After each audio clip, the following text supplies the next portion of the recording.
You say that like you imply that I'm never good with my music choices, Sevi. I see that. I see that. Dappy, thank you for the resubby. Thank you. Oh, I see it. Also, you may notice something new above my head.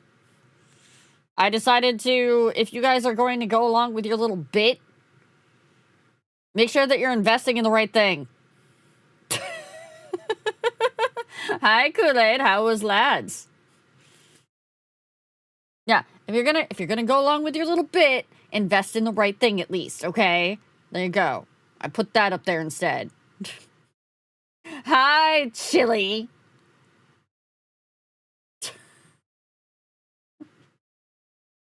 Raptor didn't show me anything. No. I saw you playing the other night though. I saw you streaming it.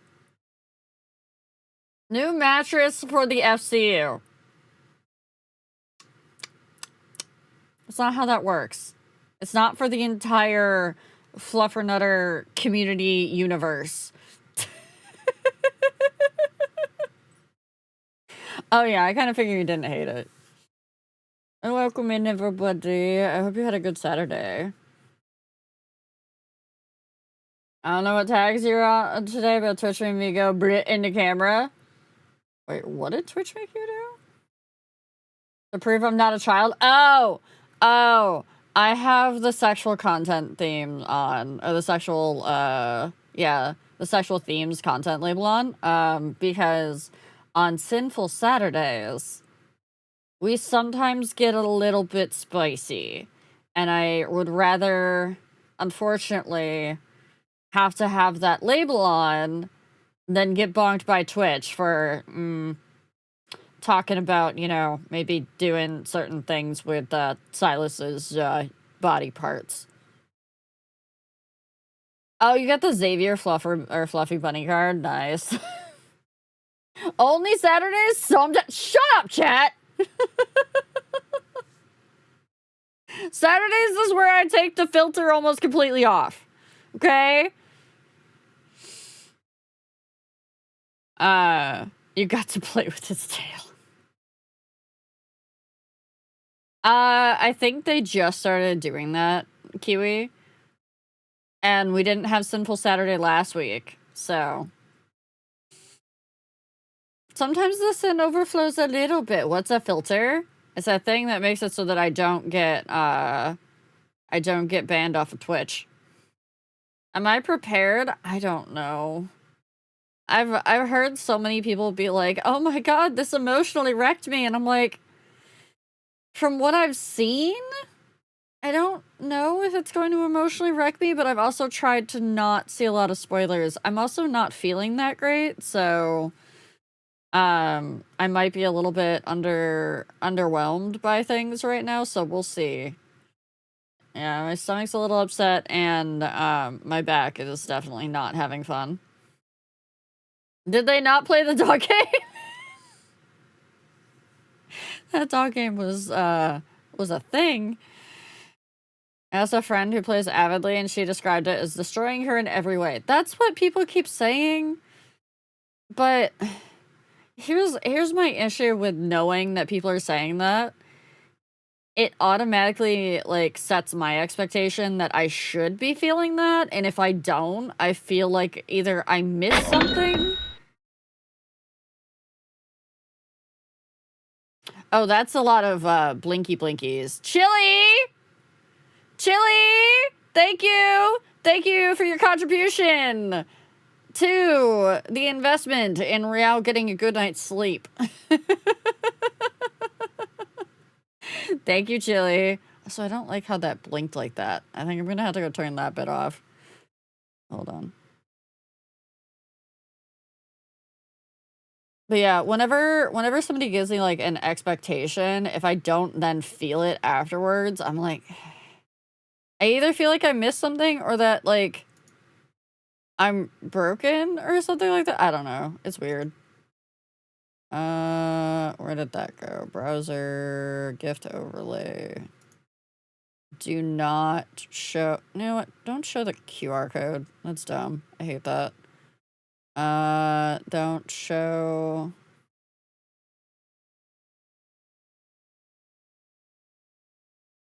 Put that at small.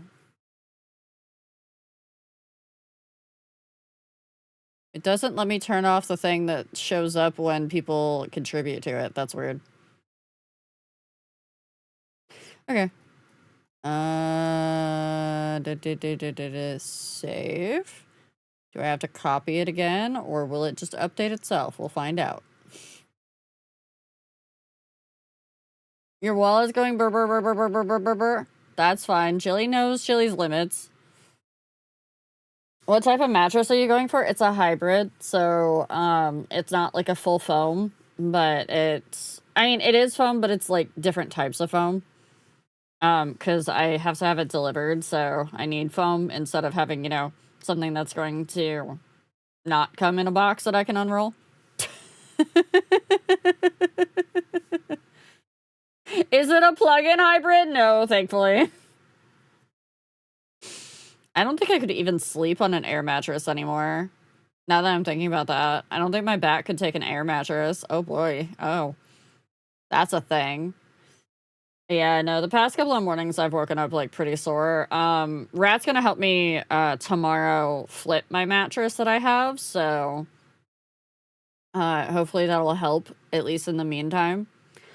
I looked at mattress pads today, like the overlay ones that you can do, and man, they've gone downhill in quality, because I think people have stopped like producing them as much, because most people are just like, get new mattress, because it's about as expensive. Because they have a mattress, the mattress pads that I saw were like stupidly expensive for the decent quality ones, and the bad quality ones were really bad quality, and it was like, what? Okay, cool. I guess I'm not getting any of this. I started playing Lads again and hit another level requirement barrier. Then I remember there's auto battle, and I could just let the game level for me. Yes, you can. You can. Thank you for stealing my flowers. Also, for those of you that might be a tier 3 or tier 2, you did just get another sneaky peeky update as to 3.0. You did.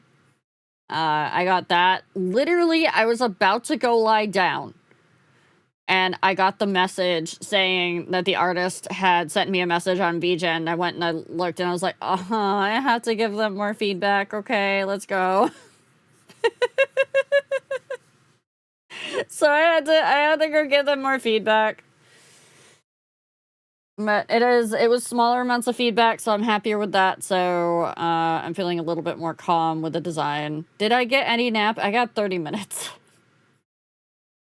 I got 30 minutes, and I'm not sure it did me any good. And we have caffeine. So I went to a museum today with Decifer and with Sinker Abel. We had some fun wandering around a museum. I got to see some neat space things and some neat fossil things, and I have pictures that I will share with you guys another time. I didn't get a chance to upload them to anything to be able to share them that easily because I was so busy, because I had to do errands right after that, and my day was really full, and my day tomorrow is gonna be really full, and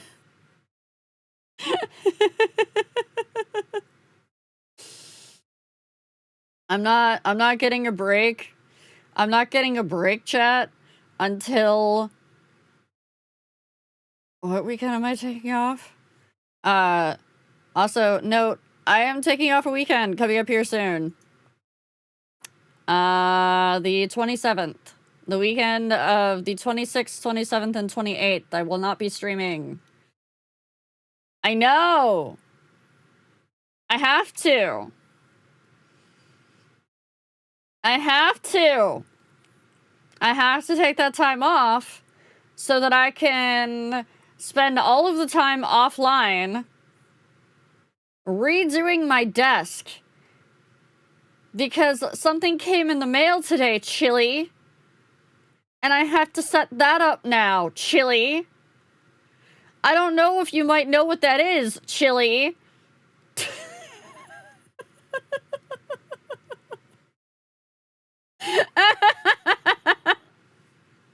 Yes, I have to set up the new microphone and everything. I have to replace one of my monitors. I've had the monitor for a long time now. I just have to actually, like, pull my desk apart to replace it. So I don't want to have the pressure of, like, trying to get everything ready in time for stream. So I'm going to be taking that weekend to just tear apart my desk and put it back together with new equipment stuff, so. Yes, Chili got the microphone and microphone stand off my throne.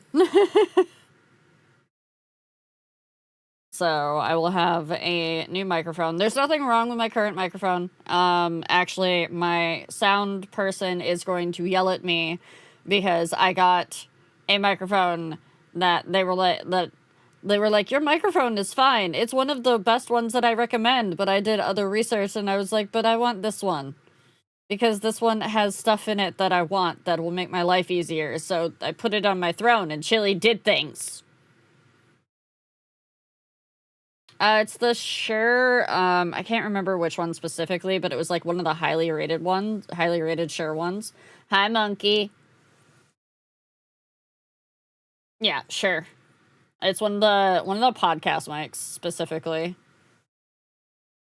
I wanted it because I wanted to have a little bit more warmth. Chili can't not touch the throne? I'm seeing this. The MV7 Plus, that one. Yeah. Jake, what's your opinion? What's your opinion on that microphone, Jake? Which, by the way, I'm going to be barging into your DMs at some point here, Jake. Baker! Hi, Baker. What's up, Baker? What you got, Baker?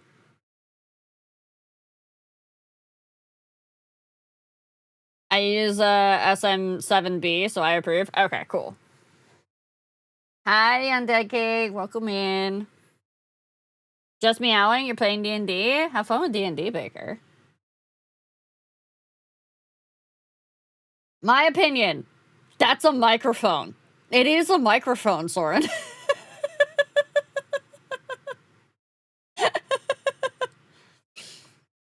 Also, I unintentionally did this for anybody that's curious. Because my Go Live posts, weirdly, don't get any traction through the like they don't get any traction on whatchamacallit, Twitter. They don't get any traction on Twitter.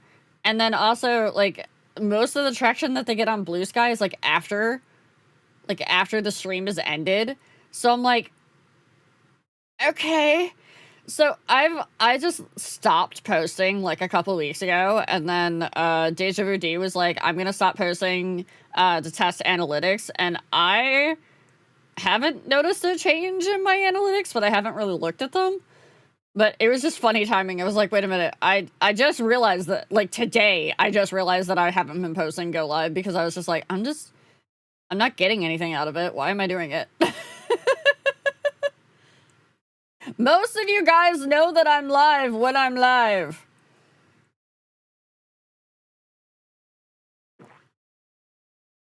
The MV7 looks like it helps with a lot of the gain you have to make up for the SM7B. Okay. How's my day going today? It's been very busy. Been very busy. Hey, did you guys know that Real Meow is live?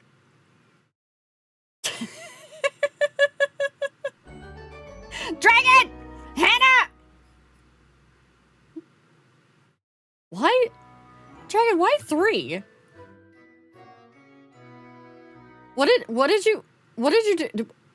Why 3? I can't believe you gave me a middle name, by the way, Jake.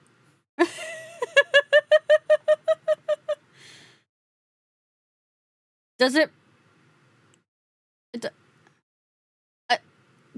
there's no goal on screen for... Oh, it upgraded your gift badge. Okay. I understand. I was like, what number are you aiming for? We got a gift sub from Dragon. Make sure to say thank you. Hannah, thank you for the resubby. Time to cry. Everybody keeps telling me I'm gonna cry, and I don't know if I'm gonna cry, and I'm gonna be upset. Hi, Zilla. I hope you had a good time with the going out and touching grass. I know you were super anxious about it, but I hope it was actually turned out to be good. Did I put that Share mic on my wish list for Amazon? I think so, but it's missing. I don't know if I didn't or someone bought it for me this year. Oh no, Baker, did you accidentally go look? And you're like, oh fuck, I might have ruined somebody's surprise. Aw, Zilla, it wasn't until the end. Also, Baker said something about your bard. Hold on. Ah, no, I don't want that. I want this. Give me that. My bard hasn't done much, but it's been enjoyable watching the family drama. Oh, nice. Better love story than Twilight. That's not hard, Lindsay.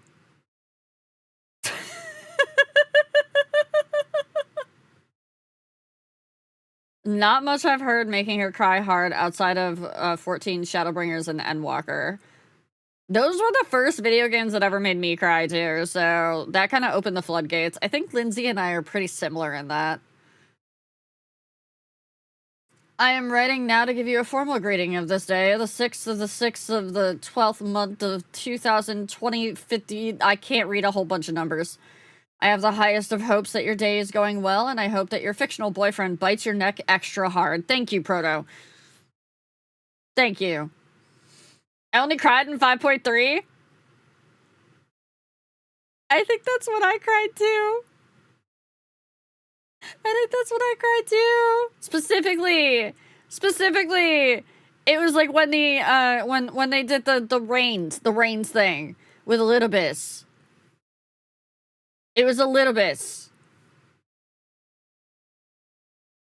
I cried and Thomas was alone.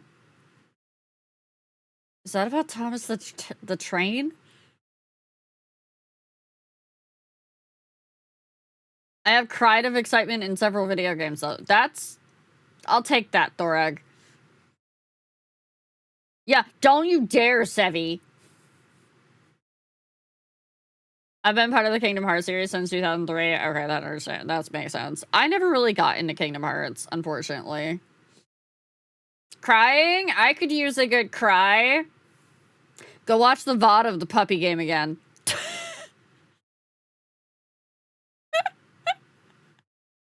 Thank you, Zilla. Thomas is a rectangle? Oh, I think I know what you're talking about. Isn't it like it's literally just a game like rectangles of different colors and somehow it manages to tell a fucking story and it's insane?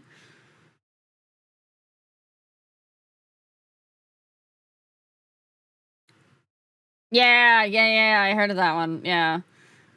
I will say the other game that made me cry was like any game that involves an animal where it like it's like really sad for the animal. Stray. Stray made me cry. Stray made me go like, what do you mean? What do you mean? Don't make him go away from his family.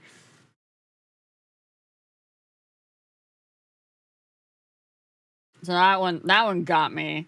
You throw an animal in there and it instantly cranks up the emotional damage to me by like 10%. You can always play Eternity, but no! Hold on. Hold on.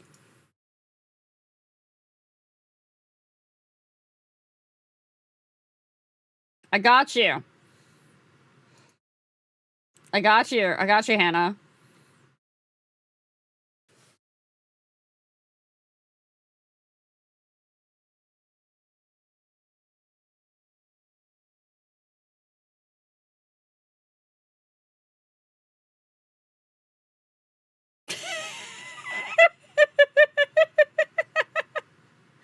You brought this upon yourself. You mentioned it.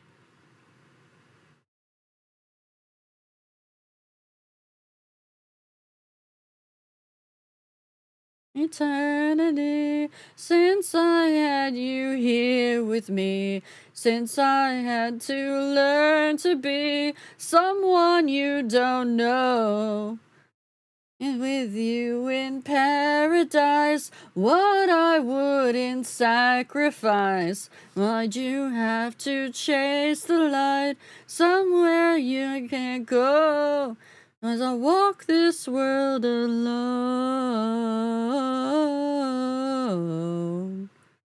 Walk this world alone.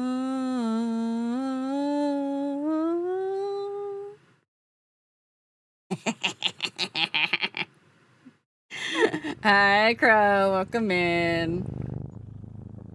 That doesn't sound like the original, though.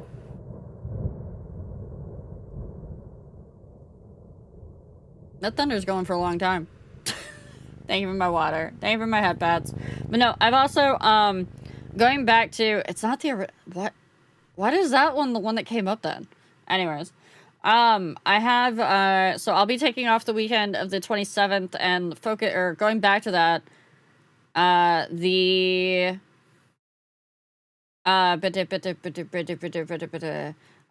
also have stream updates that I'm going to be making ahead of the birthday thing, so there will be some things added to the stream, including some new redeems and things like that, so enjoy that. But I need to be offline to be able to do those edits. And, have time to do them.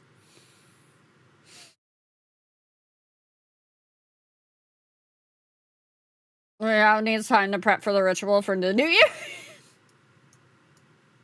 I need time to prep for my birthday event for the new year. Alright, chat. I think we need to just get it. I think we need to just rip this band-aid off. What do you think? Do you think I just need to rip the band-aid off? Just get it over with?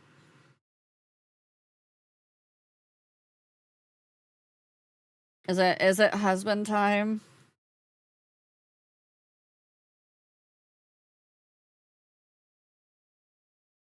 Yeah, okay. Let me mute him for a second. Ready to take notes. Undead, enjoy your Dahlia Petal Summer Infusion tea. Rip the band-aid off and let him make it work. No, make it better. Glad I'm here. I need the distraction. I have tissues. The problem is that I took a nap and I woke up congested, so this is gonna suck if I start crying. Okay? Hi, Sweegon. Oh, good timing. This came up on randomizer.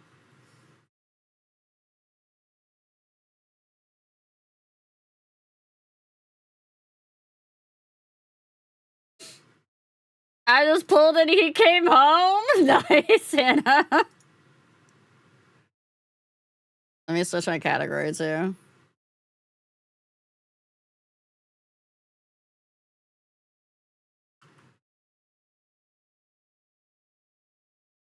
In the night I come alive. In the shed you won't survive. I don't care what people say. Better get out of my way. Bow down to the boss.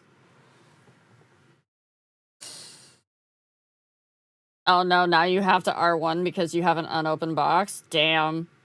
How sad for you. I mean, really, actually, how sad for your wallet, but...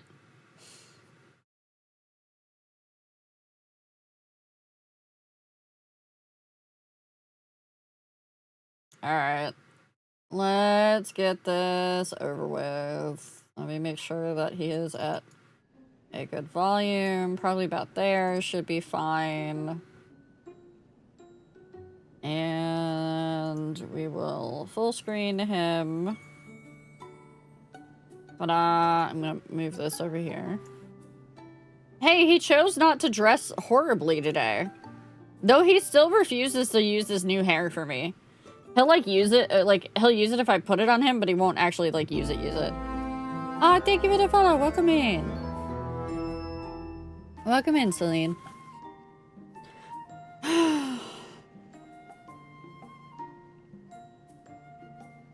I forgot this was happening. I'm glad the other stream I was watching just ended. Alright, chat. One's in chat. Oh, you've been following me for months on TikTok. Thanks, Celine. One's in chat if you're ready for the myth, in which I have to do a lot of talking and I'm not ready for it. TikTok is working? I know. I do actually get follows from TikTok and Instagram. It's crazy. But thank you. Thank you for coming in for TikTok, Celine. Alright, Chad. Okay. Oh, wait. No, I don't want memories. I want date.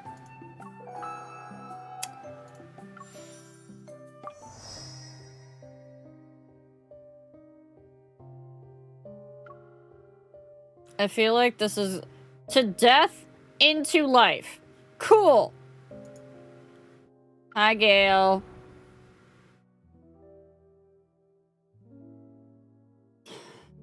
All right, chat. Get your snackies. Get your drinks. Get your tissues if you feel you need them, either for your eyes or for whatever other reason. Just don't tell me what the other reasons are. Here we go.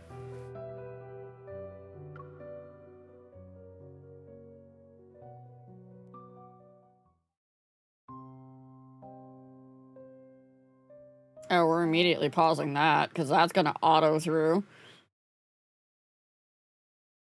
The most fanatical blindness is born from the darkest depths of ignorance. An era in death's shadow engorges itself in magical fantasies. Mages represent the mortal world's hope and faith. Fiends rendered in verse whisper their way through the aristocrats' banquets. Masses worship magic's radiance, and mages yearn for the sacred core's mercy. In a world of imminent decay, entering the sacred core is the only method one can use to rewrite fate. This is the only path. Doomsday's Revelation. Doomsday's Realization, Chapter 1. The way I fucked up reading that like 3 times in a row, that's how this is gonna go, chat.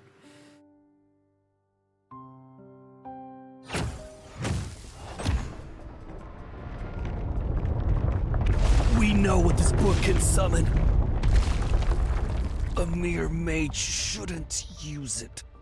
Hey, that looks familiar. That kind of looks like, you know, I don't know, what was that place? I don't know, maybe that place where Raphael kind of had us when he was a sea god. Yeah, that place.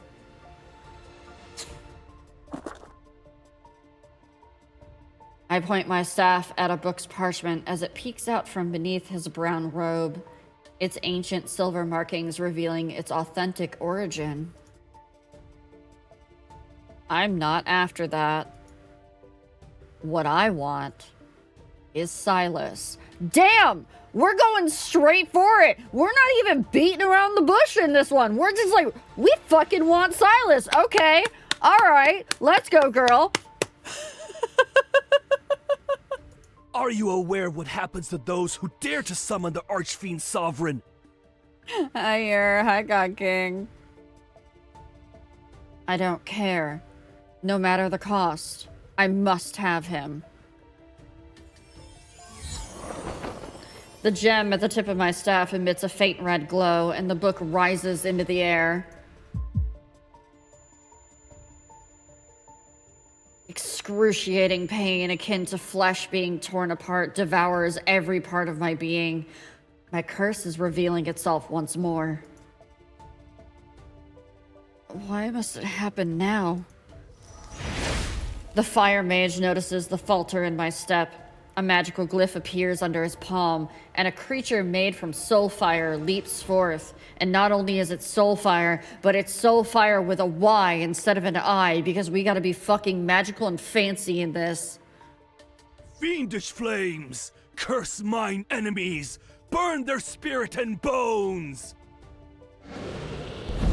The creature spews out black flames, and thick serpentine smoke slithers towards me. I summon a defensive glyph under my feet. However, the pain slows me, and the burning claws tear into my shoulder. Incinerate their body and obliterate their essence! He conceals himself in the thick smoke and attacks with his familiar. The black flames engulf me. Who are you? Red crystals rise from the glyph and pierce the creature. They also impale the fire mage's limbs. Ugh. I emerge from the black flames, the blood from my shoulder dripping onto the scorched hem of my clothes. A body that cannot die. A monster such as herself wishes to summon a fiend to enter the sacred core. Where's my husband? I stay silent, merely pointing my staff at the book he holds. The bloodstained tome flies into my hand. You're already immortal. Why would you rewrite your fate?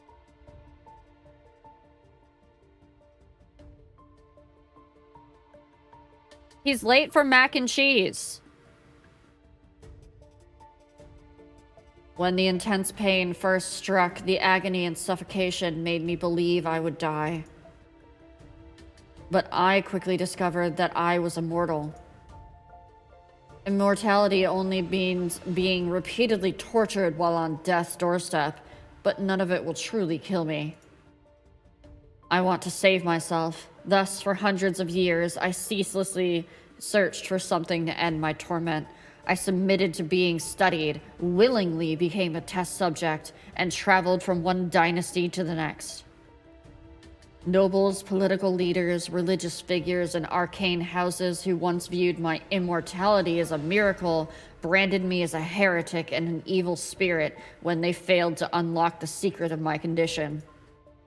People yearn for immortality, and yet those fools fear it.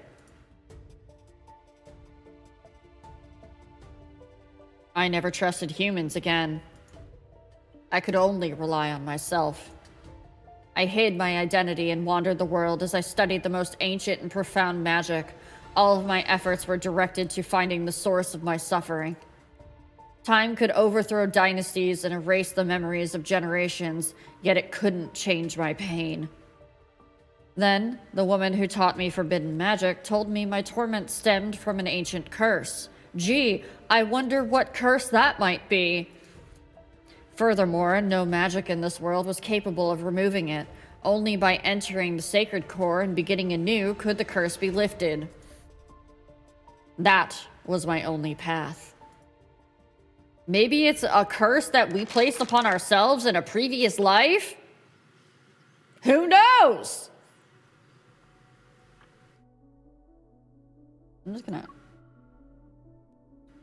I exit the tower, the blood-red twilight illuminating the worn text on the parchment. The Fallen's Pact. Akin to a shadow that's always present, the searing pain tears through my body. This curse is beyond my memories, and yet, at this very moment, I sense a strange lightness.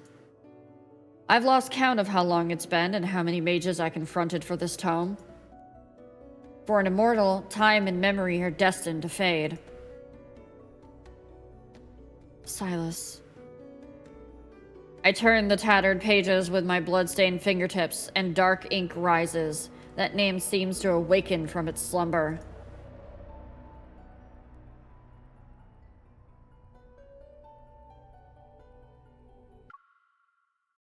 His name is ancient and no different from night itself, yet it's neither a divine whisper nor a simple inscription on stone.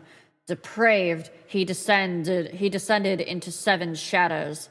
In that realm, light has never bowed its head. A lonely city stands as his coffin, and the purest of blood serves as his sustenance.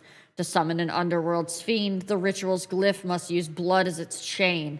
Draw the spiral and connect to the shadows. Those who bind him will inevitably be bound themselves.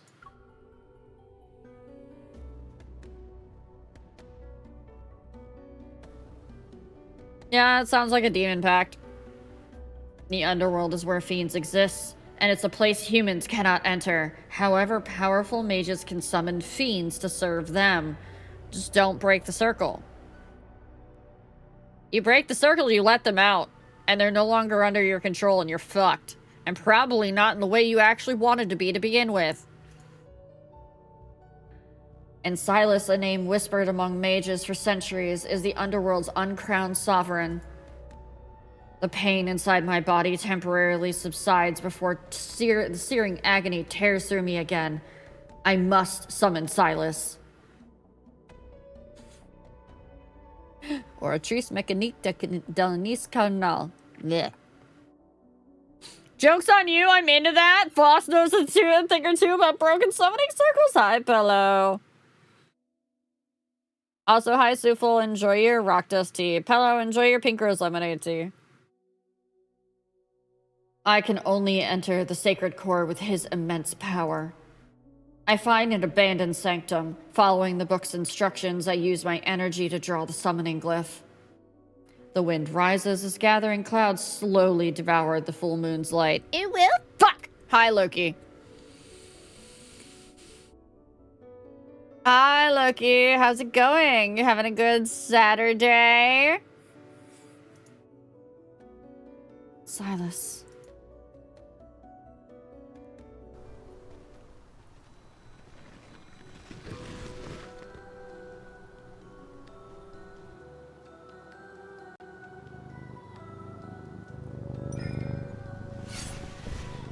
Oh, what? What? Can we please have the text on the screen for more than 5 seconds, Infold? Hi, Chaotic German. Thank you for my head pats. And it's going good so far, Loki. I had a very busy day, so I might be a little bit lower energy than usual. I'm also congested as fuck, and I hate it.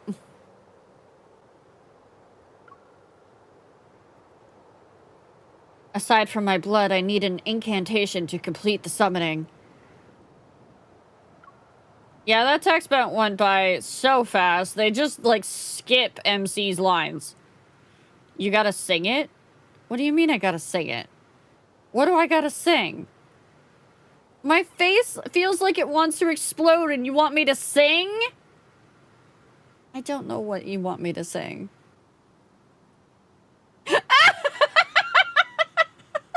Badass trigger, badass with a gun, badass trigger.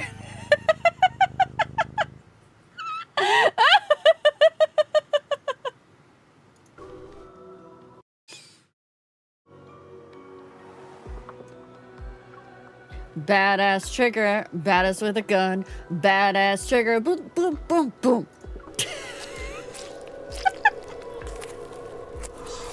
Yes, you are, Loki. It worked.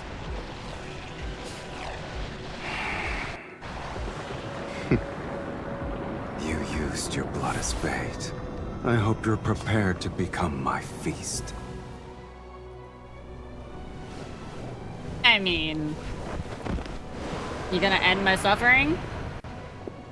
However, did we just lay down? Answering these summons, it's a first for me.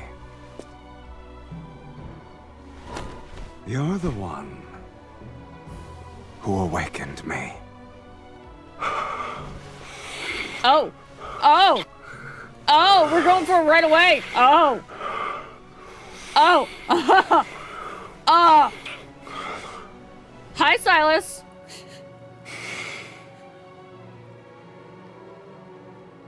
Hello!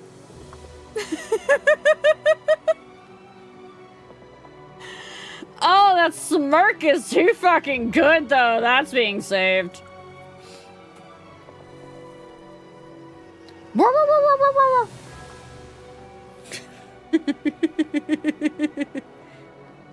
What happened to even just, you know, saying hello? Am I allowed to say, what about Hitachi Harris? Yes, you can talk about Hitachi Harris.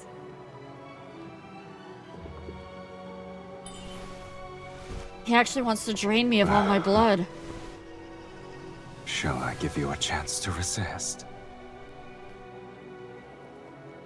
He likes it when we fight back.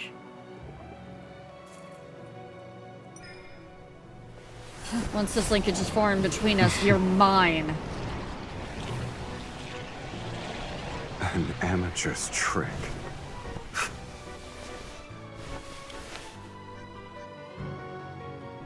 This is how you should do it. Yeet! I'm sorry. I'm sorry. I cannot do anything but yeet.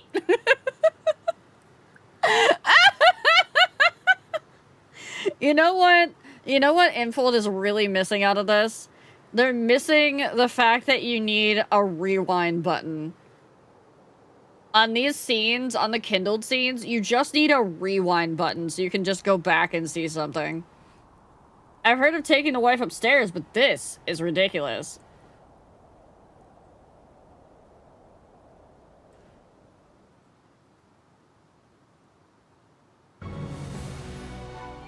Oh!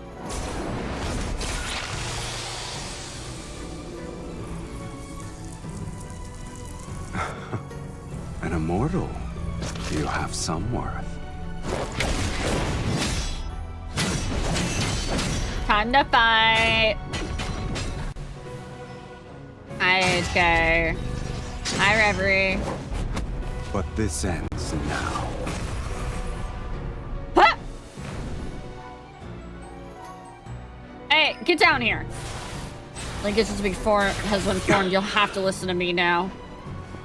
I said, get down here! You're my kite now, bitch!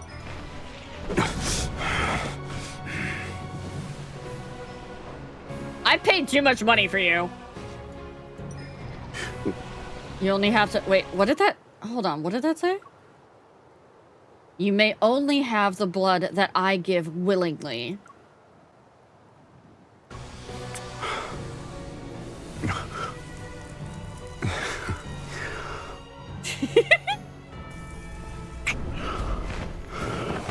This happy little smirk.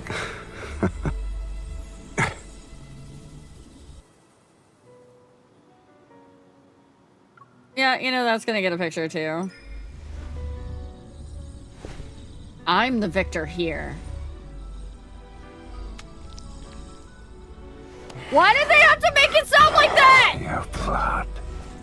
It sounded like the mac and cheese! It sounded like the mac and cheese!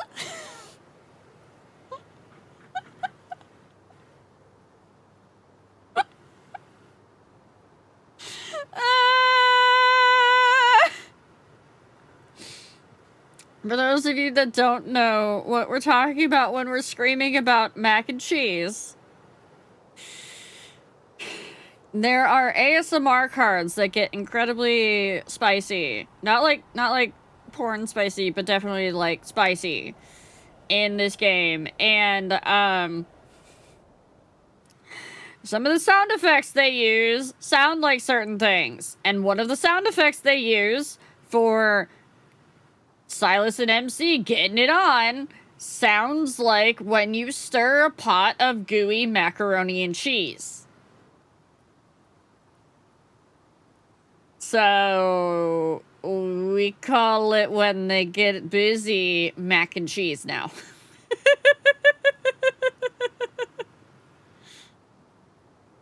It tastes better than I expected. All right, you can command me. Until your blood and power fulfill my desire. Loki, you did not! He's a master of his craft with a K!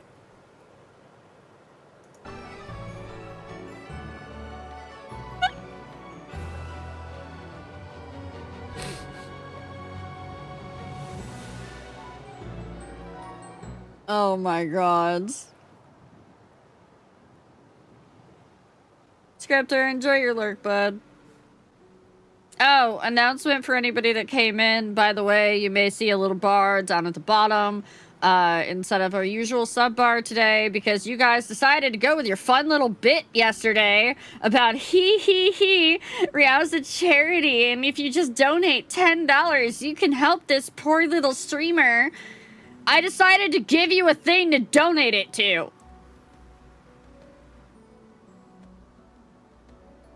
This is Chili's fault, by the way. You can blame Chili for that bit. You can blame Soren for continuing it. Yes, that's what you missed yesterday. They had a whole segment where they were using text-to-speech to specifically do, if you just donate $10 a day, you too can help Real Meow become a better streamer.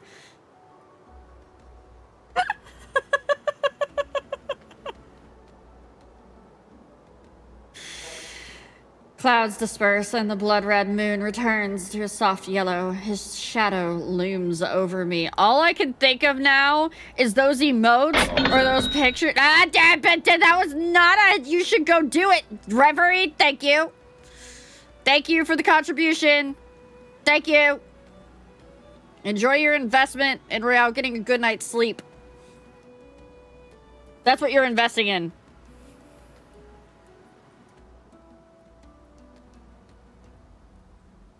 Only here for a bit for only $10. I'll gift Auntie Rio 5 subs. Shut up, Rio! You're not investing in the Bank of the Wilds! And the Bank of the Wilds doesn't exist! Finance, housing, and amenities partnered with the Bank of the Wilds and the Fluffernutter credit. Better sleep for the Meow means better long-term content for the Fluffernutters. I hate that you managed to actually come up with a good tagline for that, Jake. Oh, God. HK, thank you for the contribution. Thank you. Thank you for your investment in me getting a better night's sleep.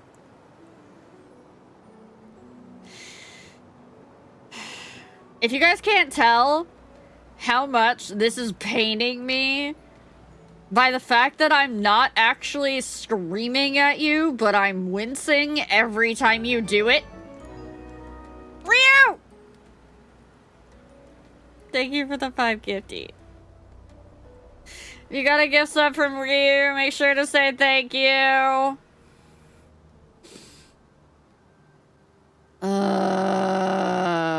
I'll be playing some Night Ring though. I should be asleep. You should be asleep, Alu. You definitely should be asleep. Also, don't use that new copy pasta. Don't invest in the wilds. In the Bank of the Wilds. There is no Bank of the Wilds! Chat! No! No, also. Alu, thank you for the gifty. Reminder. Just as a gentle reminder. This isn't saying anybody has done this, but as a reminder, don't actually use that as our raid out copy pasta, okay? You can use the have you heard, but don't use the help her by investing, okay? Make sure that you do not actually copy and paste that when we do our raid out. There is no bank. There is no bank, chat. Chat, there's no bank. Will the Bank of the Wilds take a transfer from Navy Federal? Yeah, if there was a Bank of the Wilds, which there's not, it wouldn't care where the money was coming from, as long as it could be thrown around like a gremlin. I'll get the no! Don't make a website for it!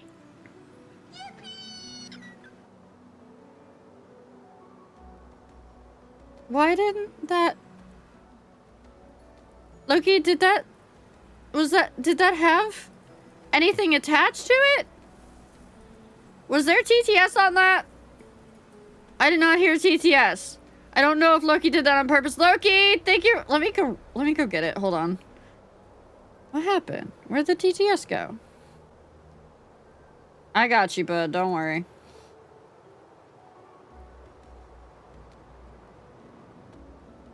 They didn't close VTS Pog. It's on. Okay, let me go grab that real quick.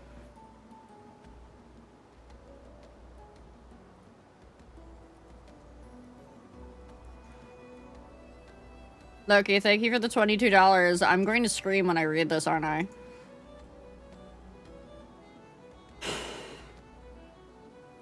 I'm doing this just for you, Loki. I want you to know that. Just for you. If you donate $10 today, you can also help Riao, your local magical fae. Help Riao Meow now. Arms of the Angels play in the background.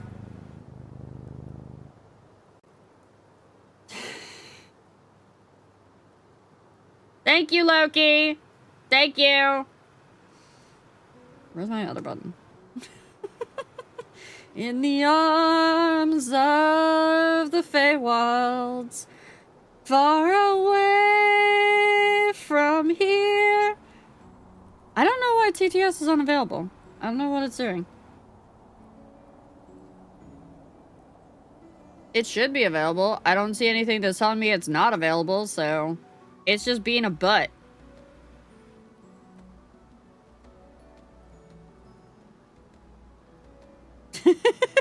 Yes, make sure to drink your tea, fluffernutters. We are the legally distinct Feywilds, by the way. We are not actually as affiliated with D&D and or Hasbro. Just saying. Okay. Yeah, it's not working. Hold on. Let me restart VTS Pog. Let me double check it. Wait, do I have it? Hold on. No, it's on this screen. Okay.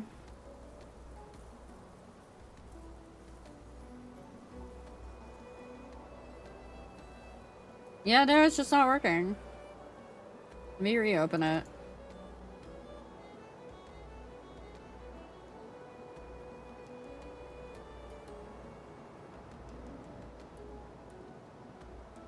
Checking that everything's ordered. It looks like everything is good to go. Pog Online Poggers. Cool. Alright, it should be working. Sorry about that, guys. I was wondering why everything was so quiet in here. I didn't hear the voices in my head. The biddies were the icing on the gifty cake anyways. Thank you! Thank you, Rio! Yes, there is an expansion out for Dagger, or for pre-order. Yes, there is. When your copy pasta. Speak. What do you want me to do for you? Realm Bounce, have you heard of our goddess and blessed lover of the wilds, Ryelmo? Realm Bounce, help her by investing in Bank of the Wilds today. Realm Bounce. You guys gave Loki a new toy. Look at what you did. You've given Loki a new stimmy button. How dare you? Speaking of stimmy button, we've got 2 minutes and 30 seconds until your favorite game comes up, chat. And the real reason you're all here occurs.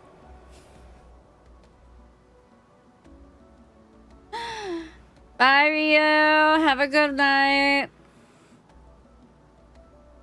Shall I capture 10,000 magical beasts and extract their energy? Or perhaps you need my aid to overthrow a kingdom. The second thing. The second thing. I don't want the magical energy of beasts. I do that all on my own.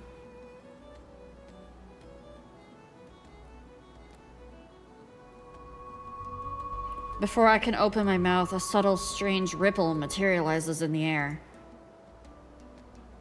They were quick to find me. This place is so desolate that even ghosts would avoid it. But it seems you have visitors. Are you famous? Why are you talking about ghosts? Aren't you one of yourself? Why am I checking my DMs? What am I looking at? You saved it for future chaos! He saved it on a notepad, chat.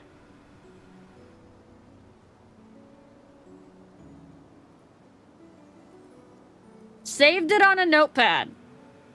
He saved the copy pasta you made. Loki did. On a notepad, Soren. It's not even amusing in the slightest.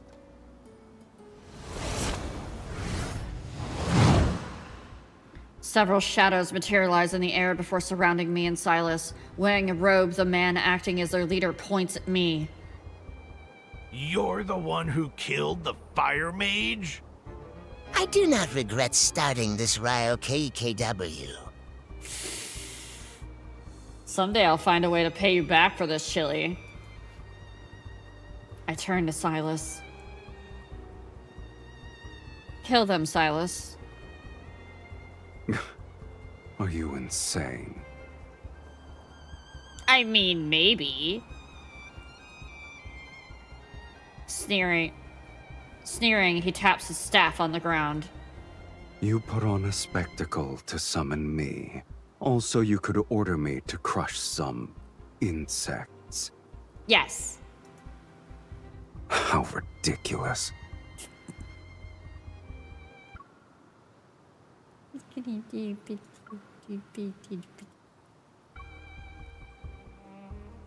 You said I could command you. Yes, I did. Please allow me to finish that sentence. And we're gonna have to figure out what that sentence is after the ad break, chat. You get your button, though. You get your fun little thingy after I remember to actually open the thingy on, yeah, hold on. I forgot to open the thingy. Chat, you get your button. You ready for your button? Are you ready? Yeah? Alright, it's ad break time, chat. Enjoy your button.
Good job, chat. I hope you enjoyed your button. I hope you enjoyed your button. You'll get it back next ad break.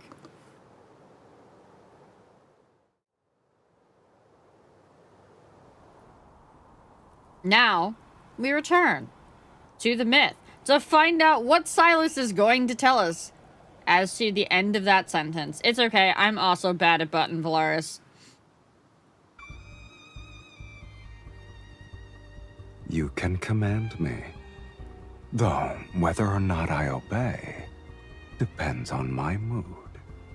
Okay, you know what? That's fucking valid. That's valid as shit. You go, Silas.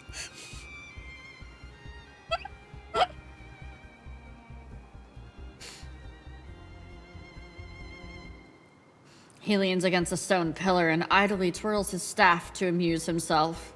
I expected Silas to be more impressive. I guess the Fallen's Pact is nothing more than a nonsensical legend.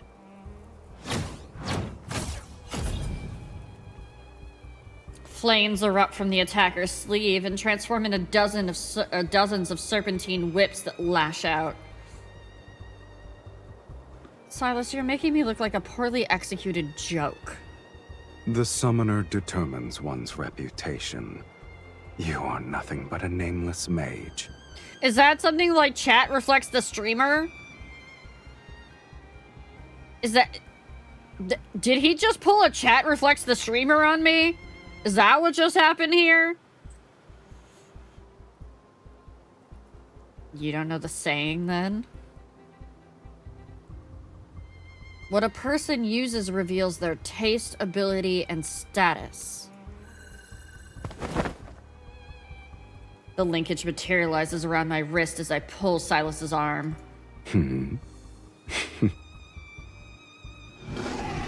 Forced to shield me, he stands between me and the attack. Before the whips reach us, a black-red mist stops them. In the blink of an eye, they turn and strike the figures surrounding us.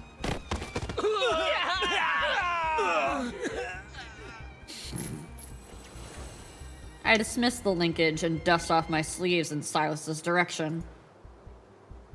It doesn't matter if I'm... Ryan Bongo's good job. I stayed up pacing midnight here. You stayed up past midnight? Chili! Thank you for the tier 3. Go to sleep! I know it's the weekend, but go to sleep! Good night, Pelos. It doesn't matter if I'm a renowned mage or not. You're Silas. Since I'm your summoner, you should be the one to validate my reputation. Your logic is sound, clever, even.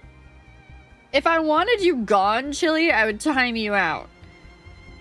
I want to make sure that you take care of yourself and get a good night's sleep. So, yeah. The stars have shifted, and the most powerful mages across Philos have gathered in Velmir. They're waiting for the sacred core to manifest. Thank you, Proto. I want to go hear that other line again real quick, though. Your logic is sound, clever, even. Can you tuck me into bed? I'm telling you a bedtime story right now. What more do you want? Accompanied by a fiend, you shall be a target everyone will fight against. Philos mentioned? Philos mentioned? And you still hope to enter the sacred core to rewrite fate? Your dreams are... I did kind of leave that open-ended, didn't I? Didn't I, Pace? I'm definitely not a muscle goth mommy, though. I'm goth. Or at least I used to be. When I was, like, a kid. Stars have shifted and the most powerful mages across Philos. Okay, yeah.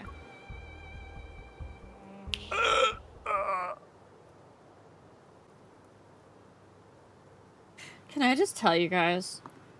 The fact that he snaps his fingers Just like Emmett Silk snaps his fingers. Oh, it's sending me! Ah!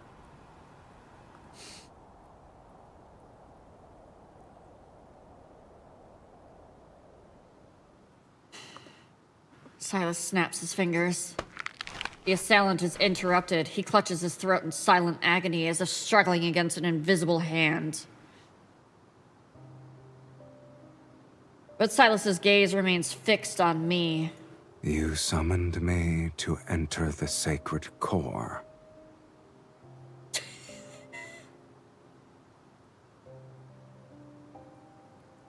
Hi, Cookie. And yes. Yes, Hayden. Just yes. Don't tell me you actually believe mages would summon you to overthrow kingdoms. You're no different from those other mages, rewriting fate. How boring.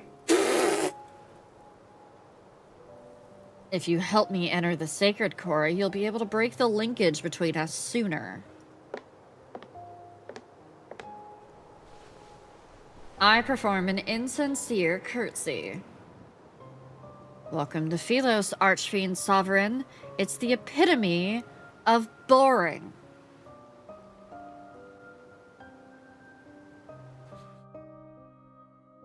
So we're just gonna snark at each other this entire myth. That's what I'm getting. Just back and forth snark. I'm down for that. I'm good with the snark.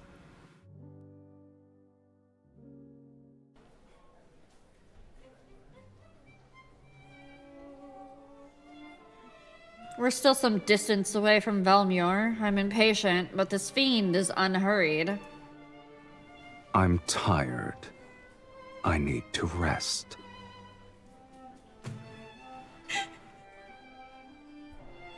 Oh, the baby's tired! The baby girl's tired. He needs a nappy. I wouldn't call this enemies to lovers, though. Because they're not actually enemies. That's what I hate about the enemies to lovers trope is people, and I'm not saying specifically you, Reverie, I'm saying in general, like, frickin' Book Talk is taking enemies to lovers. Okay, alright, hold up. We gotta go on a rant session. I'm climbing up onto a soapbox to be a little bit taller for this one and come right center screen. Hey, guess what's not enemies to lovers that everybody loves to say is fucking enemies to lovers? Do you know what's not enemies to lovers, chat? Fucking Fourth Wing isn't enemies to lovers! I said what I said.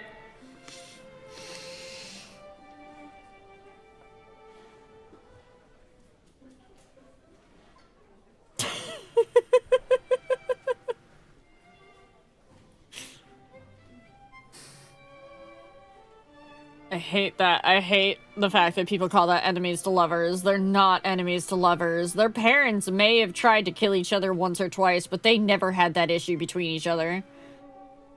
I didn't get into it. Don't worry about it. It's not that good.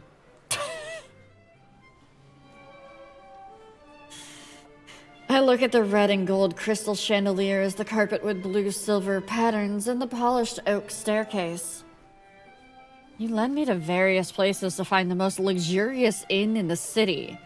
We have the most expensive room. You expensive bitch. Don't tell me you actually think the Underworld's fiends have miserable, wretched lives.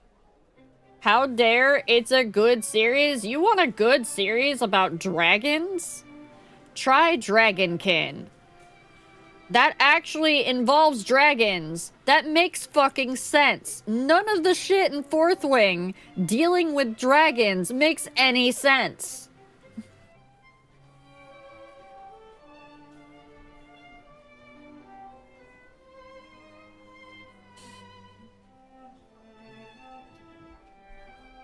Who's fucking dragons? Me.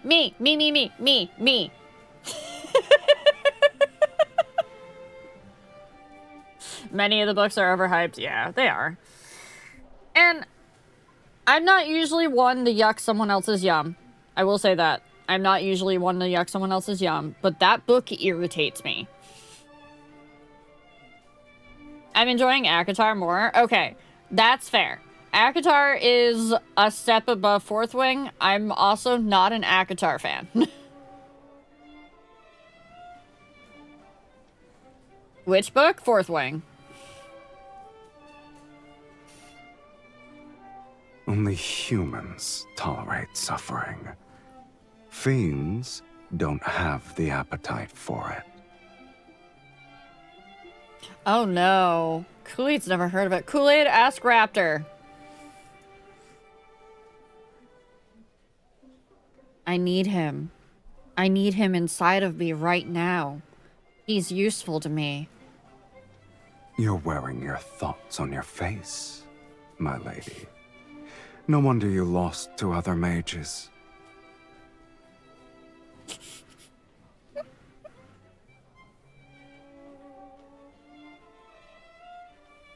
This is how I'm proving my faith in you. Then I hope you'll treat me well. Silas turns to look at the attendant by the door. Bring us your most expensive wines and dishes. All of them. Yes, sir.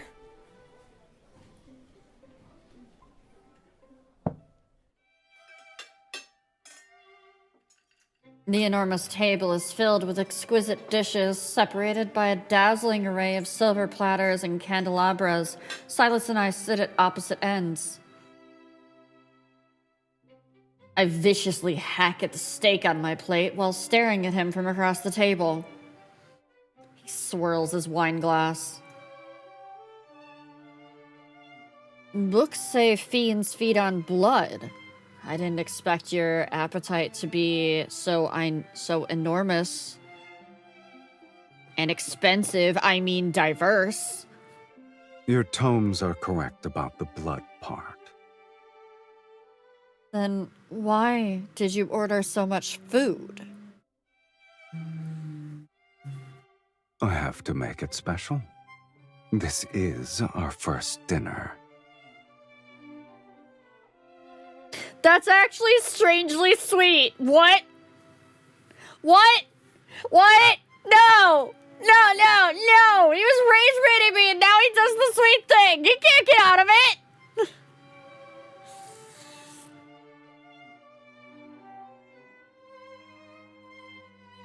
He raises his wine glass in a toast. To you, Miss Mage. And to our last dinner. Wait, he just said it was our first. Huh. The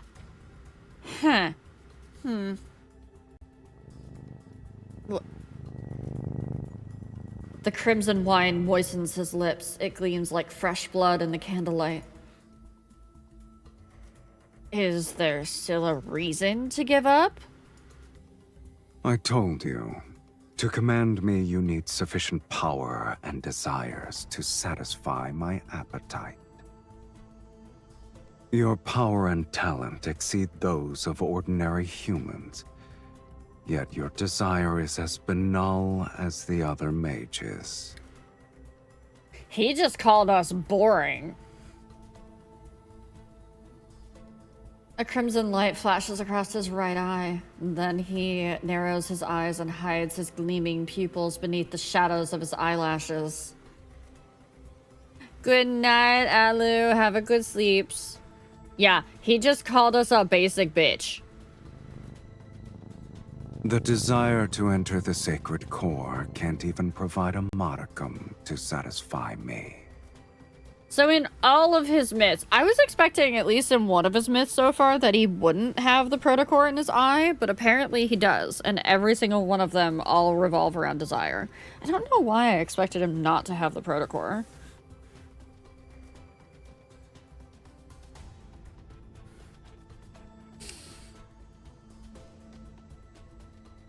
Fangren, enjoy your Dahlia Petal Summer Infusion tea. The underworld has plenty of fiends you could summon. I've defeated those weaklings. but they're sufficient for dealing with mages. Hannah! Shall I create a list for you? I pulled the knife from my steak and pointed at Silas, and that was way too juicy for pulling it out of a steak that's been cooked. You only took one sip, and yet your words are akin to a drunkard's. Do you need me to use our linkage to pull you here so I can kiss you again? You might become sober. Go ahead. Let us see who's the hooligan here.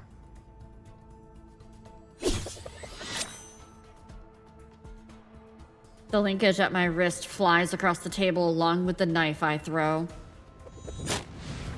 Silas tilts his head. The knife grazes his hair before it's embedded in the chair behind him. Black-red mist emerges between his palms. Traveling along our linkage, it spreads and approaches me. I concentrate my energy and pull, yet the black-red mist drags me across the table toward him.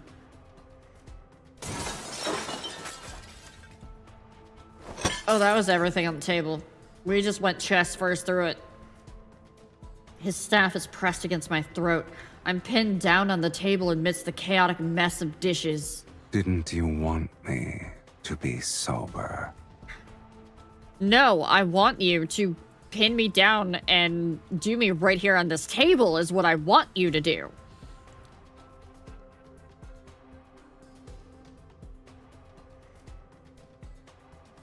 One kiss isn't enough.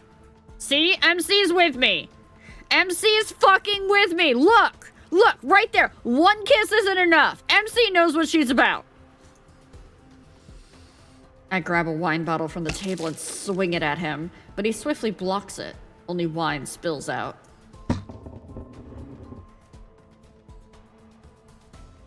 He carelessly tosses the bottle aside, then he touches my face to wipe away the liquid. Since I still have some patience, you have one last chance to make a rational choice. When his fingers move to my lips, I bite them. Can I get a fucking round of applause in chat for MC for that? Can I get some clappies in chat for MC? 'Cause fuck, that is exactly what you should do if someone's rage baiting you and they stick their fingers anywhere near your mouth. You bite them. You bite them.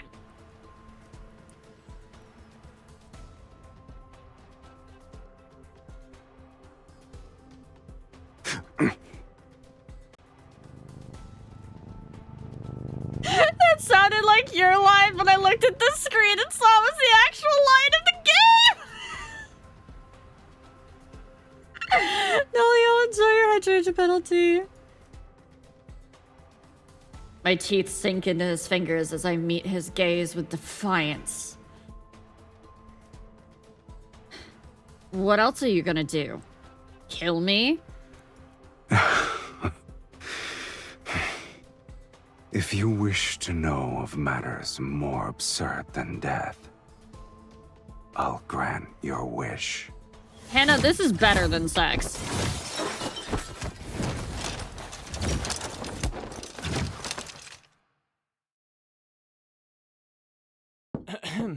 Sir, miss, it's getting late. Other guests need to rest.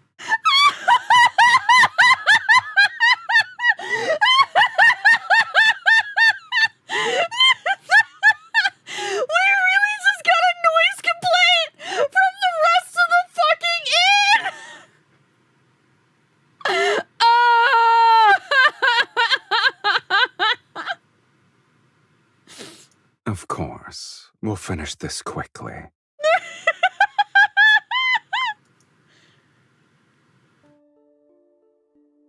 The chaos in the room moves from the dining table to the bedroom.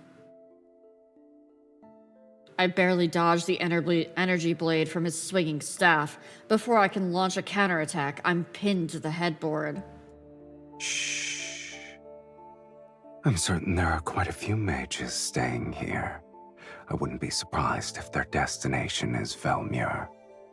Unless you want to expose yourself at this very moment. Perfect. They could help me defeat a fiend such as yourself. If you kill a few in the process, I'll have fewer enemies. What a shame. I've already gotten my fill of entertainment. This is entertainment?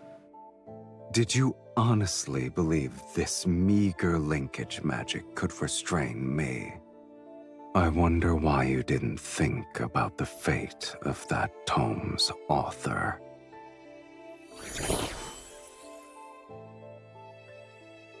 He is absolutely entertained by rage baiting us. Black-red mist swirls around the bed's curtain tieback. It binds my hands to the headboard.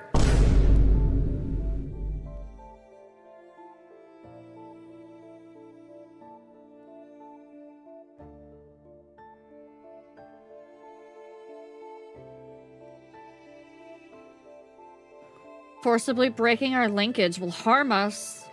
Do I look like I care? You won't perish before my eyes. Peace!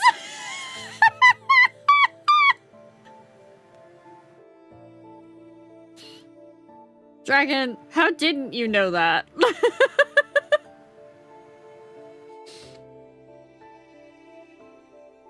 On the last page, the Fallen's Pact states that when the linkage is forcibly broken, the party with the weaker energy suffers a more severe, adverse reaction.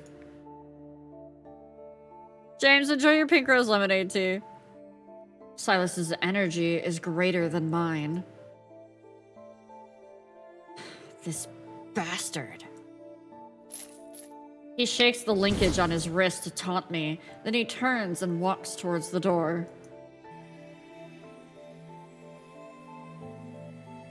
As the distance between us increases, the linkage connecting our wrist grows increasingly taut, and the force surges up my arm. It overwhelms my body.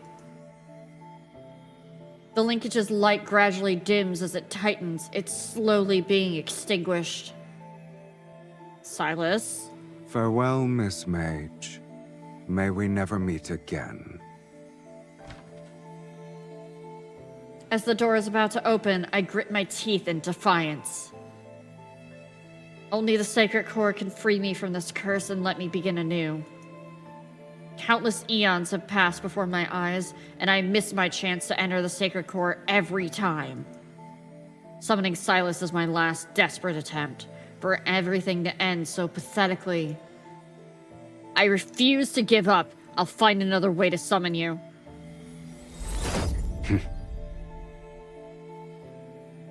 A strange yet familiar energy surges from my chest. It roars and travels down my right arm. Oh, hello, Aether Core. A powerful, invisible force pulls an even greater energy toward me. I open my eyes. He stepped outside the room a moment ago, but he's been pulled back to stand in front of me. He falls onto the bed with me in his arms. The linkage between our wrists has reformed and emits a radiance I've never seen before. Impossible. What's happening? Wasn't the linkage broken? The wife core kicked in! Toxic, enjoy your hibiscus tea. Before I can process these events, Silas's other hand is already at my throat. It's not a normal connection. Where did you learn this forbidden spell? Oh, he mad. It's behaving differently from what's described in the book. Never mind. I'll just bluff him for now. I put on a mysterious, knowing smile and look into his eyes. Anger and curiosity flicker in his gaze. I'm not an ordinary mage. After all, I've been graced with immortality. Raz, enjoy your amethyst deceiver tea. I didn't expect to see you again so soon, Archfiend Sovereign. Isn't this more absurd than death?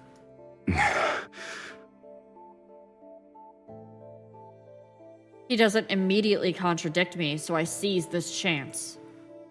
Since you can't kill me or break the linkage, I guess you can only honor our agreement. You look pleased with yourself.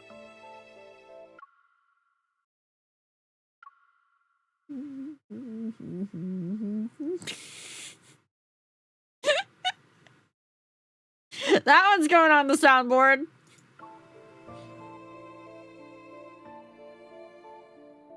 It's impossible for you to negotiate, Silas. Once I accomplish my goal, you'll regain your freedom.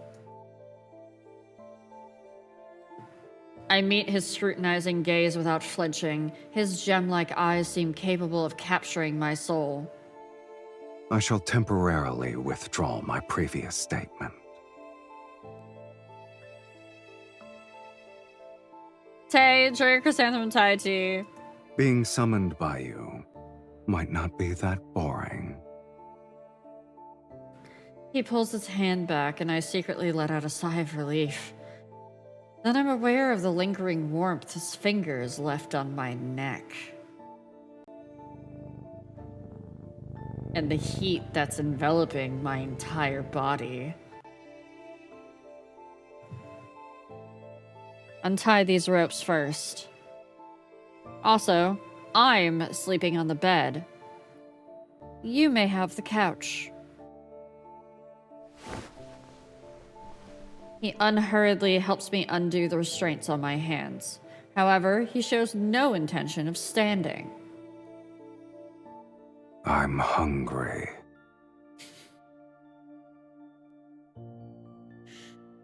You ordered all those dishes earlier. Only then do I realize that he needs blood. I haven't been fed since I was summoned, and the energy I've expended is astronomical. I planned to go out to feed. Alas, I can't leave. The restraints are gone, but his warm hand remains where it is. His thumb caresses the inside of my wrist. I doubt you want to command a weakened fiend. He's manipulative. It's already midnight. Letting him feast outside will attract the attention of other mages at the inn. Of course, he knows my concerns. He's simply negotiating. I'll respect your decision, Miss Mage. The growl in his voice.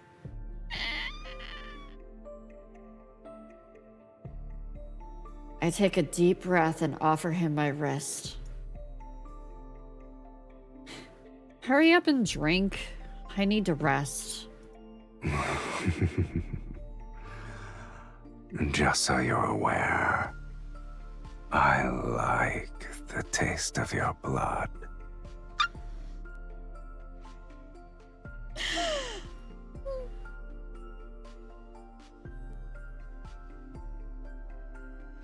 Fingertips brush over my veins. Under flickering candlelight, sharp fangs pierce my skin.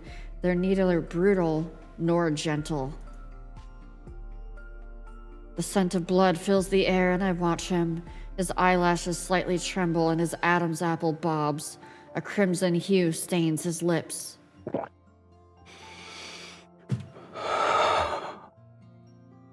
the drinking sound! No!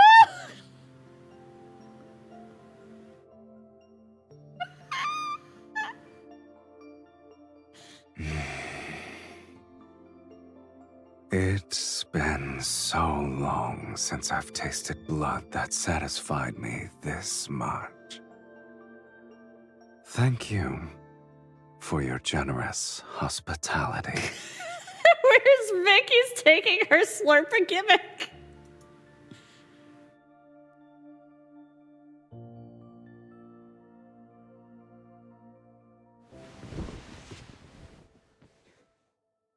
After his meal, Silas lies down on the sofa. He had his fill. The night is quiet. Moonlight pours in through the gaps between the curtains and shines on my wounded wrist. The blood is crusted over and my injuries shall heal. Soon, nothing will remain but a faint streak of dried blood.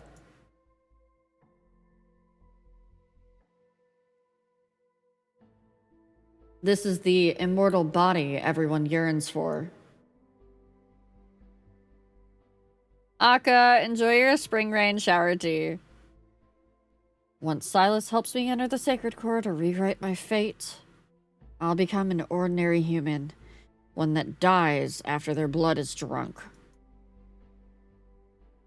In this era, death often descends without warning. Age, health, wealth, status, nothing can stop death's sudden arrival. This is a world living in death's shadow. Yet, I wish to exchange my endless torment that has lasted hundreds of years for death's inevitability. I'm an anomaly in this world, in body and soul.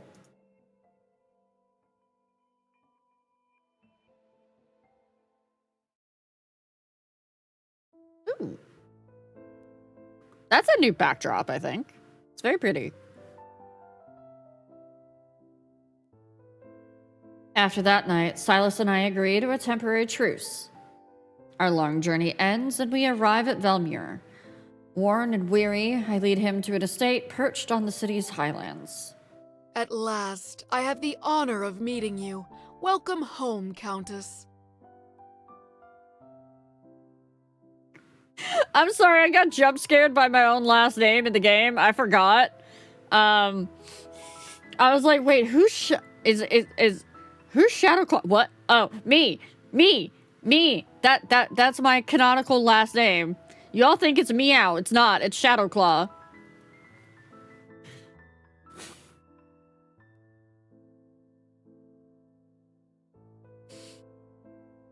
Before departing for Velmure, I hired a reputable housekeeper to prepare the manor for my arrival.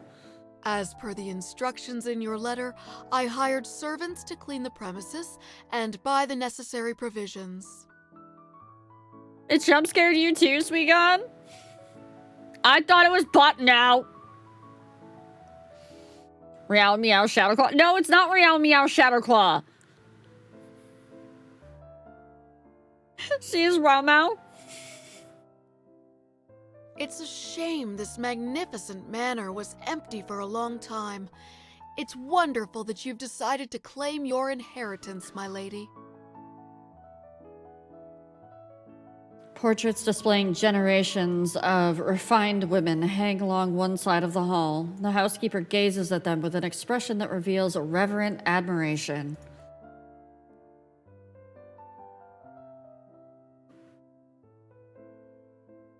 Real, Aloysius, Shadowclaw, Meow, Silas wife. Thank you, Jake, for adding on to my long list of titles and names at this point.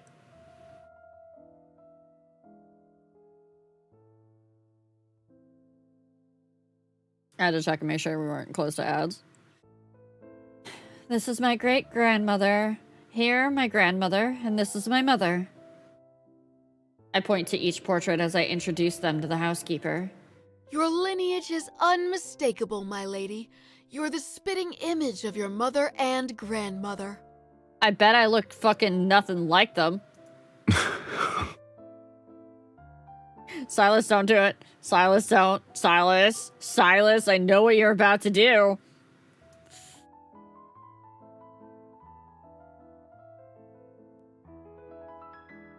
Shut up, Finny!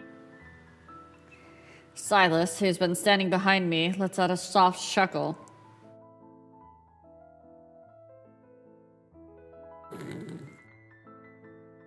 He leans down to whisper into my ear. You're pretending to be your entire lineage by yourself? You've outdone yourself.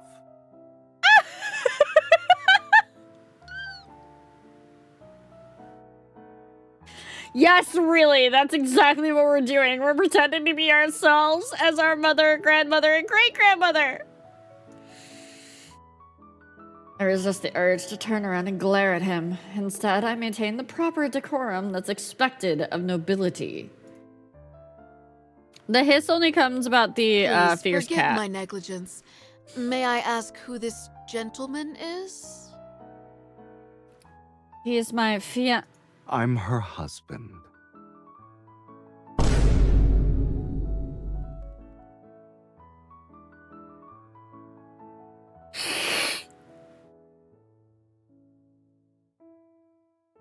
He just straight up said the hard H. No hesitation. Full on interrupted us. I'm her husband.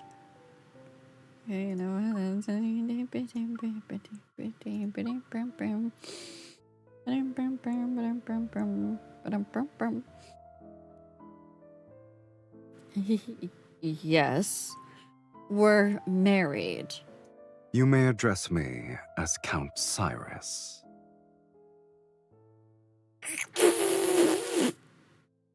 My apologies, my lady.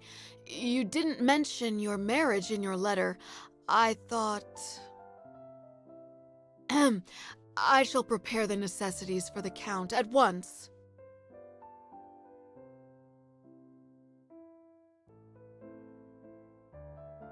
Taking advantage of the housekeeper's departure, I pull Silas into the bedroom. What are you planning? I only said one sentence. You're supposed to follow my orders. Who gave you permission to define our relationship? You were going to say that I was your fiancé, yes? He raises his staff to point at the bedroom door, then he lifts his left wrist. What sort of noblewoman allows her fiancé to stay in her bedroom from sunrise to moonset? Velmir won't stop speaking of your name before sundown. But if that's what you want, then it's not too late to change our story. I've been traveling for so long, I almost forgot the etiquette established by Philosian nobility. Have you decided? Should I be your fiancé or your husband? It matters not. It's settled then, my dearest wife.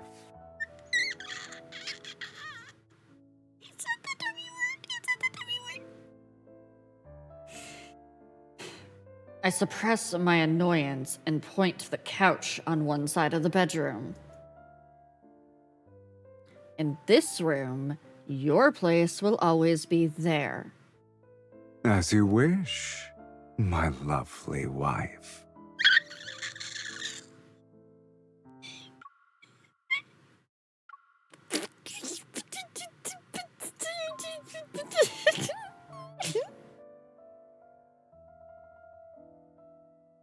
He's gonna use that title to death.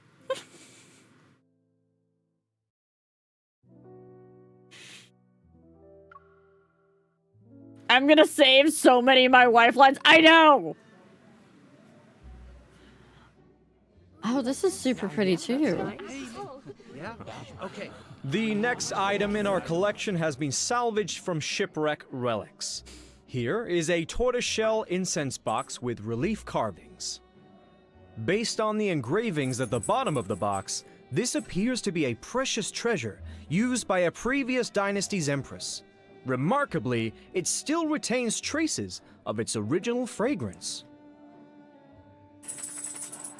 How many times is Silas going to take us to an auction? Ladies and gentlemen, Which one of you would like to acquire this? The starting price is 8,000 silver. Please place your bids. And yes, Loki, they do. It's La Petite Mort. Don't forget, the distinguished guest who acquires an item may invite their partner to lead the next dance.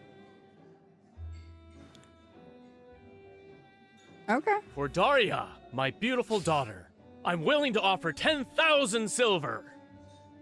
15,000 silver! It's for my beloved Miss Ariella. You know who I learned that from?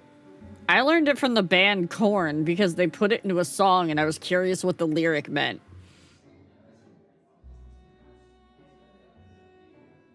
I yawn listlessly from the corner of the banquet hall. When will they reveal that fragment of Night's Whispers? Yes! Yes! That's also how I learned how, Buch dich in German means bend down. Might have listened to some Rammstein in my time.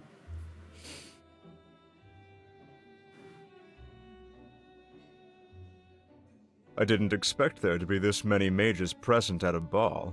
We all have the same goal. Of course. The nobles only consider Night's Whispers to be a poetry collection left behind by Sir Saren. They forgot that he was the greatest archmage in Phyllis's history. He was the last one who... I actually did. I did know they did one in Spanish. Shh, lower your voice. Mages are already competitive enough as it is. We don't need nobles to increase the price because of their obsession with being refined, cultured individuals. I've started trying to learn how to trill, by the way. I don't know if I'm ever going to be able to do it without like the help of like an actual vocal coach. But I've started to try to learn how to trill. Like, you know how the Scottish trill their R's and the Spanish roll their R's. I've started to try to learn how to do that. I don't know if I'm ever going to be able to do it. Pace, enjoy your moonlit night tea. Yeah, it's trilling or rolling. It's really hard to do. I know.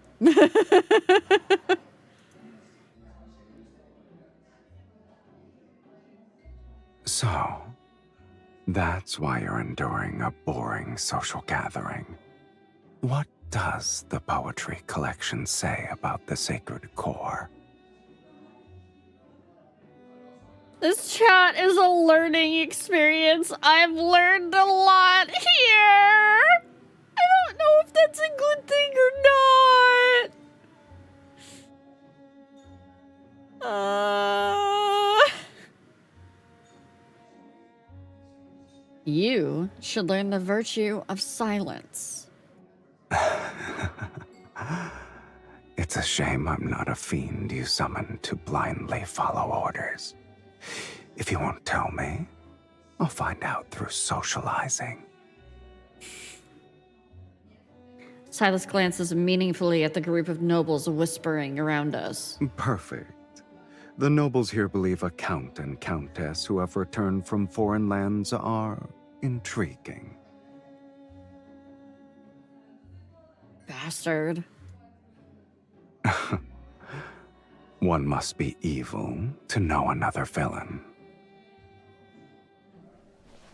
Under the curious glances of those around us, I pretend to affectionately take Silas's arm, then I lean toward his ear. Saharan was the last mage to enter the sacred core, but that was decades ago. Oh? I'm assuming you met him then. Did you lose to him? Is that why you missed your chance to enter the sacred core?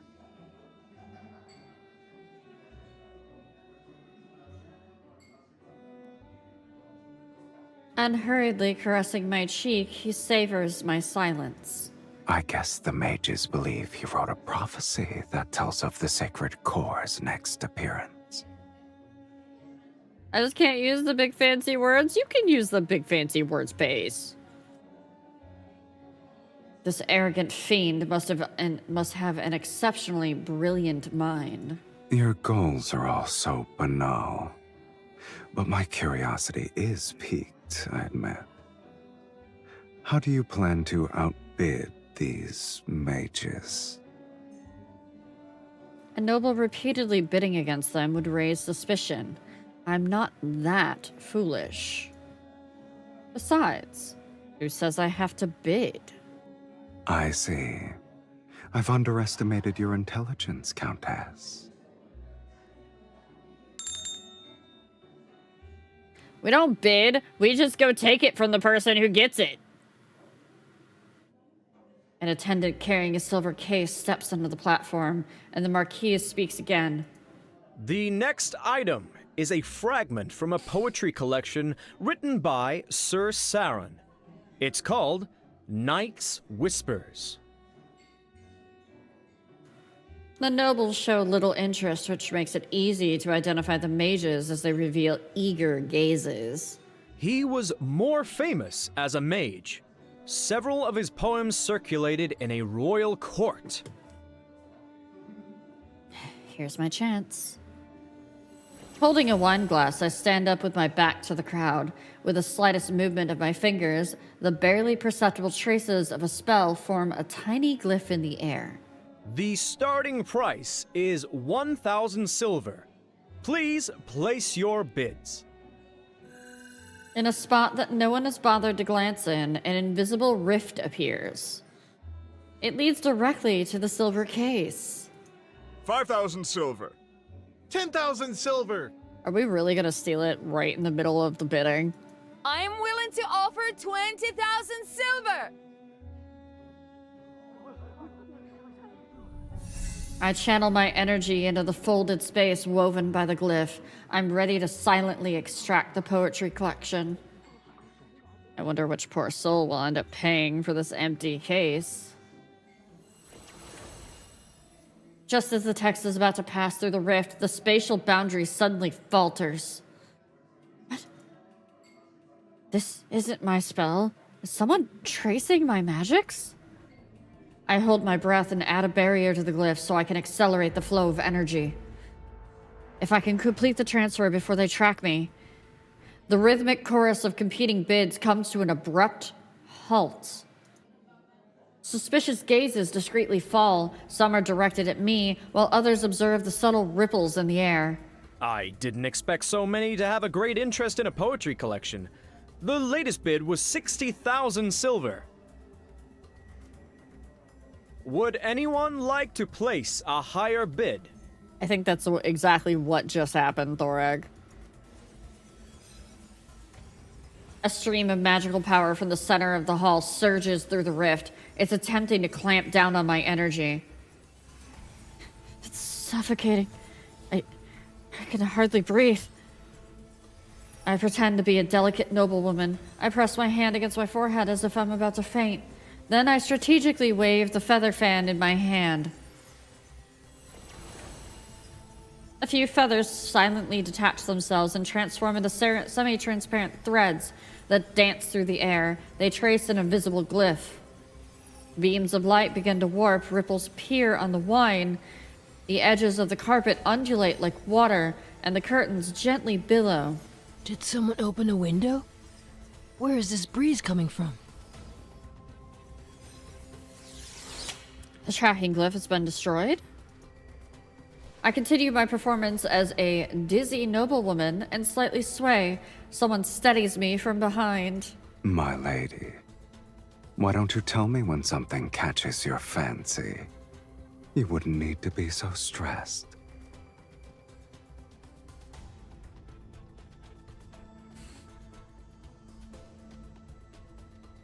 Glaring at him, I lower my voice. Since you know what I'm doing, you should help instead of mocking me. Here's a hint for all of you. The next dance is called Moonshadow Waltz. For those of you who are interested in being the lead dancer with their partner, this is your final opportunity. Not again. Another wave of stronger energy attacks from a different direction. I try to create another glyph. Since you earnestly made a request for my services.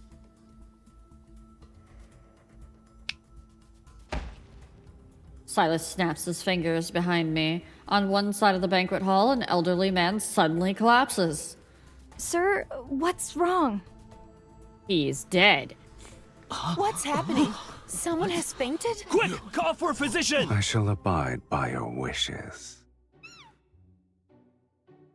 You're causing trouble. Do we need to draw more attention?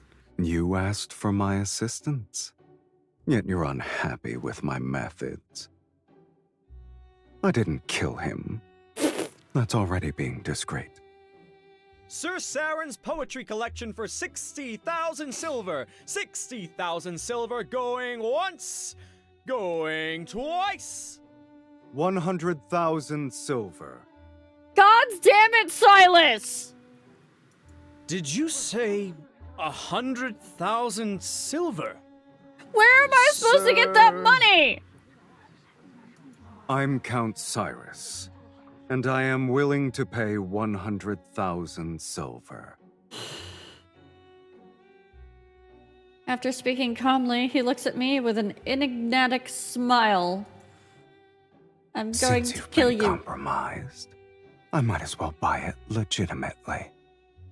With whose money? Where will you get the silver? I thought you were the wealthy one here. Oh, how the tables have tabled. We're the ones with the black card now. As your husband, I need to prove myself worthy. 100,000 silver! Sold! Congratulations to Count Cyrus on acquiring Night's Whispers. Silas unhurriedly steps forward, and a dazzling gemstone gleams in his hand. This little stone should be sufficient.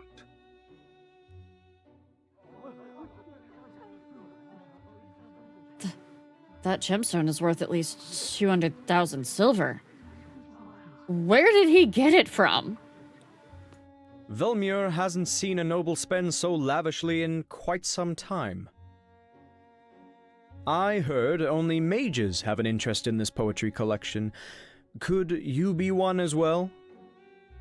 I'm sorry. I'm unaware of their strange curiosities.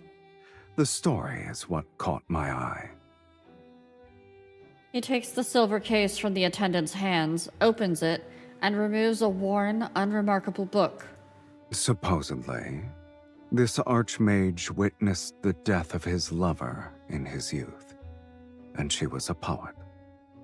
Before she died, she left behind a blank page in her manuscript and asked him to complete it for her. Thus, on that same night every year, he used forbidden magic to send a newly written page of poetry to his lover.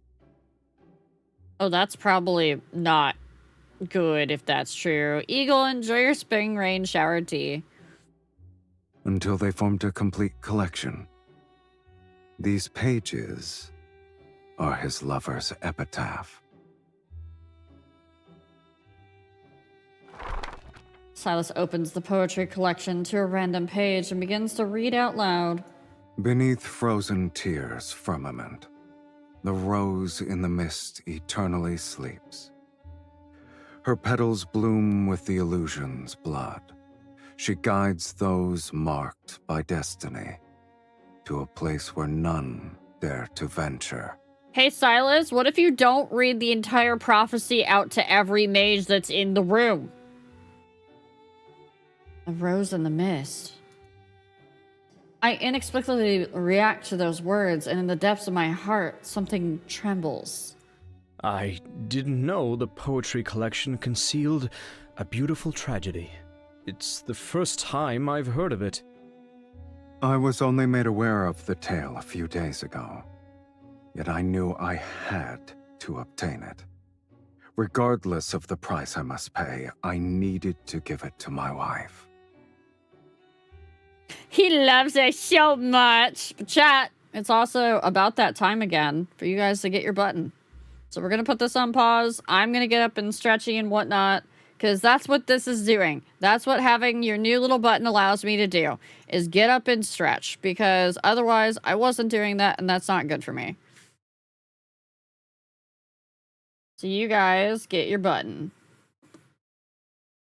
My wife! Enjoy your button, chat.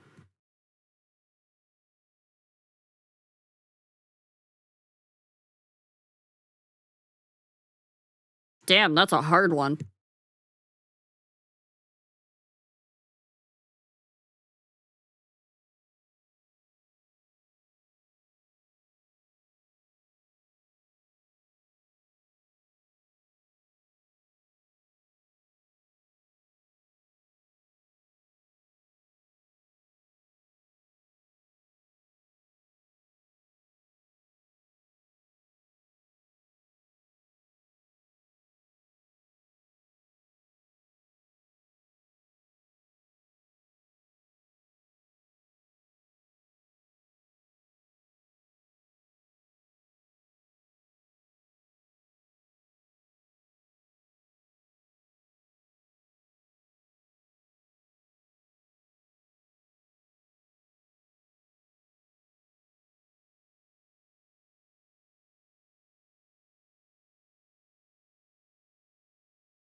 I love Nolio getting excited seeing Pill Pool there. Chat, welcome back. Welcome back.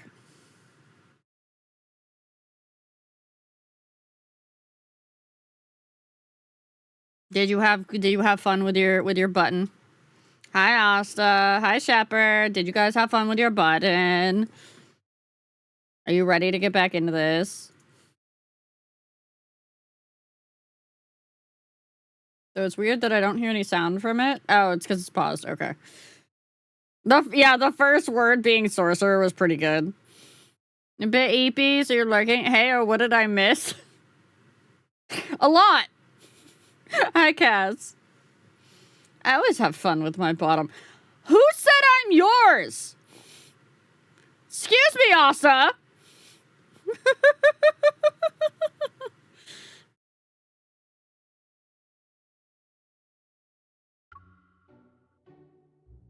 We've gotten to... Who said I met you? That's true. That is fair.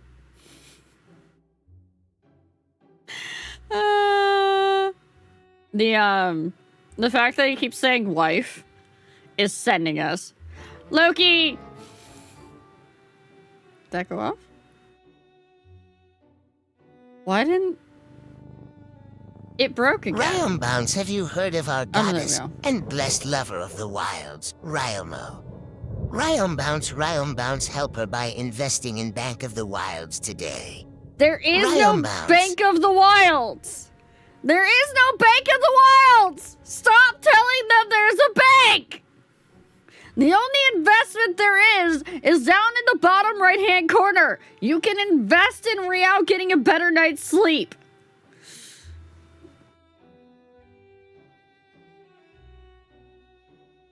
Thank you, Asta. I appreciate that. Yes, there are multiple rivers in the wilds. Nolio, we actually have a map now. Invest does not equal bank. I'm 3 stouts in, so I need the tea. River. I hate it here. I hate it here.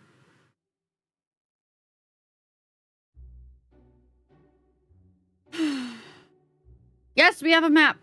The map is pinned in the menagerie. If you have a sub and you are part of the Discord, as long as your Twitch is connected to your Discord, you have access to a special channel called the Menagerie, and that is where we talk about special secret sub stuff.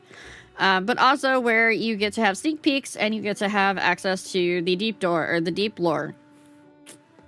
And if you are super, super special, as in you have subscribed at tier 2 or tier 3, you get sneaky peekies of upcoming stuff.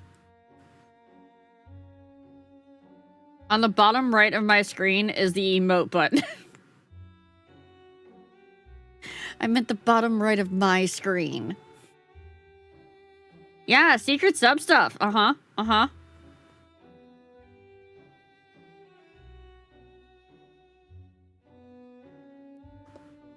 In the room, all eyes are on us. He hands the old book to me.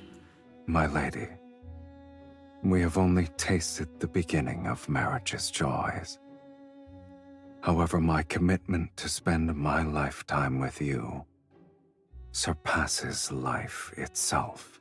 He did not! Holy shit!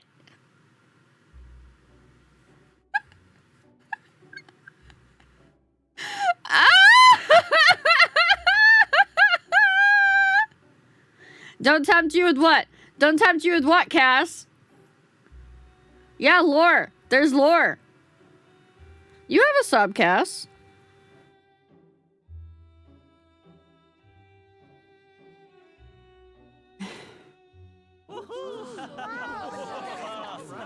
I believe the Count wishes to extend an invitation to his wife for the next dance.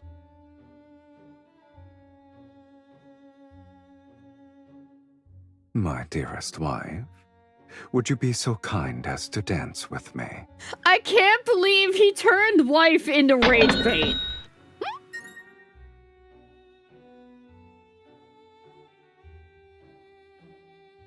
Loki?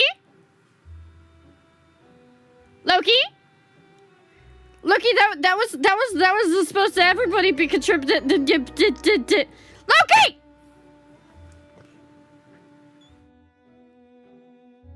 Thank you. Thank you. Thank you for investing in Riao getting a good night's sleep. Goodbye to the investment bar. Thank you to Sai for the gift sub. I'm gonna go have a feeling for a moment. Thank you. I was gonna be like, if they got it to like halfway, I was just happy if you guys got it to halfway. I was gonna end it and I was gonna be like, I'll just go get, I'll pay for the rest of it. Thank you.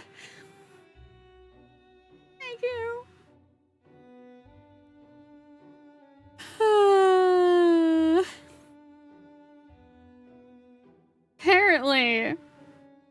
Apparently get loved on. Thank you. No, it's not the gift sub button. No. It was the throne bar on the screen that hasn't been there. It hasn't been 18 hours? From what?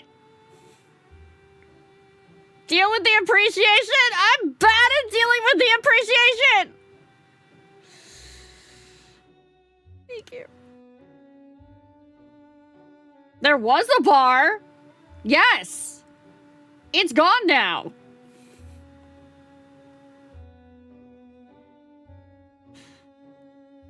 It was on the screen, Sai. It was literally in front of me on the screen. It's gone now. Rao can hide behind words now to cry if she wants. I can! So maybe we should continue with the wifing. You need a new bar! No, I don't. No, I don't. The bars don't need... No. No. Ramadia, enjoy your peach apricot green honey bush tea.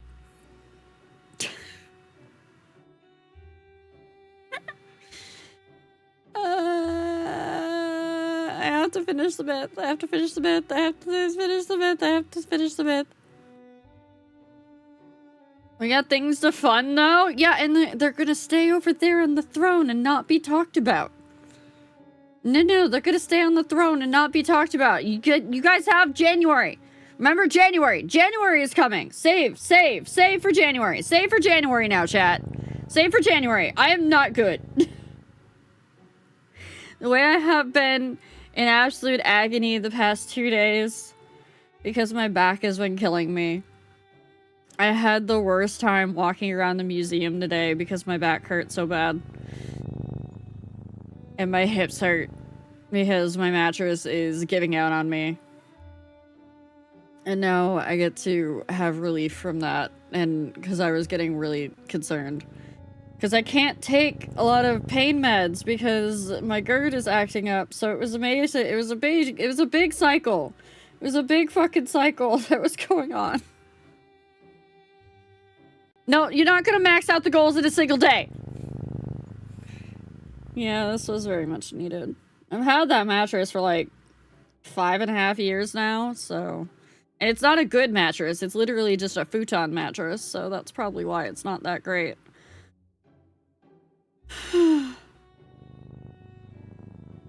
Okay. Thank you. Thank you, guys. The worst part is, if I cry, I'm gonna make myself hurt. I'm gonna make myself hurt because my nose is all stuffed up, congested.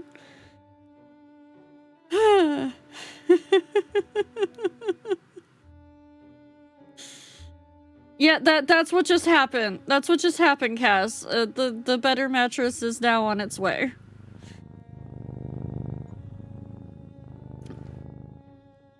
Yes, Vampire Man, who wants to rage bait us with wife.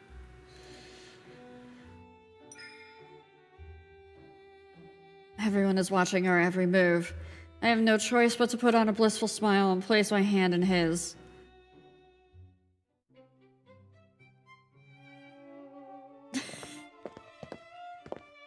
Silas gracefully leads me onto the dance floor.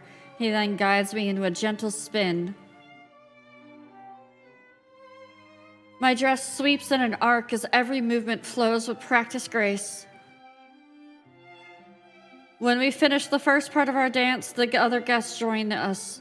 Their soaked garments ripple outward like waves. Where did you hear that story from? Did the previous mages who summoned you reveal it? I came up with the fantasy myself. He made it up! It happened decades ago. No one remembers it anymore. People will believe anything you tell them. Our dance elegantly continues as we move into a corner of the banquet hall. A decorative mirror with a golden frame catches my eye. He holds me with one arm as I follow his lead. I lean back and turn my head. I'm startled to see only myself in the mirror. My dress twirls and I raise my arms. I feel his grip on my waist, yet the mirror only shows me dancing alone.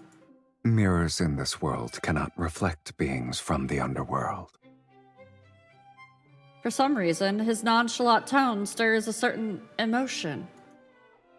I hesitate before using our dance to lead him elsewhere. Are you afraid they'll discover my existence? To these people, I shouldn't exist. To them, neither of us should exist. So, we're the same. Curious. A mage compared herself to a fiend.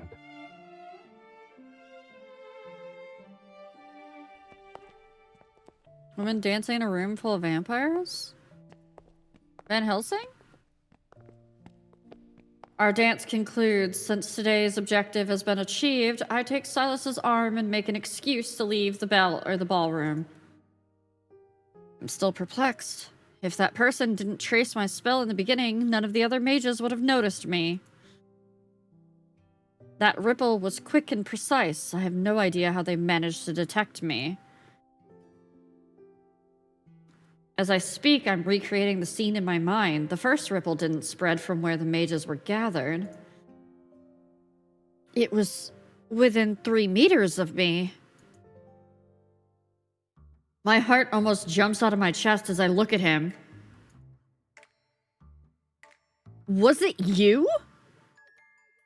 Don't let your mood be so easily affected. Remember, we're still in someone else's mansion. Our actions at this ball will become the gossip passed between guests. Is fighting your husband who gave you a precious item a wise choice? You motherfucker. I grit my teeth before forcing myself to smile for Marquis Swain as he comes to bid us farewell. By tomorrow morning, the tale of your loving devotion will be known throughout Velmure. Today's ball was truly memorable. Once we're home, we'll savor it for a long time. He knows what's gonna happen to him when we get home. Wouldn't you agree, my beloved?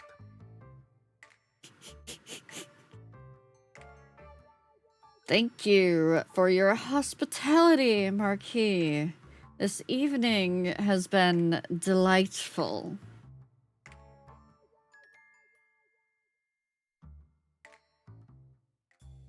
We shall take our leave. I hope you'll rest well. This mansion is about to be destroyed.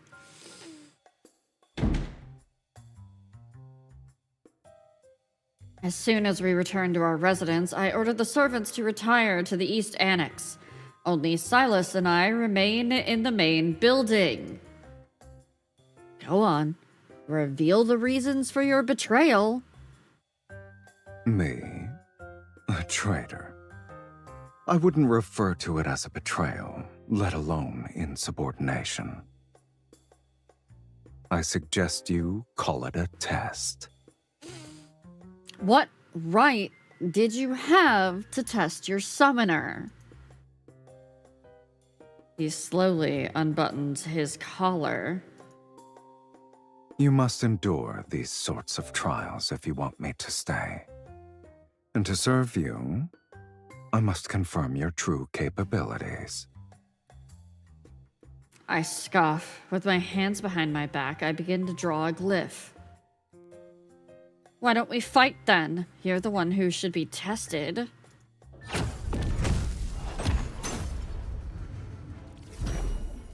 We attack almost simultaneously, and energy warps the air.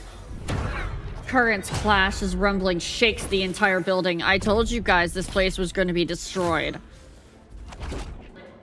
Don't aim your attacks to the right. You'll hit my 300-year-old portrait. You're so cautious for a simple duel. And you desire to enter the sacred core. Let's assume you break those antique vases. Who will provide an explanation to the housekeeper tomorrow? I could destroy all those portraits in that case. We can say your ancestors' spirits appeared at midnight for a family reunion. He laughs as he speaks. His staff sends out a stream of black-red energy orbs. Also, can I get someone... Hold on. Actually, wait. I'm gonna do this myself. Give me a moment. Give me a moment. Hold on. Find Sari Berry in my DMs. So I'm doing the new Vampire Silas myth right now on stream. And they're just fighting all the time because they're combat sexuals.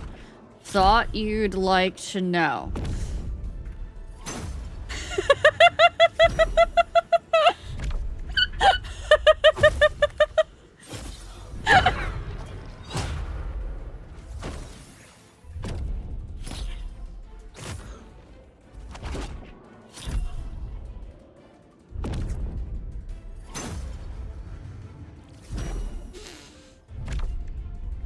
Hey, I gotta tell Sari about it so she at least knows that she can go watch the VOD, okay?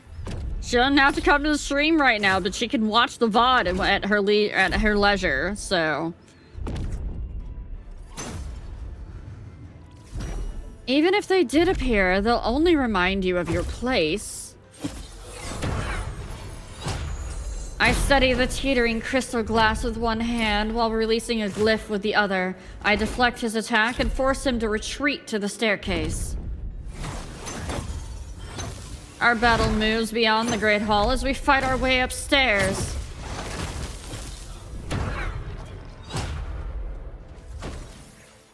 Gotta take it to the bedroom.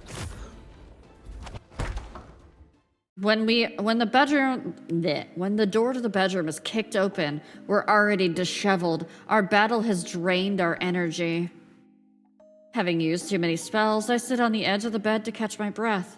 Silas rests on the carpet and tilts his head. Neither of us are dead. I suppose we'll continue this at another time.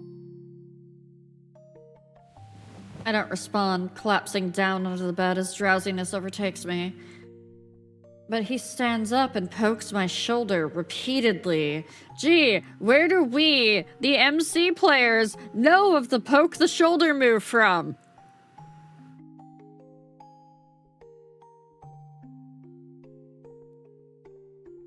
For those of you that don't know, when we play the crane game, they encourage us to poke the guys in the shoulder repeatedly.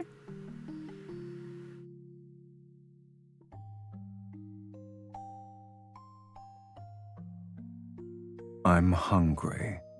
Let me drink from you. You sound like such a whiny child when you do that. I don't even have the strength to glare at him. I roll over instead. Leave me. Yet Silas lies down next to me on the bed. He leisurely spreads out his limbs. You're not allowed to be here. I turn and try to kick him off, but he lies there with his eyes closed. He refuses to budge. I can't drink blood, and the couch isn't comfortable. You either let me dine, or allow me to rest well tonight.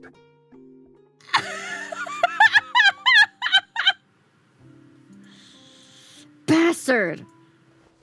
Furious, I gnash my teeth, but I'm too exhausted to keep fighting. All I can do is turn and bury my face in the pillow.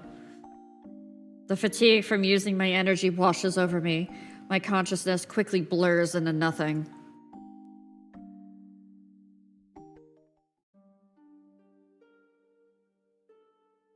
I had a dream. Endless rose bushes line a path enshrouded in mist. I walk forward as the mist grows thicker. Taking a breath makes me feel sluggish. A blurry silhouette appears and vanishes in the distance. I can't help but follow it.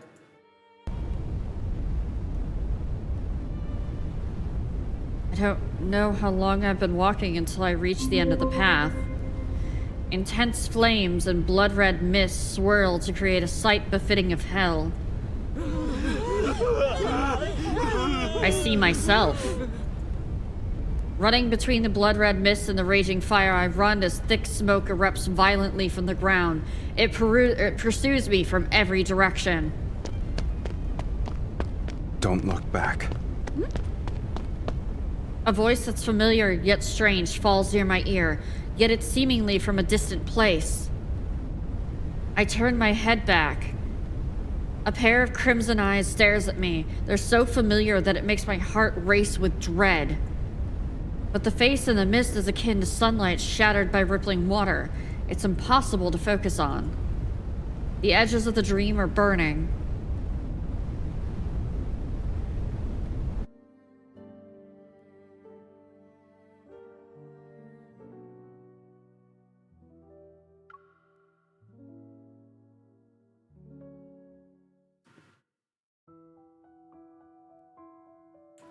Last night's dream repeats in my mind, especially that familiar yet strange voice and those eyes. But I don't want to be preoccupied with such matters until it concerns clues related to the sacred core. A rose in the mist. The poetry and night's whispers in my dream direct me to the same image. I don't believe this is a coincidence. When the dawn's light begins to touch the world, I'm already at my desk. I carefully examine the fragments of ancient poetry. The spaces between verses are hiding incantations?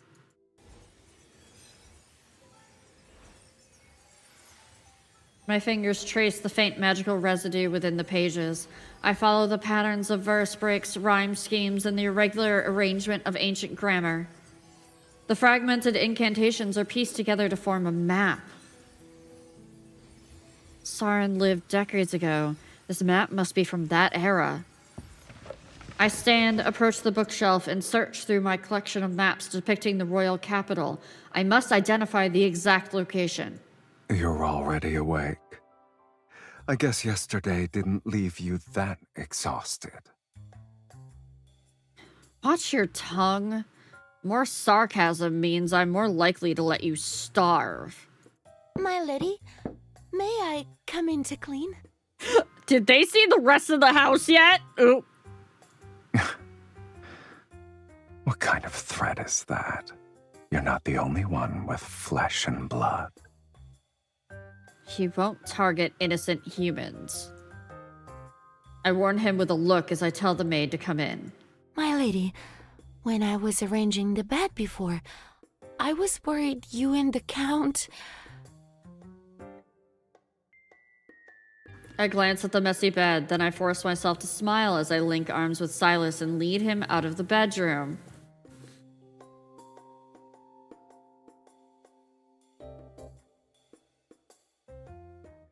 My lady, my lord, this is a painter who specializes in aristocratic portraits. The central part of the Great Hall cannot remain empty. I know this is a tradition for Velmir's noble family, as refusing would only arouse suspicion, so I have no choice but to follow the painter's directions. My lady, please send a loving gaze to the Count. My lord, you may hold the Countess more closely. My lady, you have my permission to lean on me if you're tired. Wait a minute. Doesn't he say that normally too? Like in normal time? Like if you're tired, you can lean on me? I'm pretty sure he says that in like normal time right now.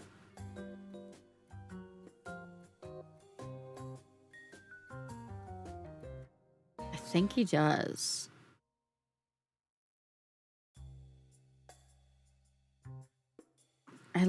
I look at his teasing gaze and force myself to speak with a stiff smile.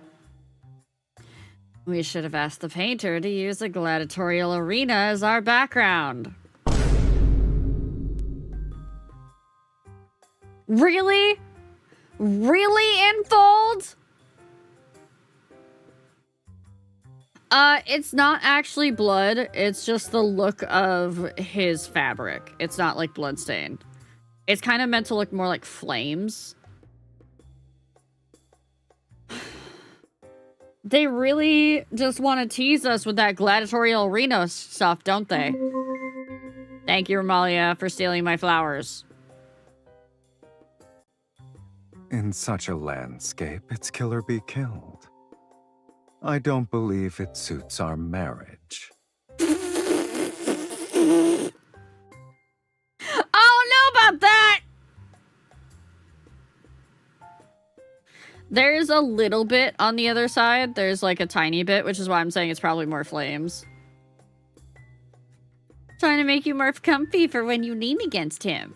After all, not even death can sever our bond.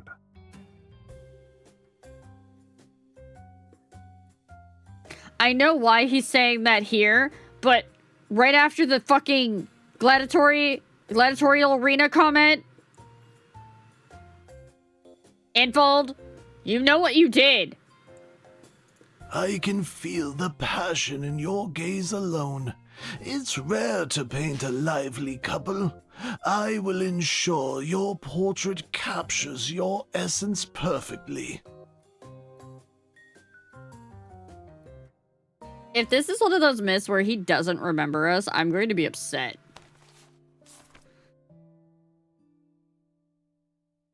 I rub my sore shoulders as I copy the poetry collection's hidden map onto a thin piece of parchment. Then I compare each section to old maps.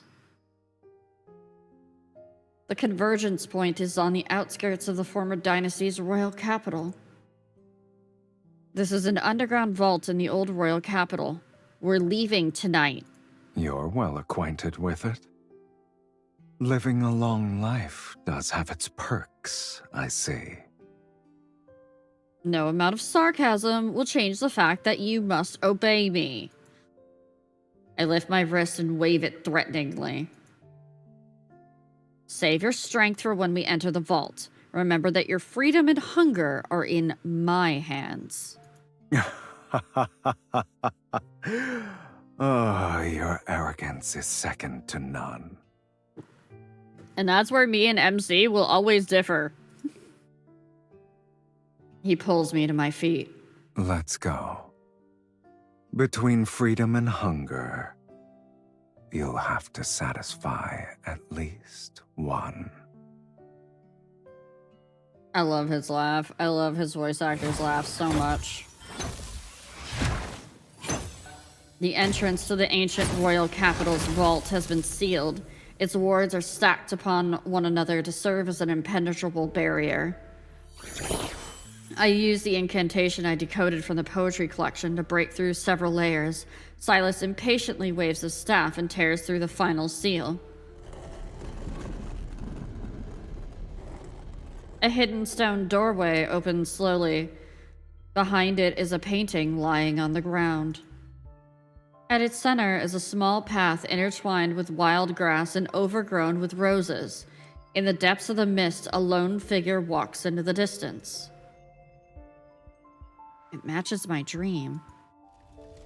The painting and images from my dream come to life. It's as if flames wrapped in thick smoke might erupt from the ground at any moment.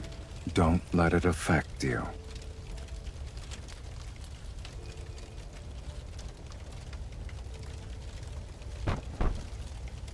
Silas taps the canvas with his staff.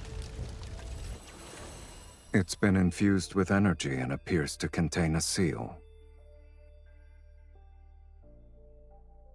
If it's a glyph, we should be able to decode it.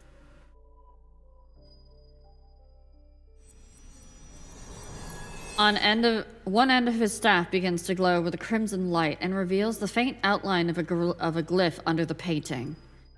Layer by layer, the glyphs appear in sequence, but just as they're about to connect, they stop. It won't open. We'll need to utilize a specific method. Why do you sound like you already know the answer?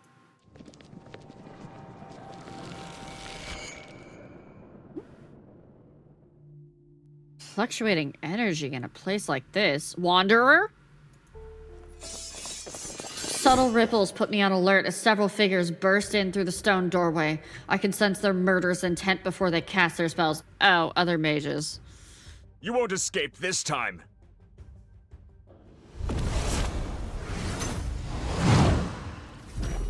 Several lightning bolts fall. The cracks on the ground are reminiscent of a spiderweb, and dust fills the underground vault. Strange. I made sure to cover my trail. How did they find me so quickly? I thought you'd be more secretive after succeeding at the auction. I didn't think you'd be so proud that you couldn't hide yourself properly. It was Silas! I recall the tracking spell Silas secretly cast at the auction. You again?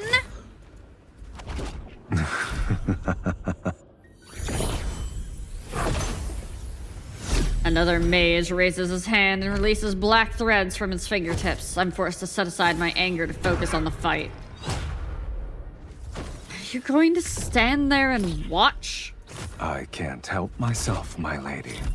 Your fight with them was too captivating.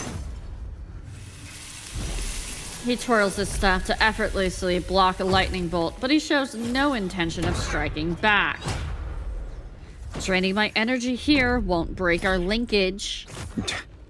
We won't know until we try. Asshole! Intricate glyphs rise with incantations to conjure silver rings in the air that close in. They threaten to strangle us where we stand. Silas, you're a useless fiend in the underworld. He cleaves through one of the rings. Why don't you go down there with me? And see which of us is truly useless then. I don't have the time to argue with you at the moment. Ah. So we were arguing. I dodge the rapidly spinning rings, retreat to his side, and grab his hand. If you don't help me now, don't ever think about drinking my blood again. Is that a threat or an invitation? Welp.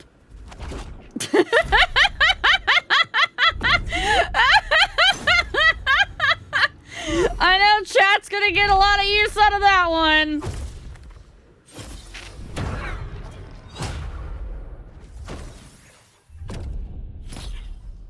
It's an order. Eliminate them.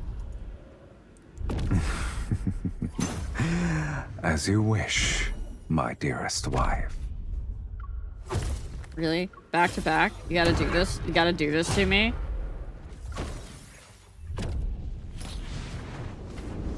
The shadow beneath his feet begins to stretch and twist. A crimson light shines from the depths of his gaze as black-red mist surges from his staff.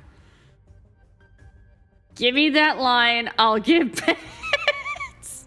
I have to record it first. You gotta give me time to actually record it and to get it uploaded and everything. Amongst the mages, his movements are graceful yet ruthless. Our opponents can't cry out in surprise before they collapse between flashes of blood red light.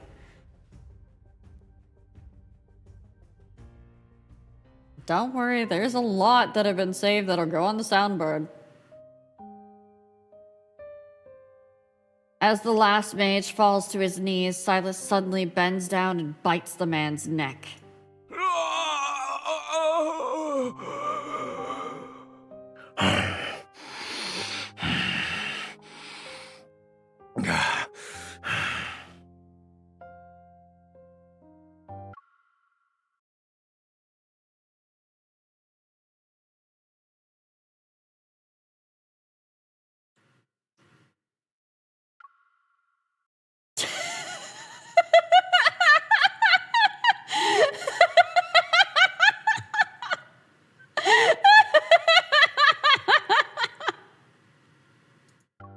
Chat, look away! Look away!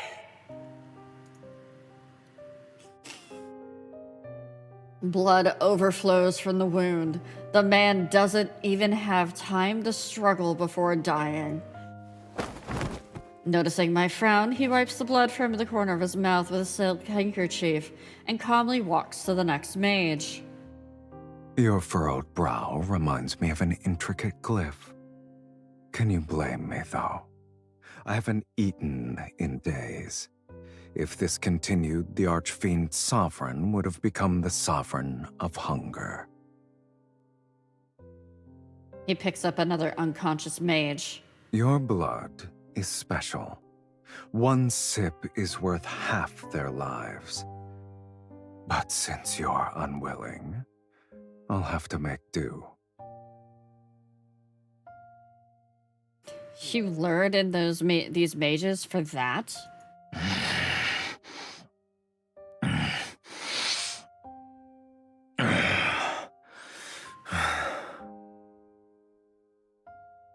I'm not doing 2 in a row. I only have so many voice lines. He bites the man's throat. After taking 2 gulps, a subtle change appears in his eyes. Not necessarily. Blood spurts out and splashes onto the bottom of the painting. As it seeps into the edge, the glyphs flare with an intense red light. A thick blood-red mist surges upward from the glyph and spreads out. In the mist, the stone doors slowly close. Silas, run! I dash towards the exit, but a whisper reaches my ear. You're too slow.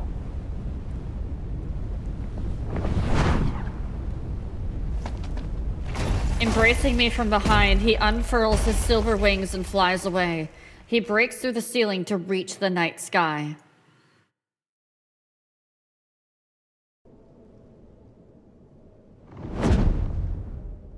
He could have let us suffer there.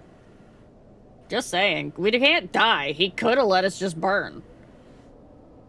At night, Velmir sits under a cold silver, its tiled rooftops reflecting the waning moon's light.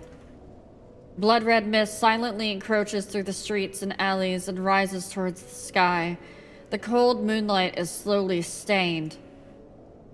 What will this blood mist do to Velmir's people? Weren't you willing to do whatever it takes to enter the sacred core? Yet you worry about strangers.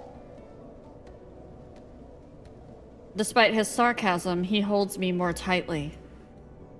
Silas, you never actually asked me why I want to enter the sacred core. Countless people wish to rewrite their lives. You're not the first, nor will you be the last. What about you? Do you wish to do the same?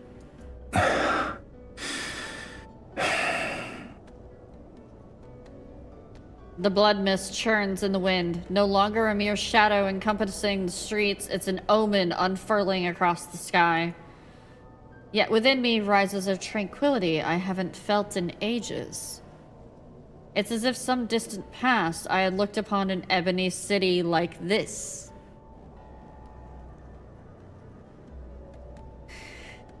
What was the name of the city?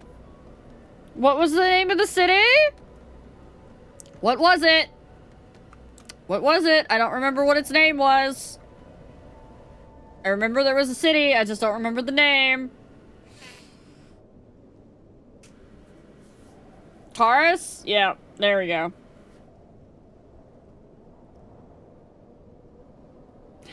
In the future, I'll give you blood. Are you trying to say we'll compromise? So long as you stop giving me these trials.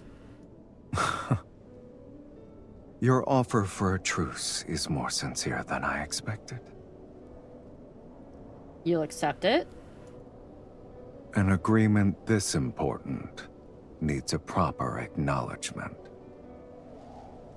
Hold on tight.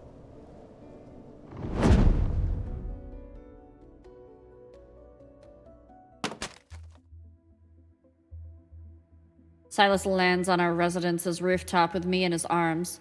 The wind lifts his cloak and the hem of my clothes. I try to jump down, but he doesn't let go. Instead, he sits on the roof with me still in his embrace. He lowers his head to take in my scent.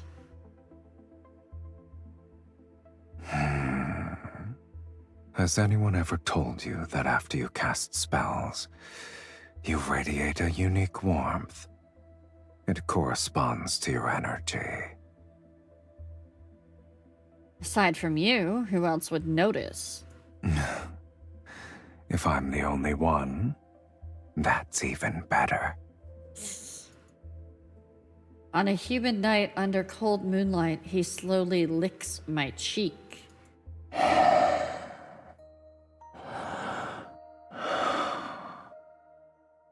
The warmth of a spell's embers on your skin is enchanting. His moist breath travels down my cheek and neck. His lips brush against my wrist and a smile forms on his face. Did you already... I flew across half the city while carrying you. Even fiends know what exhaustion is. As we've discussed before, formal agreements require a proper acknowledgement to be finalized. What kind of acknowledgement is this supposed to be? Despite my internal skepticism, I don't pull away. Since you've agreed, let's sign it. With my power, you shall tear open fate's gates. And with your blood, I'll maintain my invincible form.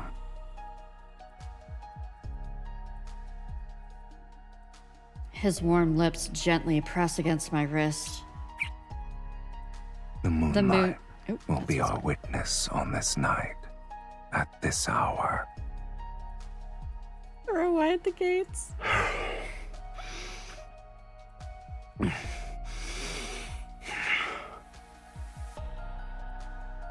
Pain courses through me as sharp teeth pierce my skin.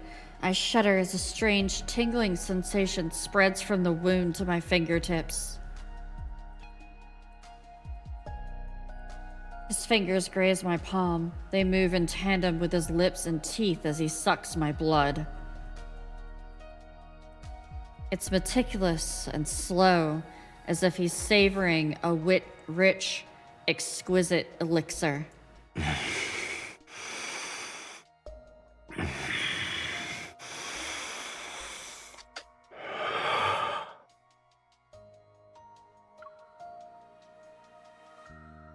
It lasts for a long time until the blood-red mist gradually envelops the silvery white moon.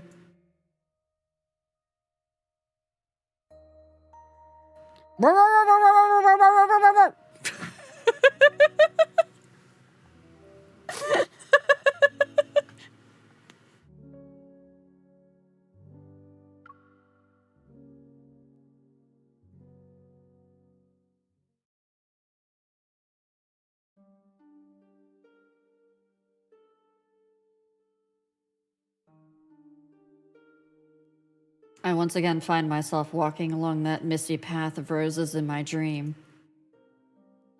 Not just someone's roof, it was our roof. The flowers on either side are no longer blooming. Their petals fade and curl one by one, and transforming into silent ash at my feet. This is the whole myth. The mist clears to reveal a dead garden at the end of the path. Charred vines with roses and snare-broken colonnades. They're akin to memories that lost their life yet refuse to fade. Looking up, I see Velmir. It's no different from a hanging scroll slowly peeling away, its colors fading layer by layer until everything dissolves into gray mist. When the roses bloom again, will you remember who I am now?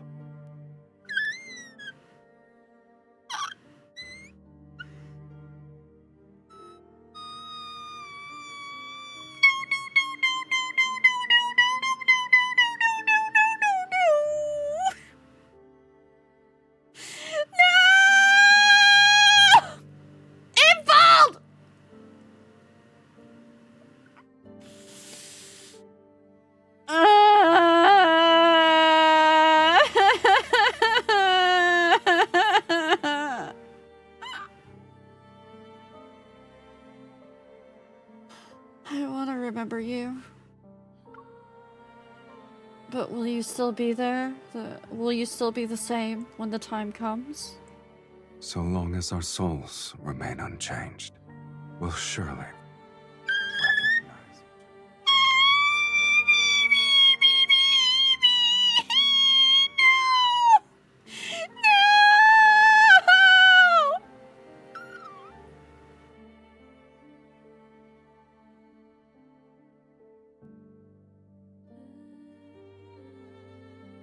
I'm not crying yet.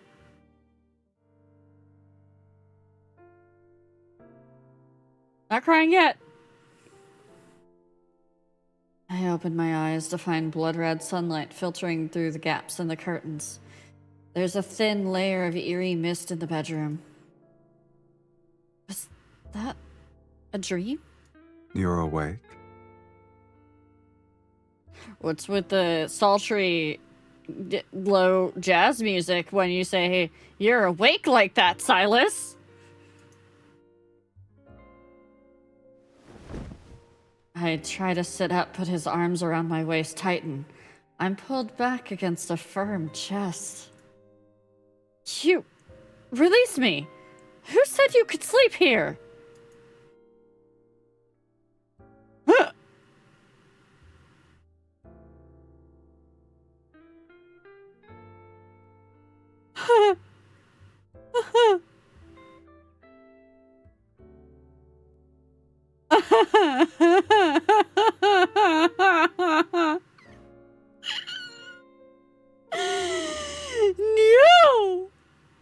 Oh!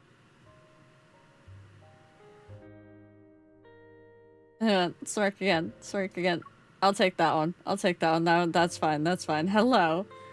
Hello. How you doing? Good morning to you too, Silas. His annoying arms ignore me and make me face him.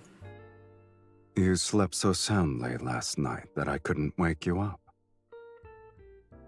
If I wasn't a kind gentleman who carried you back to your room, you'd be sunbathing on the roof. Worry not. When I walked in, I told the housekeeper that you were exhausted from dancing. No one will suspect anything. Are you saying I should be thanking you for your thoughtfulness? I'm honored.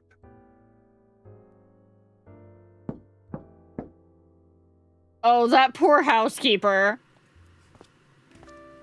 That poor housekeeper's gonna come in again and be like... A maid enters with a tray that has my breakfast. Once she sets it down, she helps me bathe. Did you have any strange dreams last night, my lady? I dreamed of a path covered in roses, and when I woke up, I held a rose petal in my hand. Why is it similar to my dream? What else did you see? I can't remember.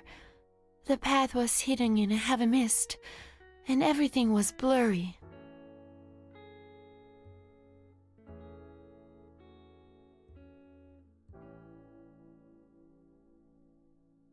I question all the servants, and they say they experience similar dreams. By evening, the entire city is talking about this strange dream. In a world where death can strike at any moment, people believe this is an ill omen. Panic spreads.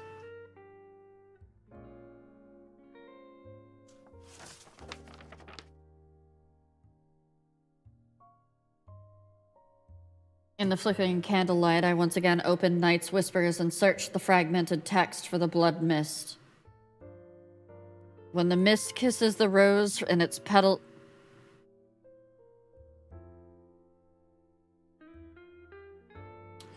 Why did I suddenly hear seal in my head? When the mist kisses the rose and its petals fall, the Supreme shall awaken from its eternal slumber.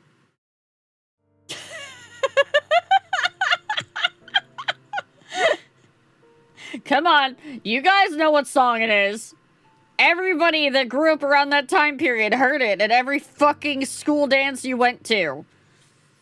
Do you believe this refers to the sacred core? In a book I once read, there was a record of a powerful magic spell.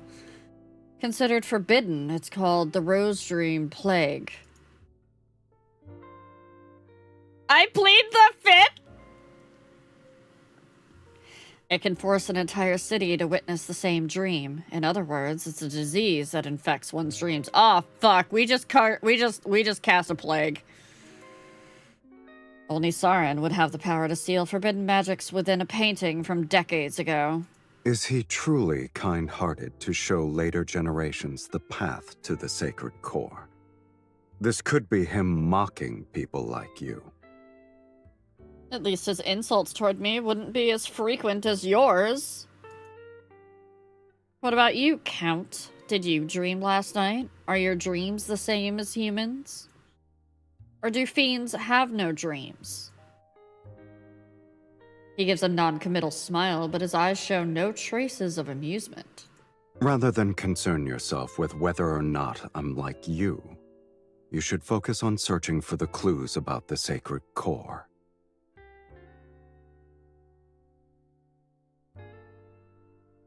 He doesn't answer my question. For some reason, I'm certain his dream had something he didn't want to see.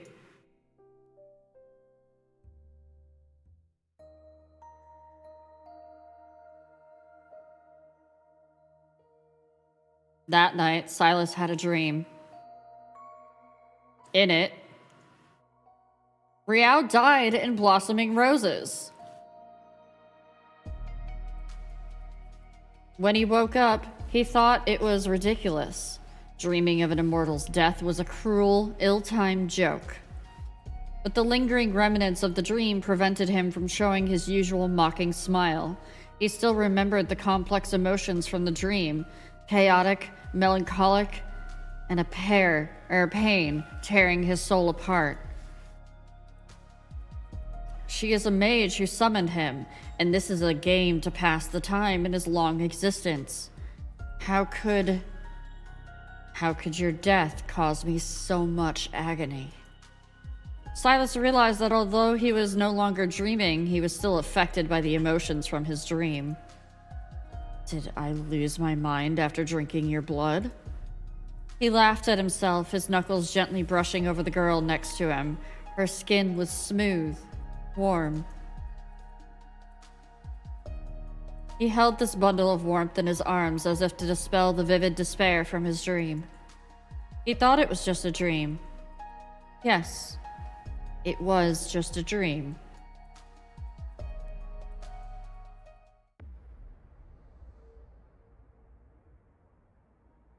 Blood-red mist hangs over Valmure. Stubbornly refusing to disperse, it becomes a veil that enshrouds the city day and night. After the initial panic, people grow accustomed to the sky's disturbing color. In this era where death's shadows looms, no one can predict if they will be pushed into that abyss by fate's hand tomorrow. People continue to seek comfort in magic, and mages use any means necessary to enter the sacred core and rewrite fate. Silas and I follow the trail of clues entwined within the dreams, poetry, and the blood mist. Velmir is a painting slowly corroded by time. Despite our extensive travels, useful information remains scarce, and that's where we're going to pause so you guys can have your button. It is button time. Button time! Realm Bounce, have you heard of our goddess and blessed lover of the wilds, Ryelmo? Realm Bounce help her by investing in Bank of the Wilds today. I've heard of Realm no Bounce. such thing. I've never heard of any such thing. Completely new to me. Enjoy your button, chat.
Hi, Raiders. Hi, Dandy. We're just in ad break right now. So chat is having fun with their little game. I apologize for anybody that's behind ads. You're going to see a whole bunch of typey. So please make sure to enjoy your fun little word game, and we'll be back in a minute 30. Raiders, welcome in. Thank you again, Dandy, for the raid.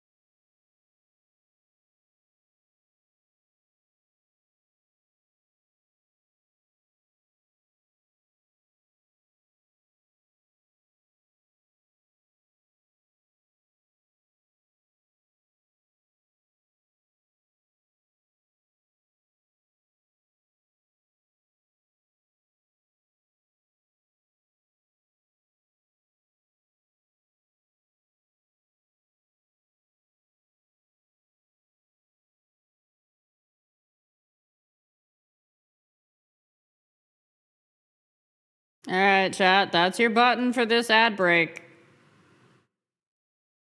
That's your button for this ad break, chat. I hope you had fun.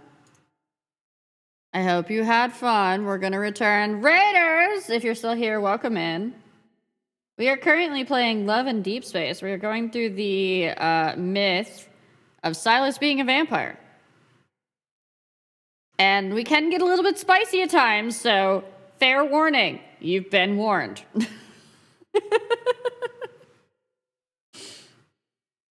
Also, Dandy, if you gotta do anything post-stream, I forgot I had my reverb button on. If you gotta do anything post-stream, make sure that you get up, you take care of those horseshoes, because I know they require a little bit of upkeep, and you stretch all 4 of those leggies out. But, chat, we're gonna go back to, the myth.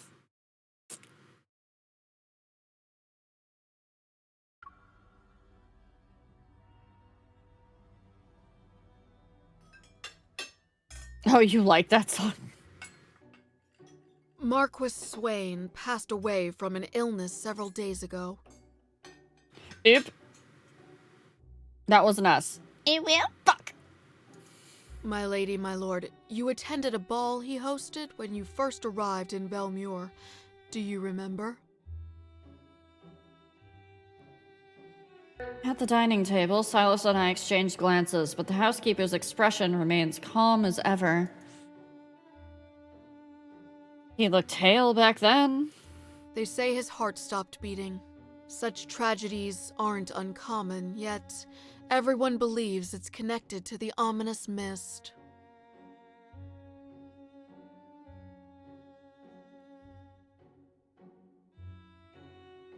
Thanks, nobody told me that sound alerts were doubled this stream yet, and I forgot to fix it earlier, so it's fixed now.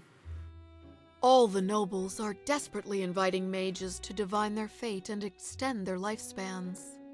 So, we're not trying... So, originally when I saw the trailer for this, I thought we were trying to escape the mist because it was causing a plague that, like, was, like, really bad for us. No, we caused the plague! If my lady and my lord wish it, I can arrange for one to visit you. Meanwhile... My lady, my lord, today's steak is selected from the healthiest calves, raised on farms outside the city. It's been seared at a low temperature with herb butter. The elderly chef anxiously watches as the maid serves the dishes. He casts uneasy glances at Silas while his voice unconsciously drops to a whisper. If the Count doesn't find it beneath him, please, do try it. Silas hasn't been eating the food, so the chef is worried that the food isn't good!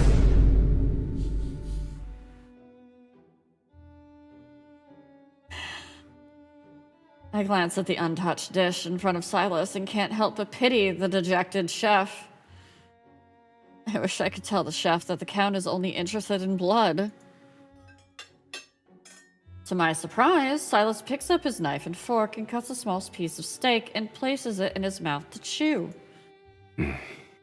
It's not bad. He got a not bad! The chef got a not bad from the vampire, chat. Not bad. Not bad.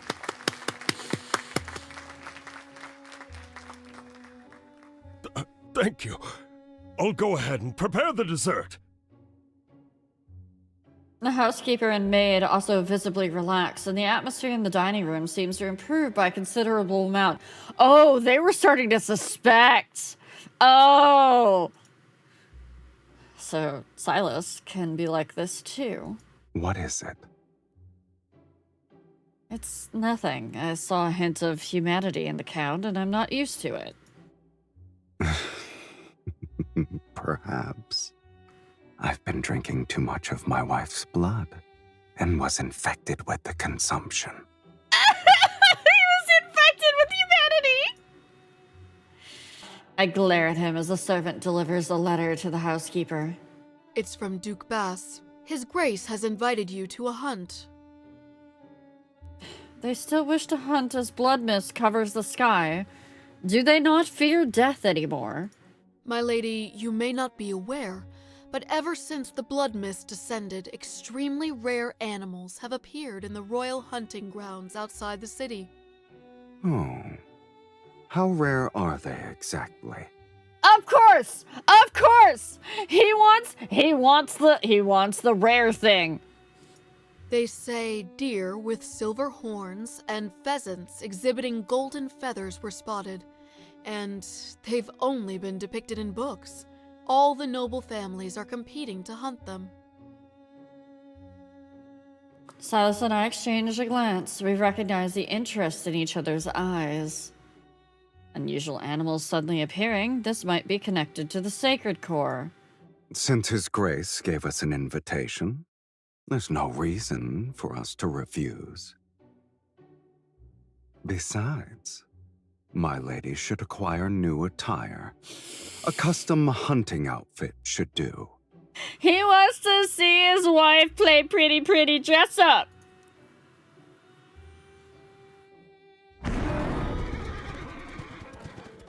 Oh, it was a horse. Sunlight pierces the crimson mist and cascades over the forest located in the royal hunting grounds. Every leaf is coated with a blood-red light. The horns sound and hounds bark wildly as they and dozens of magnificent horses gallop through the woods. They temporarily disperse the eerie atmosphere that looms over the forest. Look, there's a deer with white markings. In the distance, a herd of startled deer races into the forest depths.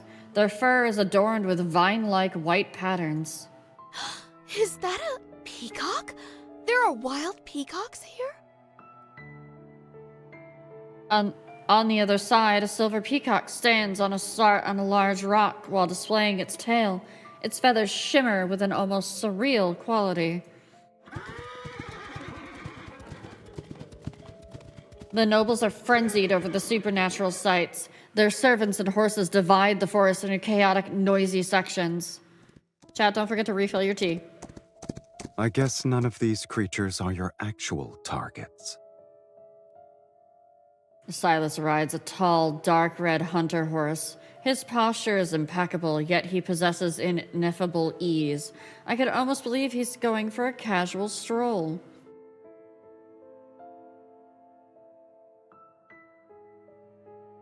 According to the books I've read, when the sacred core is about to manifest, living creatures are transformed by powerful magic. They become incredibly beautiful. Are there any tomes you haven't read? You're a walking sacred core encyclopedia. It's my special interest, leave me alone! Encyclopedias are thick. Those who can only make nasty remarks should be careful, lest their skulls be crushed by one.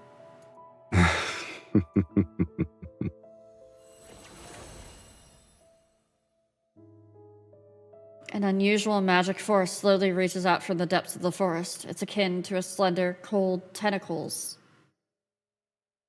Silas? I sense it. Let's follow it. Yes, let's follow the cold tentacles.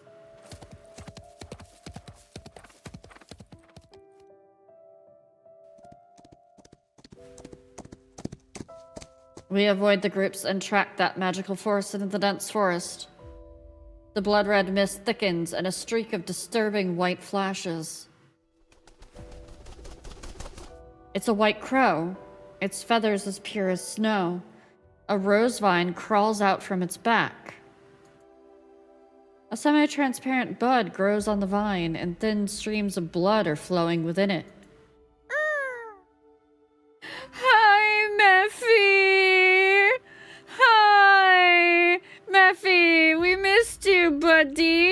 Hi! Hi, Mephi! Someone give Mephi's voice actor a raise.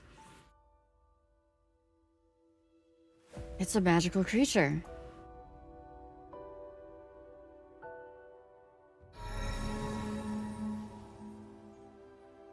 I dismount, my fingers moving rapidly as a glyph appears on the ground. The glyph wraps itself around it, akin to a chain.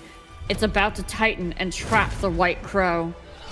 A dozen blurry figures appear in the mist. They transform into sharp spikes and unleash a barrage of attacks. It's not yours! Before I can dodge, Silas is already in front of me. He twirls his staff to block the spikes. You'll be unable to obtain anything with this speed. Silas, these are illusions. I already knew that. The real spellcaster is hiding amongst them. Attack with me. I swing my staff with him. Crystals expand in a glyph and pierce the illusions in the mist. These people severely underestimated the connection between a husband and wife. What do you say, my lady? I suppose you refuse to miss any chance to flaunt our relationship, Count. We trade barbs as usual, yet our rapport in battle flows more smoothly than ever.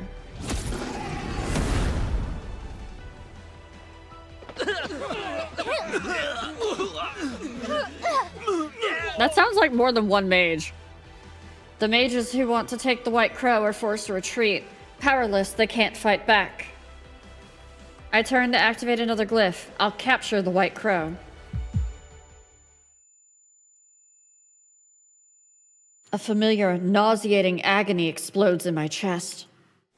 My breath is almost cut off. I fall to my knees in the cold, damp mud, and the power of my glyph dissipates. Why is it even worse than before? My vision blurs. I can only see Silas rushing through the mist. He catches me before my face lands on the ground. Your body. She can't move. Here's our chance. The dozen or so mages surround us and raise their hands in unison. The ground erupts with blinding white light. Accompanied by a deafening roar, spiraling rings of light rise. I can't kill them all when the linkage is limiting me. They need to come closer. 5 rings of light rotate in various positions and mesh together in a gear-like fashion as they close in. My energy and Silas's are draining. Several impatient mages move, hoping to seize the opportunity to capture the White Crow. At last.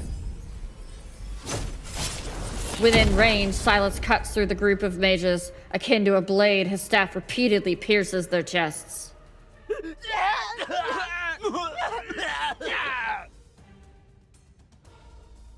You want to drain my energy? Pay for it with your blood. Fiend! It's a fiend who drinks blood! Nobles drawn in by the commotion hide, keeping their distance. Their faces turn ashen as they witness Silas furiously drink their mage's blood. The spiral glyph continues to move and my energy is almost gone. The excruciating pain shatters my body into countless pieces. Silas. He returns to my side, his eyes flashing with a savage intensity, yet they brim with a certain determination. He raises his wrist and pierces his skin with his fangs. Bright red blood winds down his arm. Drink.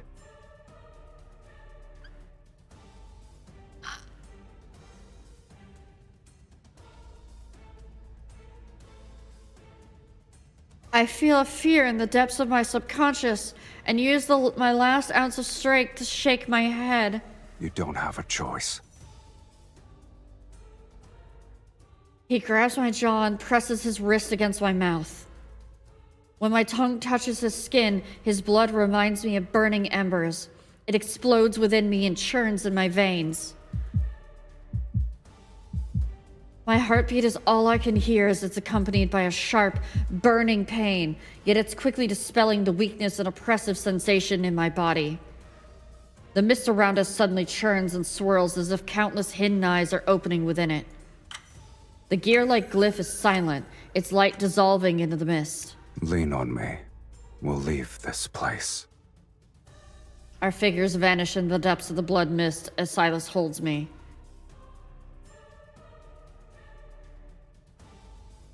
We just drank fiend blood.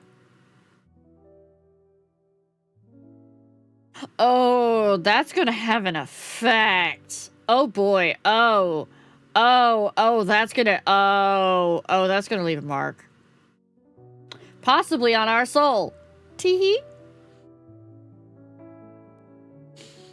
I kind of figured we were gonna have a moment where we were gonna drink his blood, but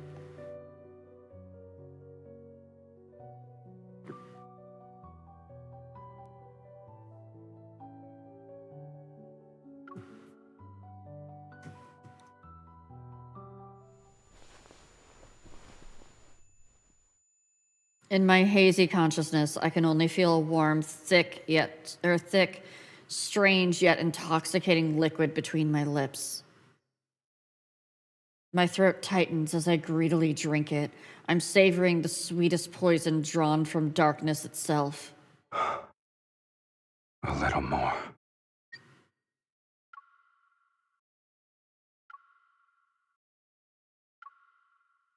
Breathe. You're doing well.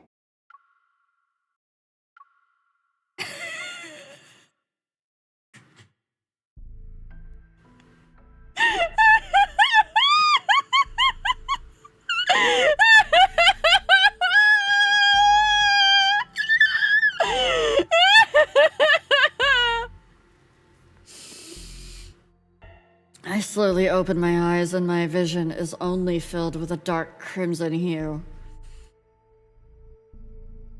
Blood? I realize my tongue is lapping Silas's wrist, his blood slowly trickling down from the corner of my lips. I quickly move back and sit up, only to discover that I'm lying in a stone coffin. It's adorned with intricate carvings. Welcome home, Countess. Where am I? My home doesn't have anything like this. I look around. This place resembles an underground vault with walls made of dark stone. Candlelight casts shadows that stretch into monstrous shapes. Of course. This is my home. I could use another descriptor. Welcome to the underworld, Miss Mage. I kind of wish he had used wife instead. Or like countess or something, like instead of Miss Mage. I wish they had retweaked that line because I would absolutely be like, cut this out, give me that, just give me that. Welcome to the underworld, yes. The underworld? How could a human possibly enter this place? They would have to drink my blood. The metallic taste of blood lingers in my mouth, but I'm not repulsed by it. How strange. The suffocating feeling from before has subsided without me noticing, but the pain inside my body still reminds me of everything that happened. The White Crow. The clues to the sacred core must be on it. I force myself to climb out of the stone coffin, but when my feet touch the ground, I collapse from excruciating agony.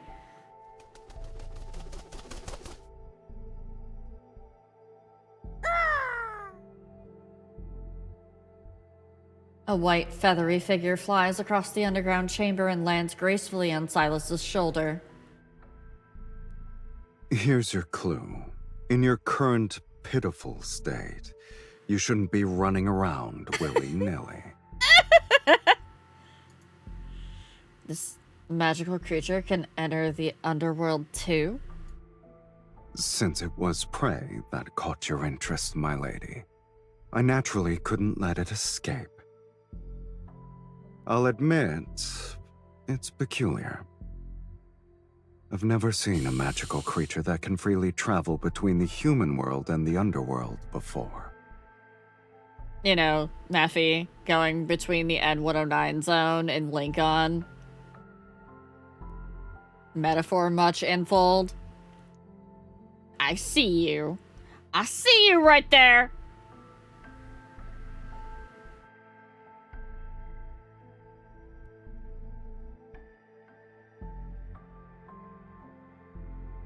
Silas helps me stand. The White Crow shows no intention of flying away. Instead, it tilts its head as it watches me. The vine on its back gently sways with each breath, its bud remaining tightly closed as if it's hiding secrets. I wonder how long it'll take for the flower to bloom. When it happens, what you're looking for might reveal itself. But your weakness has been exposed. Those mages won't give you a moment to breathe anymore. Dragon, his writing is so fucking good. If you leave now, you'll be walking into death's sweet embrace. What's worse about Silas's writing is it's one of those things, and they do this a lot in Love and Deep Space too, but specifically with Silas, what a lot of us have noticed and what we are constantly screaming about is they must have the biggest fucking whiteboard in their writer's room of just like, here's all the little red string lines going back and forth between, we connected this to this, and this to this, and that to that, and all the other things, and oh my gods. Everything can tie into everything with Silas. It's insane. It took them 5 years, and you can see it. Yes. I just gotta get to level 36 to continue the story. Should be able to get through, be able to get there with dailies tomorrow. Yeah, I think it's level 50 that you get to unlock Silas, because you get to unlock, the long-awaited revelry. There we go. Also, hi, Dappy.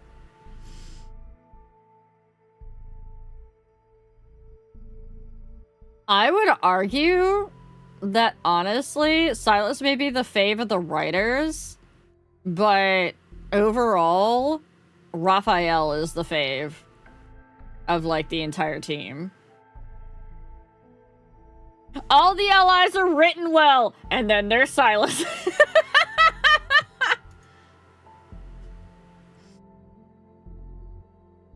His eyes reveal their typical mocking gleam, but there's a hint of genuine concern. I remain silent for a moment, the intense anguish coursing through my blood, or through my body, forces me to lean on him for support. If you don't mind me staying here, then I'll wait for the rose to bloom, Count. I have welcomed you from the very beginning.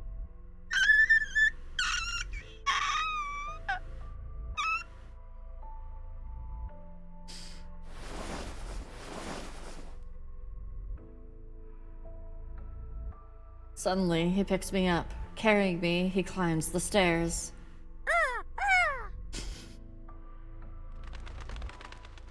Now that you're staying, let's help you become acquainted with our home, my lady.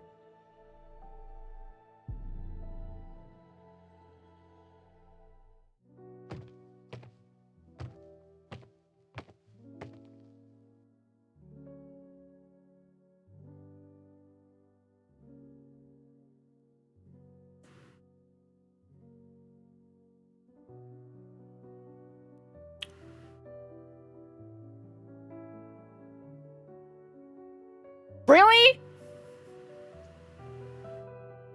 Really? They had to use this one?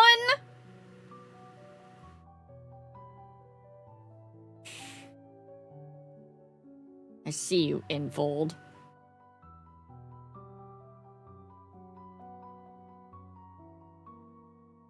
This is fine. Everything is... I don't trust it!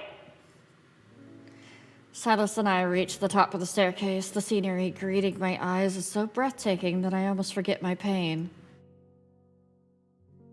Inside the massive castle with its vaulted ceiling, bright candlelight reflects off countless treasures. Its radiance is dreamlike and dangerous. Massive beast skulls hang as decorations. Crystals taller than a person contain strange weapons and items that shimmer with an otherworldly glow.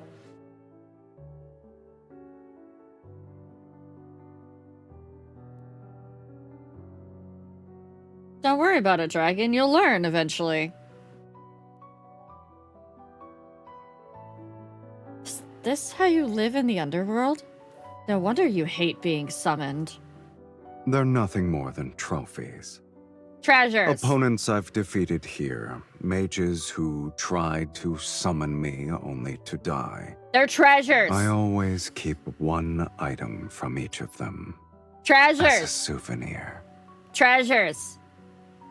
Treasures.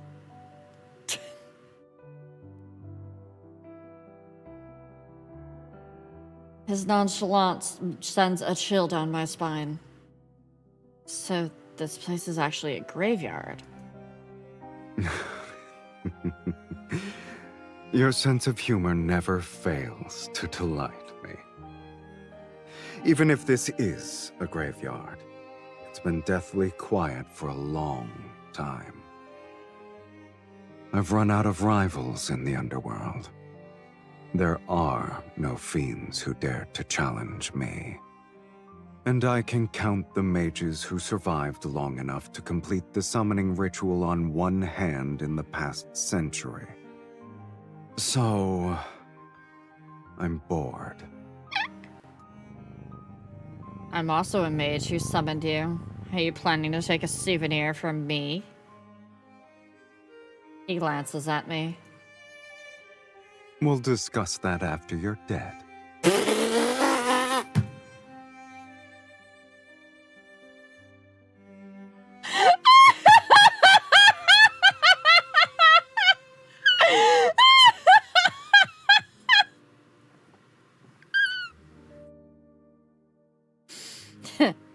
So you also have a sense of humor. It's a pity that the underworld and the human world lack individuals like you who appreciate it. Tappy, enjoy your hibiscus tea. It seems my sense of humor is destined to only entertain you. Aww. As he carries me around to brag about his keepsakes with great enthusiasm, I catch a glimpse of something within the castle. Hi, Pumpkin!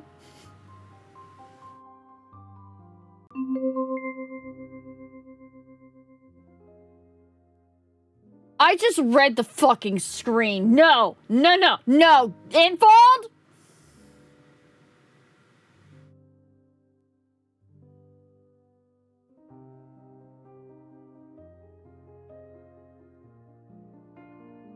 Alright, for those of you that aren't in the know and that don't care about spoilers, come to the front.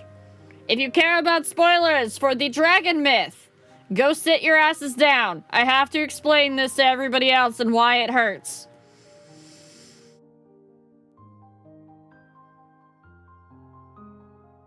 The first time we meet Silas in recorded history that we know, he is a dragon. And we are a sorceress.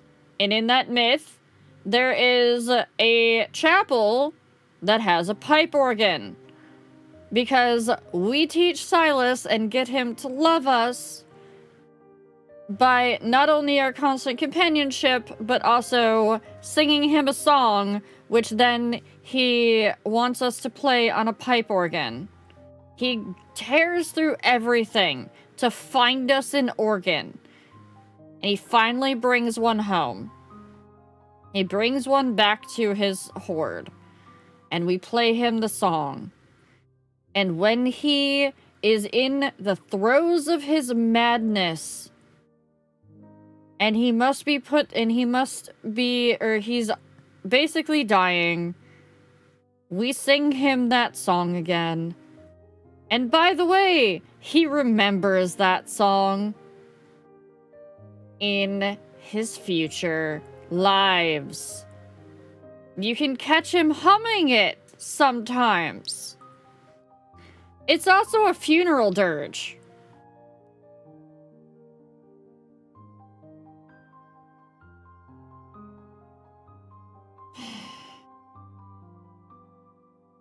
So the fact that they have a pipe organ in this myth is painful. It's painful. It's a requiem. Oh yes, it's a requiem. Thank you, thank you.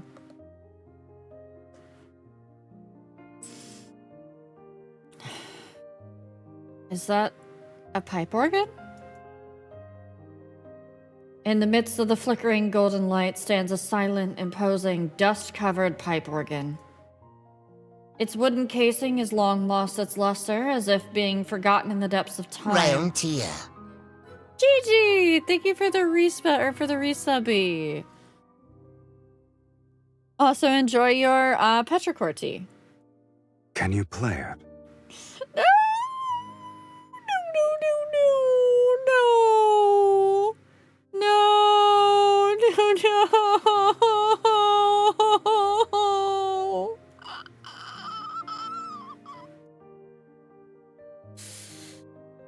places me on the bench and I press a few keys.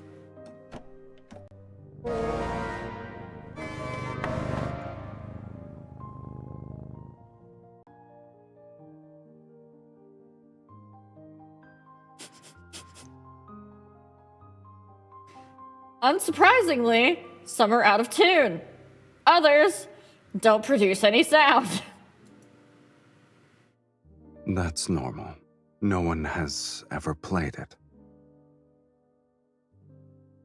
And you consider it normal? A room of treasures arranged around a broken pipe organ. Is it special to you? Silas doesn't answer. He picks me up again and carries me. I'm about to ask more questions, but the sight before me makes me forget my curiosity.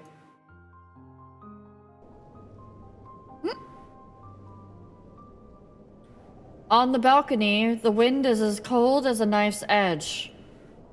The underworld sky doesn't resemble daytime or nighttime. It remains an unchanging gray. The world before me is distorted and fragmented. Buildings of various architectural styles are present as far as the eye can see. It's as if they've been violently pieced together. In the distance, a crimson barren mountain rises. Large rock chunks float around its edges. Beyond that lies a motionless sea. Akin to a glass sculpture, the waves are frozen as they break.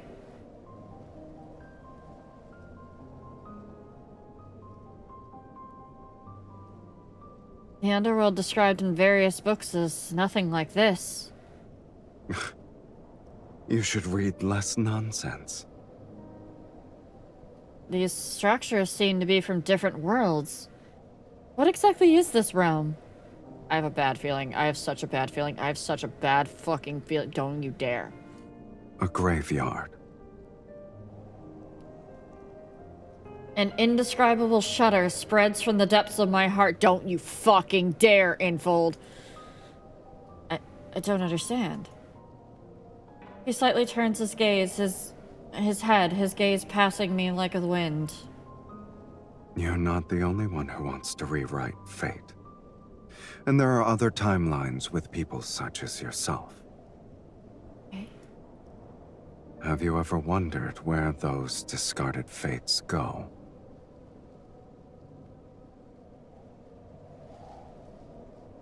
Established cause and effect cannot vanish into thin air.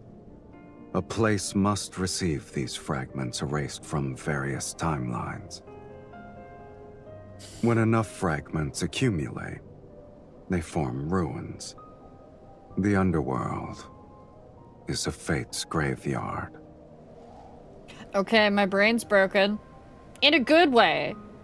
Like, that makes so much fucking sense, because if you think about it, the underworld being a fate's graveyard, because people die, like traditional underworld, people die, they go to the underworld, their fate is sealed. It's no longer, like, they don't go anywhere usually after that. Uh-oh. No! Stream. Behave. Stream. Internet. Internet, behave. Hold on.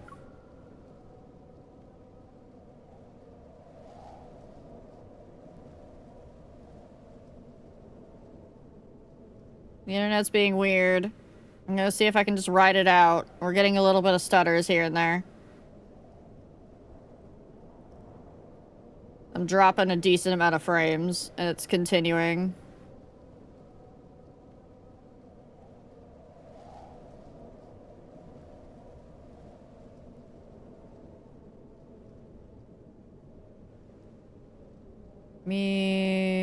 That's not what I want.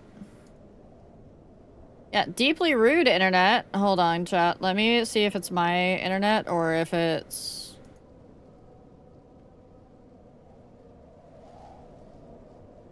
Stream's gonna stutter a lot for a minute, okay? Because I'm gonna run a speed test. Wait. Wait. I threatened to run a speed test and it fixed itself. Cubo, welcome in. Thank you for the raid. Hi. Oh, Monster Hunter Rise was good.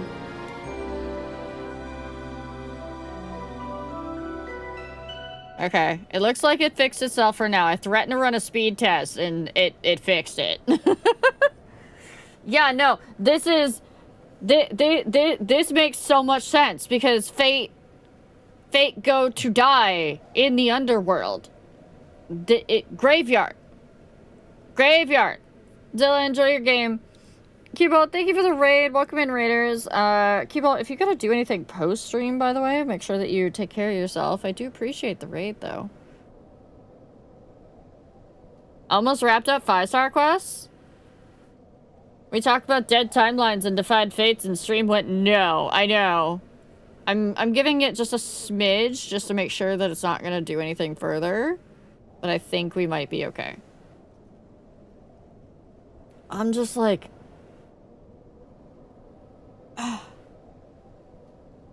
That's so...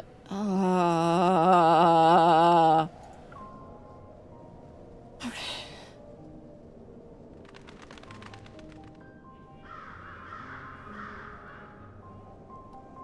Similar to the hunter searching for carrion above a graveyard, the white crow soars in the distant gray sky. I don't know if I'm stunned by Silas's words or affected by the countless energies surrounding me. A ringing noise floods my ears and my limbs weaken. The magnetic field here is too chaotic. Your body isn't strong enough to stay outside for too long. Without saying another word, Silas lifts me into his arms and carries me back. Blood-red mist flows out to seal the doors and windows behind us.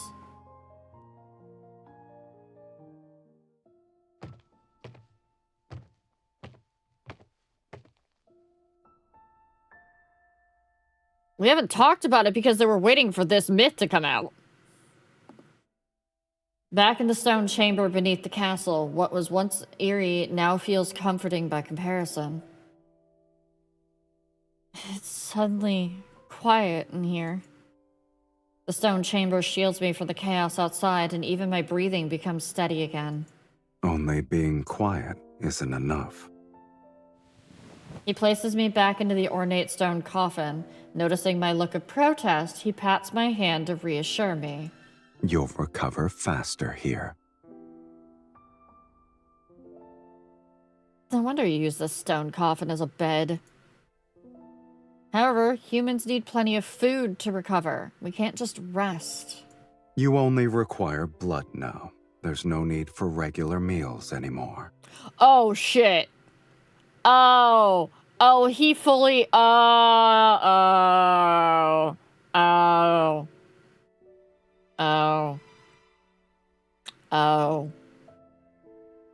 he did the thing.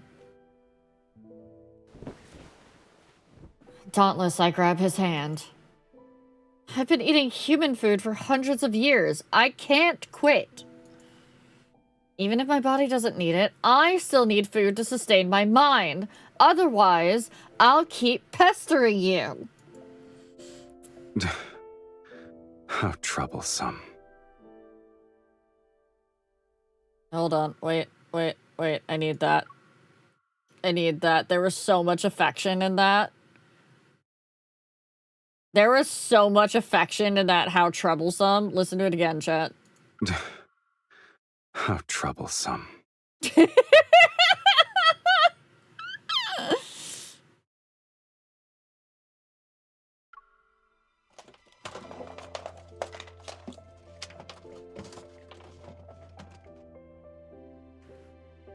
I hear rummaging, then Silas quickly returns with several pouches in his hands. You're fortunate. In the underworld, my abode is the only one where human food can still be found. I wonder who's the unfortunate mage you scavenged them from.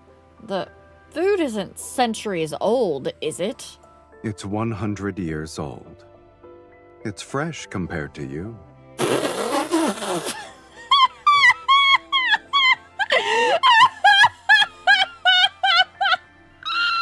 He really just called us ancient! Holy shit!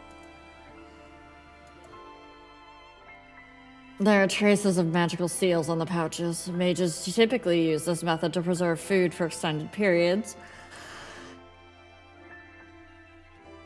But no mage expects their food to last 100 years. Are you going to eat it or not?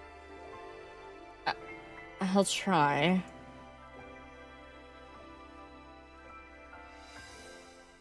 Silas's face shows disdain, yet his movements are swift and efficient as he opens the pouches and lights a fire in the stone chamber to heat the food.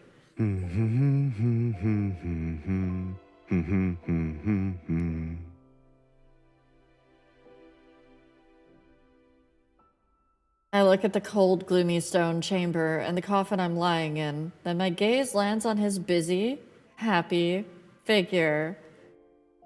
He's domestic! He's being domestic!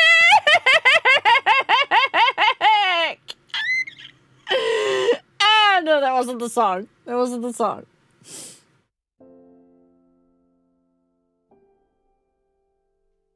Silas, were you this elated when you were alone here?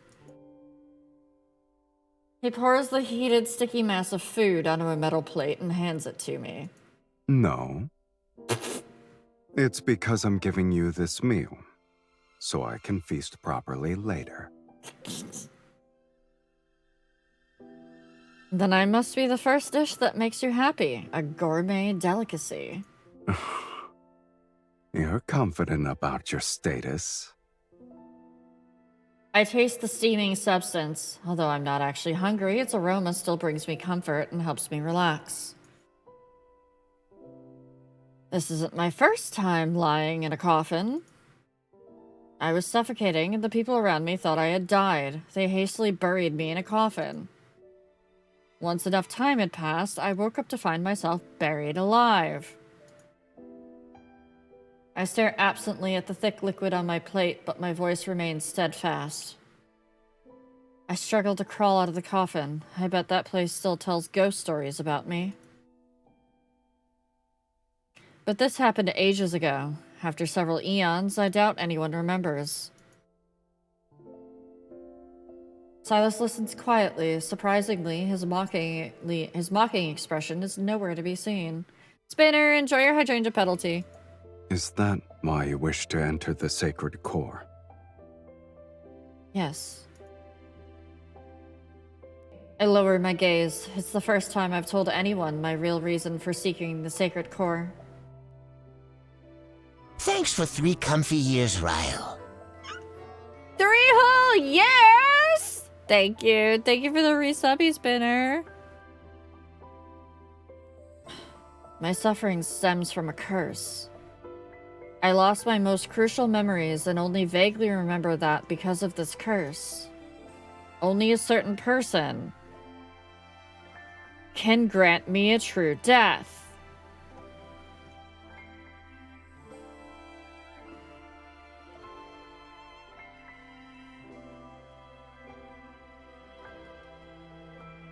Hey, remember that dragon myth that we were just talking about, chat, not too long ago? Yeah, remember that. We cursed Silas in that, that he wasn't allowed to fully die without our permission. But because we ate half his soul and he ate half our soul, we also kind of cursed ourselves with that, and we're kind of Ouroborosing now, and we can't die without him dying, and he can't die without us dying, so... Yeah. That's a whole thing. Thanks, Infold!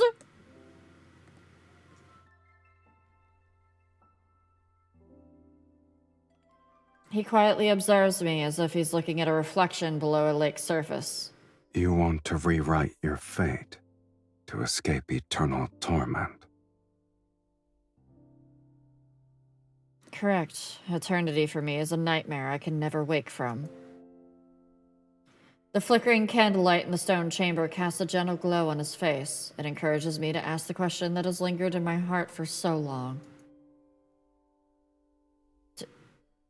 Do you remember why you're here? That's one more thing we share. For better or worse.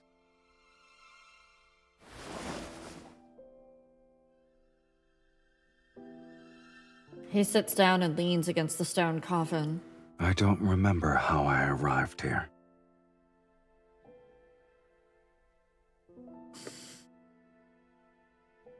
Hi, it's me again. I'm back. I'm back with a lore theory. I don't know if this is correct or not, but hi, I'm back. So in the dragon myth, Silas, in his dragon form, died. He died, and as he was dying, we cursed him to not be able to fully die without our permission. That was on Philos.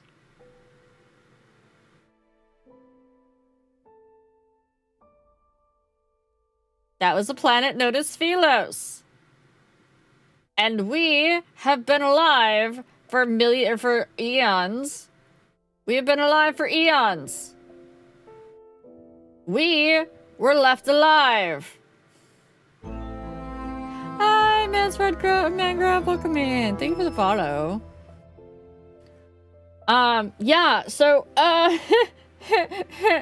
thought, theory crafting here. Just, you know, a little bit. Silas died and ended up in the underworld. And we were cursed to wander. And we have that whole issue that if we die, quote unquote, as MC, we lose our memories. The current MC, when she dies, loses her memories.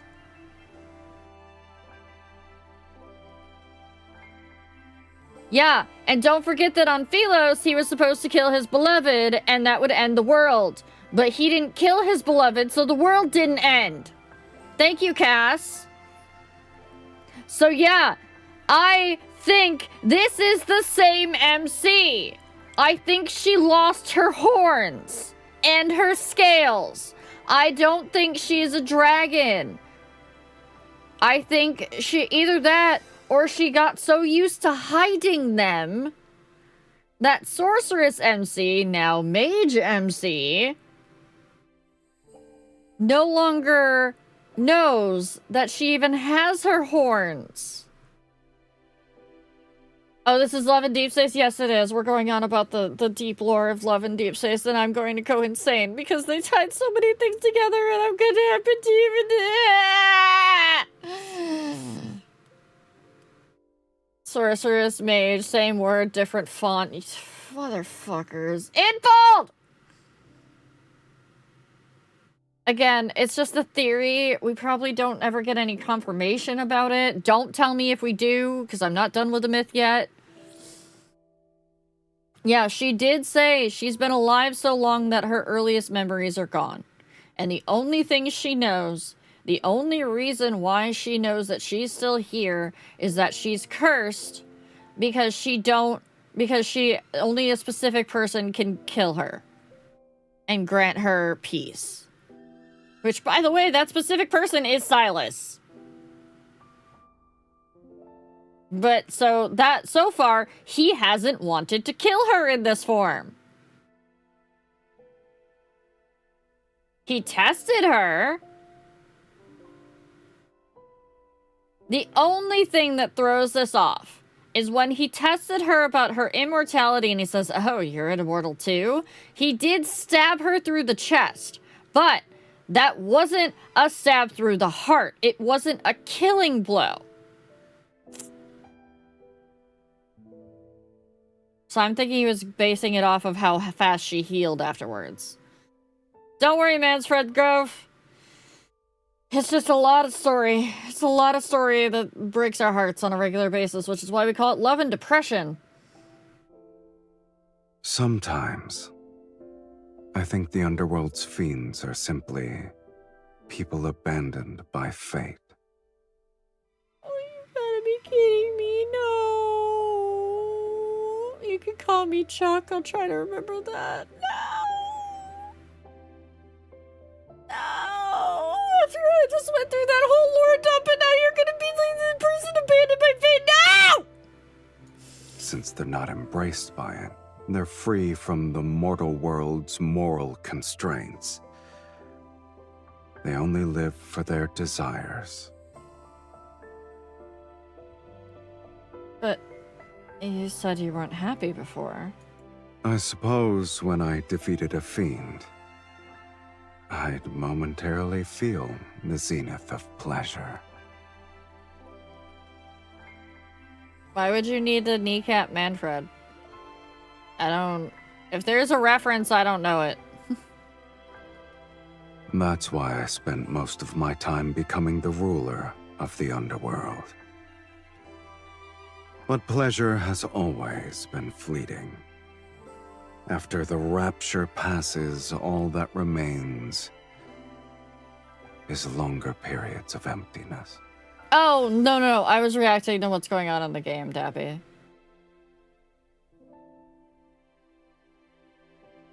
He speaks of his distant past in a detached tone. With time melting bloodshed and brutality, only drifting ashes are left. I understand him, though there's no reason for it. Perhaps it's because I also experienced the passage of time. Maybe my life only has one sensation left. Or to put it simply, we're like kindred spirits.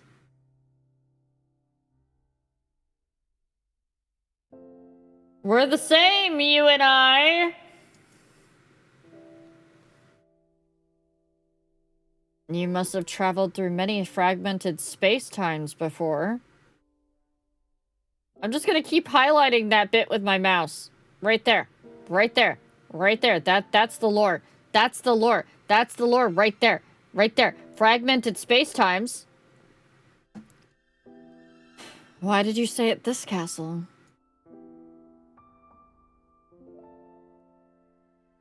He glances at me, his tone making it impossible to tell if he's being genuine. Must there be a reason? This might be the only place where I've seen a pipe organ.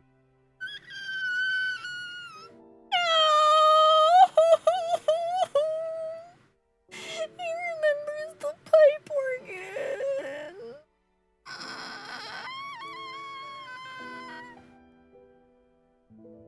Is that so? It's the only object that feels familiar to me. No!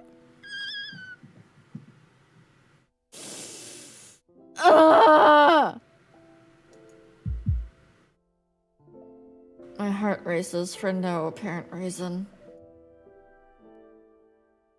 An inexplicable thought appears in my mind. You'll want to watch the Dragon Myth after you go through, long-awaited Revelry Dragon. This castle doesn't have to be so deathly silent.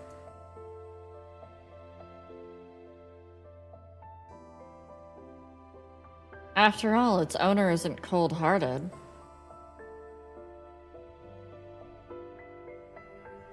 Oh, I have pain. I don't think it's gonna make me cry. Unless, like, they actually, like, at the end realize each other. That might make me cry. But, and I don't mistake me, my eyes are definitely watery right now. They are tearing up, but I'm not, like, full-on, like, bawling. Yeah, that's just... Oh, yeah. 100%. These are the same. This isn't a separate timeline. This is Philos. This is still Philos. Suigan, are you prepared to, like, drive over there and hold Raptor? 'Cause fuck. Raptor's gonna need it.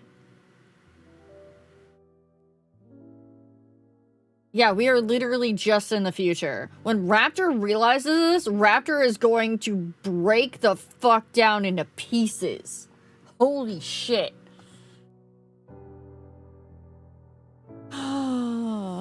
First time finishing Gurren Lagann, the absolute boyfriend, because Japanese romantic comedies hit differently. This is a Chinese romance otome game, so they know their fucking writing.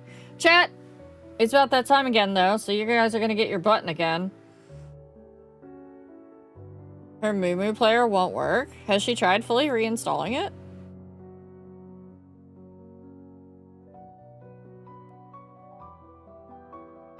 I need to yell. It's making me crazy. Understandable. Chat, it's time for your button. Not that button, Mansfred, or Chuck, but thank you for recognizing that I do have one of those buttons. Where'd the button go? iPad? Not the iPad button. What kind of the iPad button?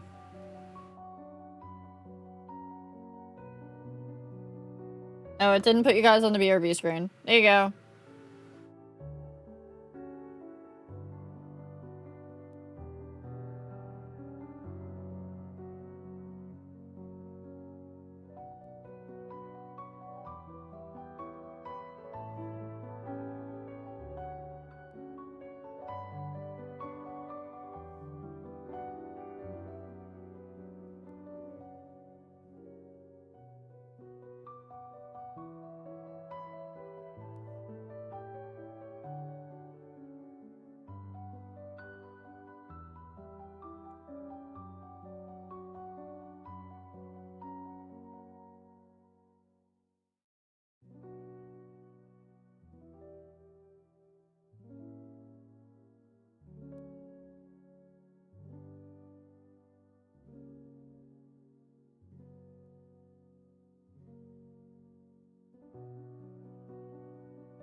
Alright, chat. I hope you had fun with your button.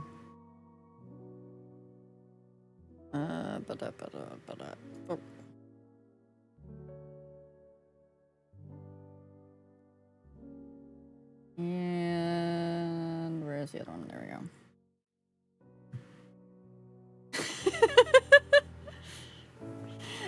You'll get your button back next ad break. I'm sure we'll have at least one more before we end the night.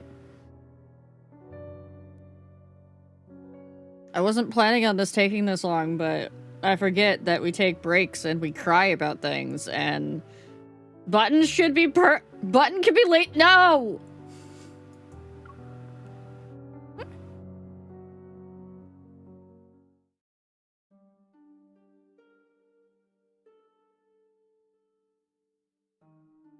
Several days later, the torment inside my body has slightly subsided.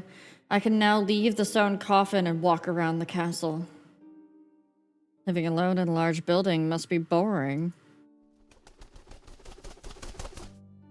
Grayish light pours through the castle's windows as the white crow dives. It's carrying something in its beak. It lands on the railing beside me and opens its beak. A black flower gently rolls into my palm. Is this a rose? It has the shape of a rose, but I've never seen this color before. When did it bloom? I haven't seen the Underworld's gardens yet. I grab Silas's wrist. Oh, not the garden. No, not the gardens. Hello, Persephone. Oh no. Oh no. Hi, Persephone. She arrived in the Underworld and the garden bloomed. Ah! Should we follow it and take a look? You've barely recovered, and yet you've already forgotten what happens when outside energies affect you. I've been stuck here for days. Besides, you can protect me. This is an order. Are you certain your orders still work in my territory?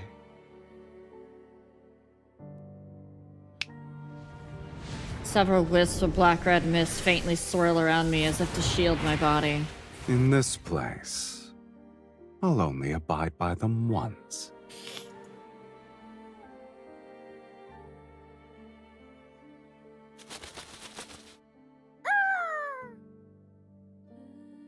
The White Crow leads us to the area behind the castle. The hillside is shrouded in hazy light. To my surprise, a field of blossoming blue and black roses lies at the bottom of the stone steps. The White Crow circles above the sea of flowers, and the scene feels strangely familiar. I feel like I've experienced this before. In a dream? Or maybe they were datura instead of roses? In Velmir, there's a secret garden filled with roses. It has red and white roses in full bloom. I remember seeing a black crow there. It feels similar to what we're seeing now. It's almost like A mirror image.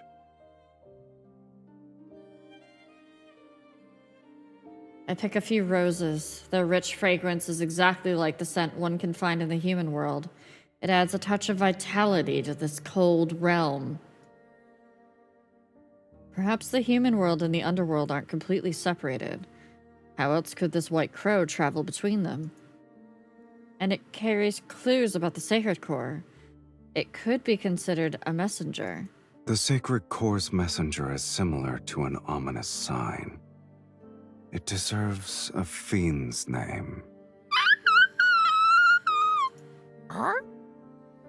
We'll call him Mephisto. It's our son! It's our feathery child! Oh, wait. That just means. That means this 100% ties this into present day. Because he has a crow that he named Mephisto in present day, because Mephisto didn't exist in the dragon myth. Mephisto didn't exist in the dragon myth.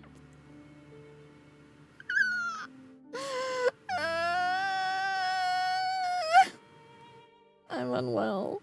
I'm unwell.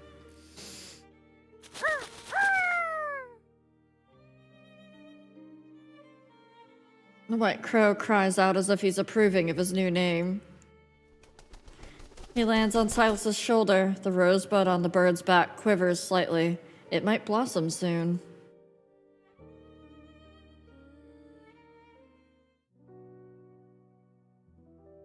Yeah, because I was wondering how this one was going to tie in with present day. Because we know the dragon myth ties into present day because he talks about being a dragon in present day. He leaves us hints everywhere. I was a dragon everywhere. But we've never heard anything other than him referring to himself as a fiend and the fact that Silas showed up as a monster to a little child with wings. That's the only other fiend reference we've heard in present day. Mephisto is the tie to present day.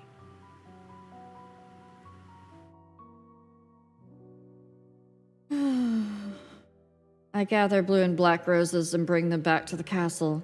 I arrange them at the bottom of the stone coffin. You're bringing an invasive plant species into my territory. The stone coffin is cold, hard, and deathly gloomy. I doubt I'll ever get used to sleeping in it. I lie down in the coffin. The fragrance of flowers envelops me, and it carries a warm sweetness. I've been specifically avoiding TikTok because I know some of the girlies over there have already started like sharing theories and whatnot, and I was like, I can't. I've left all of TikTok. I haven't been on TikTok like at all. Like I'll scroll like a very tiny amount. But as soon as I saw anything that was related to Love and Deep Space anything, I skipped it. I didn't want anything. The roses here smell similar to the ones in the human world. Falling asleep surrounded by this fragrance might give me better dreams. Do you want to try it? Since when did you start believing in these things? I once fell asleep amongst flowers. To be exact, it was in that secret garden I told you about. And you had a beautiful dream. Yeah, I still remember it to this day. Tell me about it. Perhaps I might also start believing. Don't you fucking dare. After you have your own sweet dream, we can exchange stories. I take Silas's hand. He doesn't refuse, and he moves closer as I pull him into the small sea of flowers. Close your eyes and breathe. Doesn't it feel like you're laying in a bed of flowers?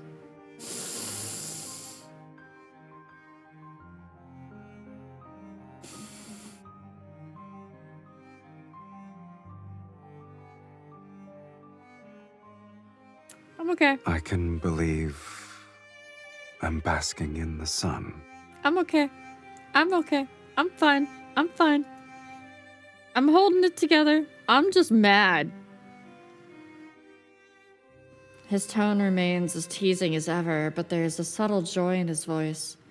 He has yet to let go of my hand. I close my eyes and sense the floral fragrance intensify in the darkness. I become more aware of his warmth that I'm holding. Silas. When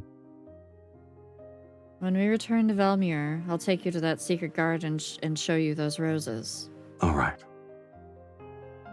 Holding hands, we sleep while surrounded by the fragrance of roses. Yes, she did, or she tried to. She has brought plants into the N109 zone. Thirsty. I'm so thirsty. I don't know how long it's been. My body is overwhelmed with an intense, unexpected desire.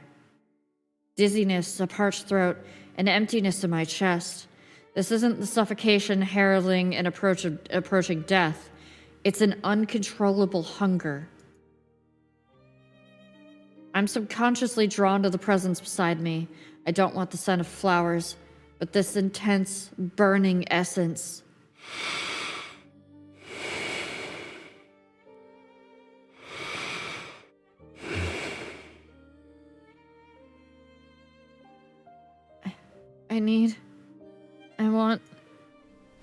I can't help but move closer to the source. Seemingly in a deep slumber, Silas's eyes are closed. I lower my head toward his chest and inhale his scent. His heartbeat awakens a deeper, carnal craving within me. I follow this warmth over his collarbone and his Adam's apple. I'm drawn to the side of his neck.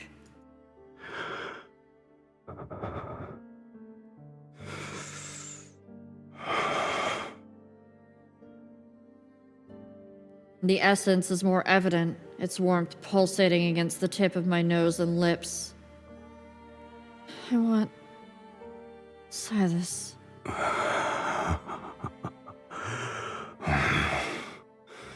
You don't need to restrain yourself.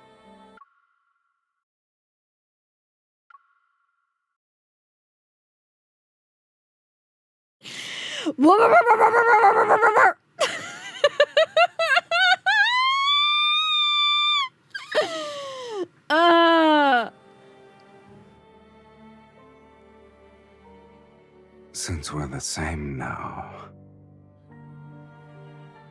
why don't we make an exchange?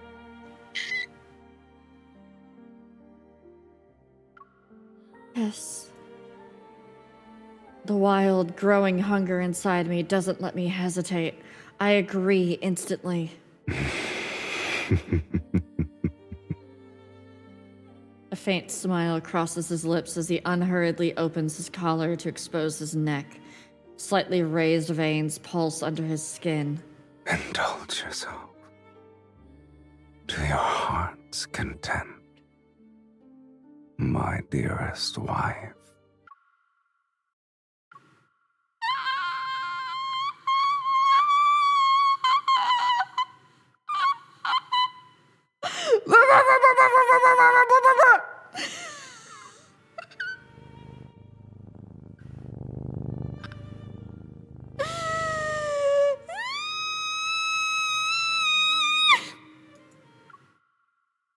Hi, Jin. Hold on. Let me show you how it's going. Indulge yourself to your heart's content, my dearest wife.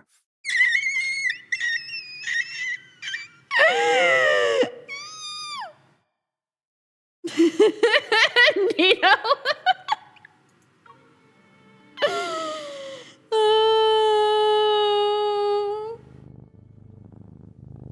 I'm okay. I'm okay. I'm okay.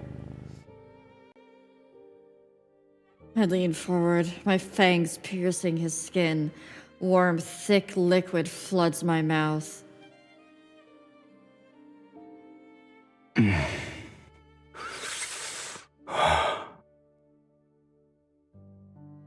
The taste in my mouth is rich, cloying. It carries an intoxicating power that makes me dizzy. I feel as though I'm drinking the night's darkness that has been brought to a boil. Oh yeah, he's flushed. Give it to me.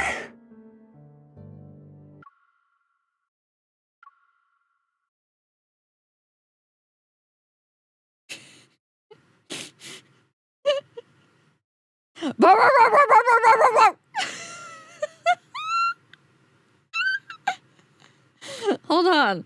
I'm gonna for the girlies in the back there,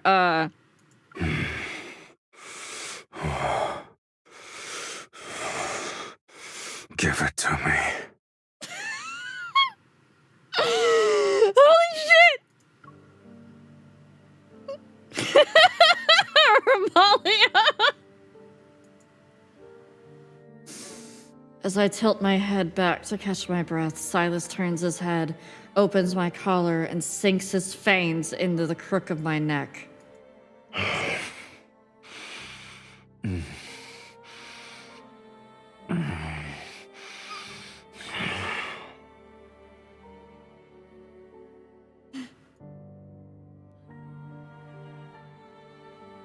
Oh, Alkavik's gonna be so unwell if she does this bit.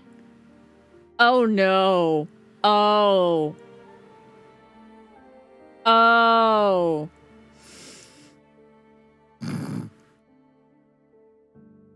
I'm just gonna, like, record the one voice line and just send it to her out of context. Just that one voice line that we just saved. I'm just gonna send that to her out of context. Does Dahlia have the cards? I don't know. My sex repulsed ass becoming more and more Debbie as this myth went on.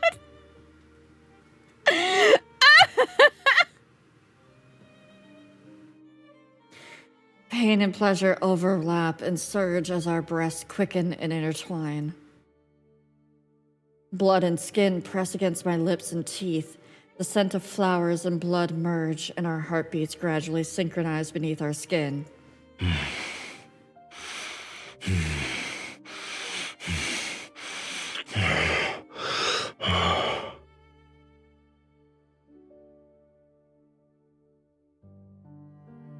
Dark red blood drips from my pierced neck, soaking my disheveled collar. It soon falls onto the roses under us.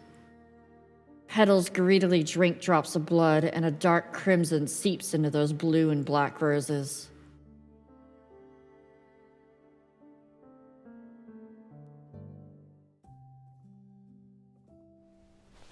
I don't know how long I've been asleep. In a realm between dreams and wakefulness, a slight pull on my skin makes me regain consciousness. Next to me, Silas lies on his side. He holds a soft handkerchief and unhurriedly wipes away traces of blood from the corners of my lips. His touch is gentle, and his fingertips occasionally brush against my skin. They leave behind a subtle yet unmistakable warmth. Did I wake you? You can sleep some more. Dragon, I'm so sorry.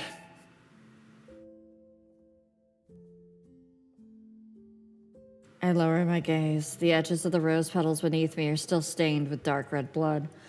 That's partially dried. They're seemingly whispering to me. I recall the burning roses from my previous dream. Their color was the same.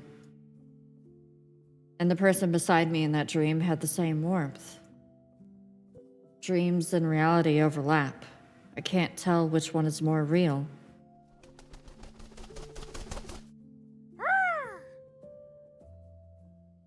Mephisto perches on the edge of the stone coffin, the rosebud on his back so large that it's starting to unfurl. I should be able to return soon. Indeed. Silas' answer betrays no emotion, and my heart, which should be rejoicing, isn't as thrilled as I expected. I'm one step closer to entering the sacred core. I should be happy. My gaze remains captivated by the hand still wiping away blood. His fingertips graze my lips, and his lingering warmth secretly infiltrates my heart to embrace every fiber of my being. Once I enter the sacred core, this curse's shackles will no longer bind me. Doubt lurks, its rusty blade silently embedding itself into my heart. Isn't this what I've always wanted? Why am I hesitating? We know why. We know why. Silas girlies know why. The rose on Mephisto's back blooms more beautifully with each passing day, unfurling one layer at a time. Its petals are akin to ignited flames. Deep within the flower's center are entwined silver thread-like patterns, fragments of magical power. Once the rose is in full bloom, these magical fragments will be revealed, and I'll piece them together then. My body is recovering, but I know deep down it will never return to what it once was. For reasons unknown, the searing sensation follows me like a shadow. It's not as intense as when it suddenly appears, rather it's a constant underlying pain. But I lie to Silas and tell him that I've made a full recovery. Silas is uncharacteristically distracted. He only responds with a slight nod. The unspoken truth between us is that after leaving the underworld, we'll reach the sacred core. These should be the last moments of my life in the underworld. Before leaving, I want to leave something behind. Perhaps it's to prove I was here, and perhaps it'll make him remember me.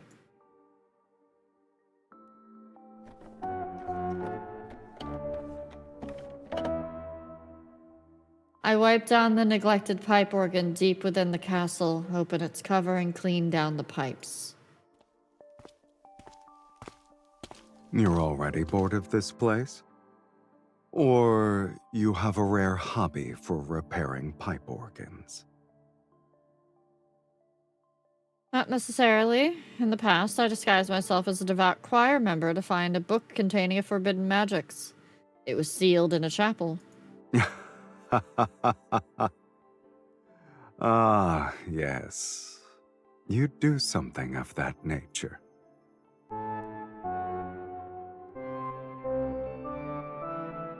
I adjust the pitch of each note until the organ sounds normal again. I stayed there for a long time and learned tuning and repair techniques. I never thought I'd get to use them here.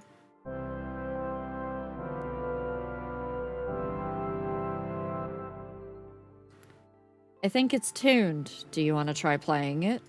Why don't you do that? The only pieces I learned back then were all monotonous and boring.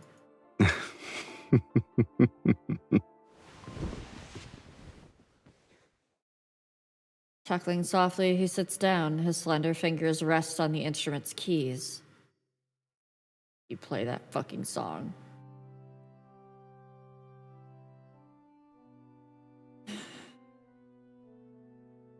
The melody flowing from his fingertips reminds me of warmth submerged in water. I'm drawn into the depths of my memories. My heart stirs, and I can't tell if it's because of the melody or the person playing it. Where did you learn to play this piece? I don't remember. It seems like I was born with it. There you go, chat. There's the song that we've been talking about. It sounds like a requiem. Is it banal? No. It's tranquil. Entranced, I watch his fingers dance. Silas, when I die, will you play it for me again? How can you hear it if you're dead? I'll hear it.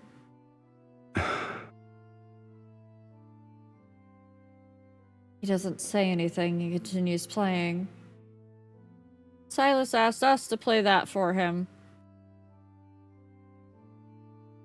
The ancient castle's vast corridors and walls reflect the music back again and again as if they're trying to crystallize this moment in time. This is our last night in the underworld. Also, catch on to the fact that MC felt more at home in the underworld than she ever has up top.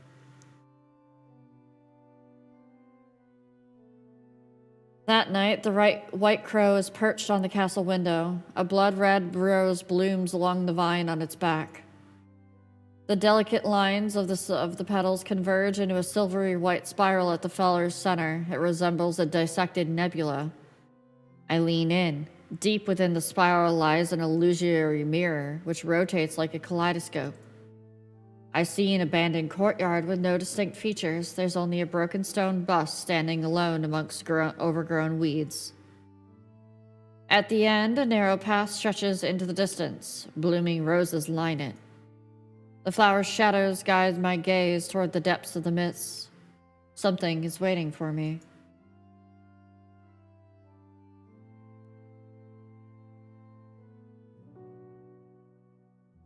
If after this they don't have something that's just like a tie-up, that's just like something saying like a little tiny after event that goes, hey, Silas just looks over at MC and goes, welcome home or something, like welcome home wife or something like that, I'm gonna throw something. Don't you smile at me, Sweekan. You know things. That's the knowing smile. After leaving the underworld and returning to Velmir, we find the estate completely abandoned. All the dazzling treasures have vanished, even the modest silverware is gone. In the center of the great hall, the large portrait of me and Silas has been splattered with crimson paint. It's a bloody, grotesque sight. Our faces have been erased and only crimson words are smeared on them. Fiend and evil mage, dragon and sorceress. Many nobles at the royal hunting grounds witnessed me kill the mages. They also watched you drink my blood before we vanished. The mages who were fortunate enough to survive embellished their stories. They painted us as fiends wearing human skin. This is the price for summoning Silas. And I let out a scornful laugh and waved my hand to destroy the exorcism glyph on the painting. People in this world are terrified of death. My immortal existence is inherently evil to them. You have no attachment to this world? Do you have any attachments to the underworld? Silas gazes at me thoughtfully. No. I glance at the full-length mirror on one side of the room. There's no reflection in it. No Silas, no me. I'm not afraid. Instead, a secret sense of comfort washes over me. That's how it should be. I point at the mirror. See? We're the same. The same.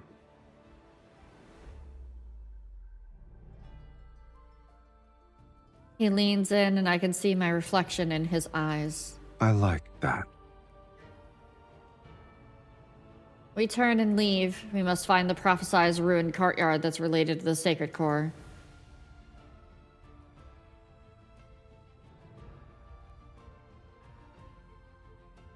We search Velmir for an abandoned courtyard containing a bust. Mages block our path. They shout nonsense about justice and retribution while waving their staves. However, their eyes reveal their true greed. Justice's cloak is the perfect disguise for desire.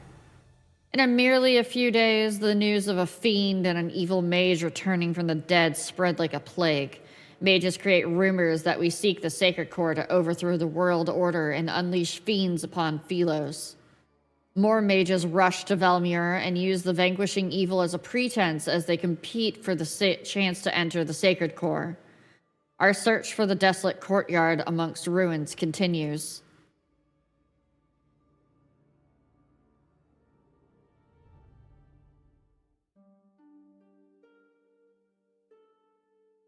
That's a weird place. The night deepens. After another day of constantly moving and fighting several mages, we've taken shelter in an empty house on the city outskirts. That's not the right period chair. Or windows. The ceaseless searing pain in my body grows stronger with each passing day. Maybe it's because we're getting closer to the sacred core. Yeah, that's a New York apartment. There's a radiator, for fuck's sakes.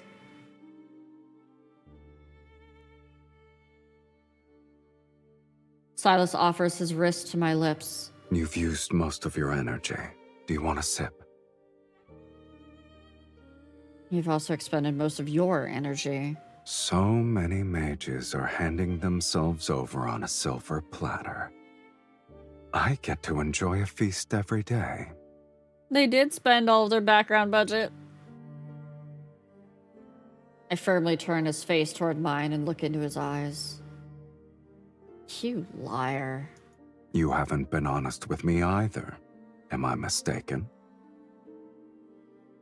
I stay silent. I know he's aware of the fact that I've never fully recovered.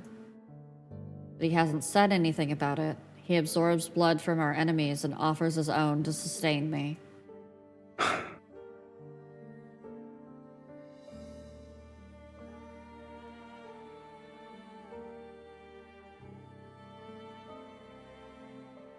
He sighs before he somewhat forcefully pulls me onto his lap. He guides my head to the side of his neck. If you still want to enter the sacred core, then bite me. I stare at his injured neck that hasn't fully healed. My heart aches. Isn't it our ritual? I gently press my lips against his skin, and warm blood flows into my mouth.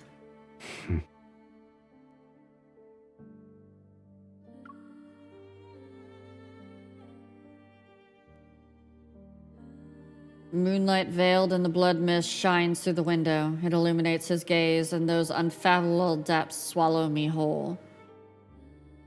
Sometimes you can, sometimes you can't. I didn't mean to take another picture. You like this one, right? Little, Yeah, you can sometimes save those. Yeah. If it's got a little star next to it, you can save it.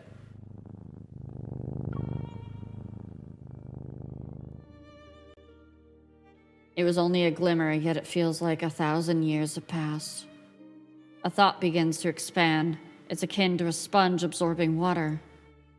After rewriting fate, I will never see these eyes again.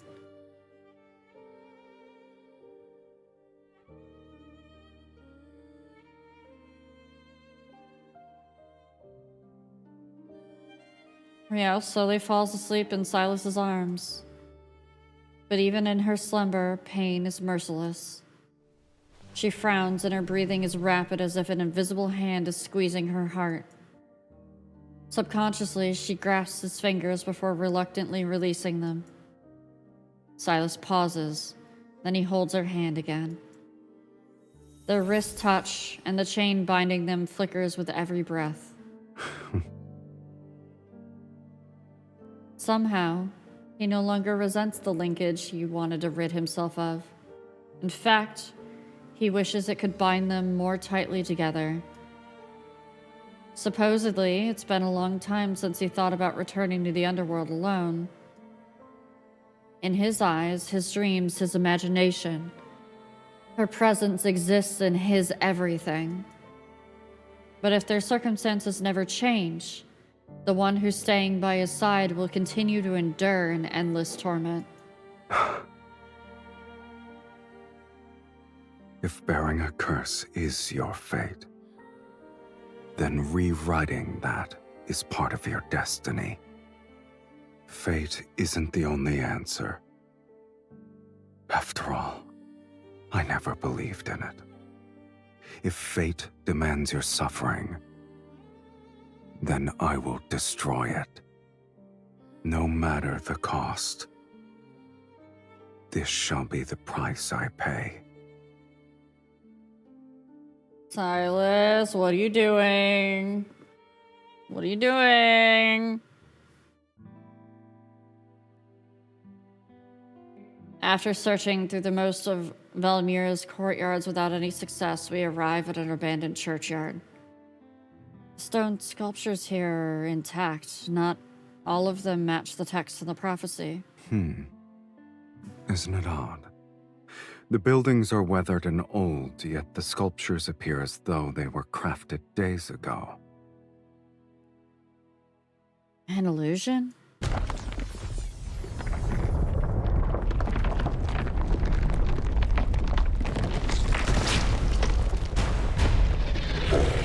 The ground suddenly trembles, stones break, and a massive skeleton rises from the center of the churchyard. Its body is forged from black iron and brittle bones.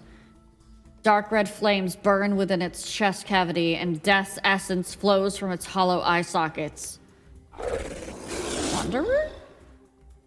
This isn't the remnant of an ordinary sentinel.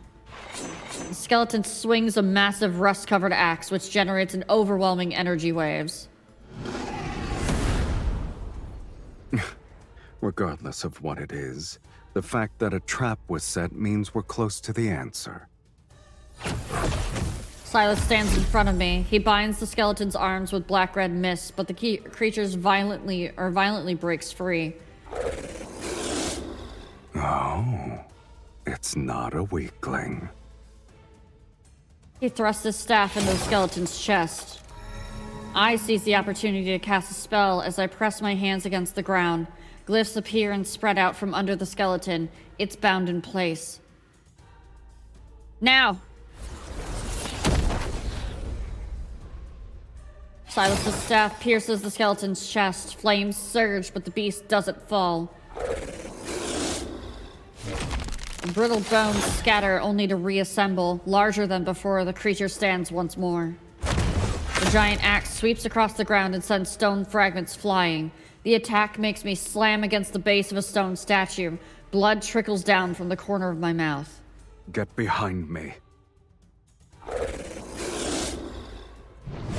Silas spreads his wings and flies in front of me. He takes the second strike as his shoulder becomes a bloody mess. Oh! I clench my teeth and channel my energy into the staff. I draw another glyph. Glyphs spread out and engulf the skeleton.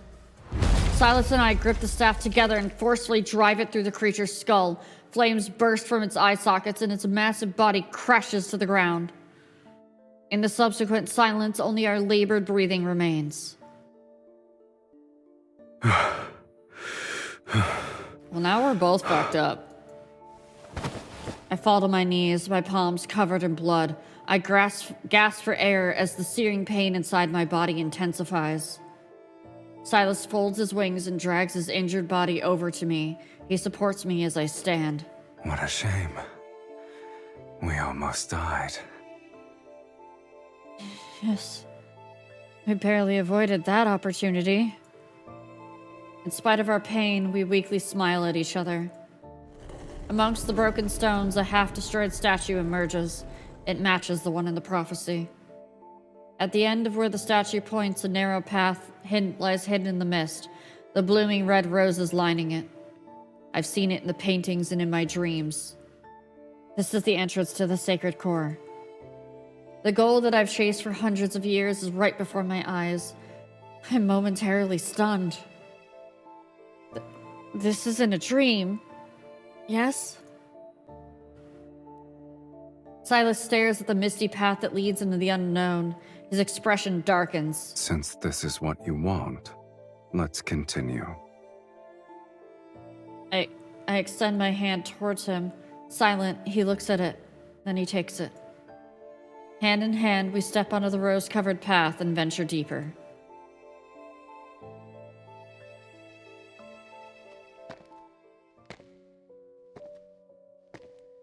Mist churns around my feet as my body reaches its limit. Each step feels as though I'm walking on knives. It's as if my body has been torn to shreds, yet my flesh and bones are forcibly held together. But I'm almost at the end. At the end of this path, I can use the sacred core to rewrite my fate. Then the pain will be over.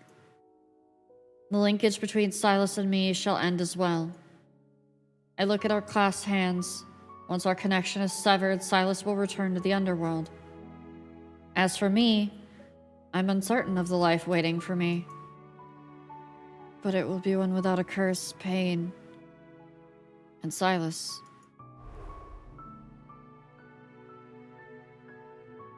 From the depths, the breeze blows amongst the path and carries a faint floral fragrance.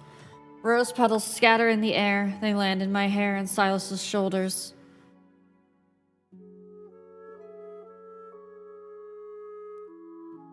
My gaze shifts from our clasped hands to his face, realizing he's looking at me.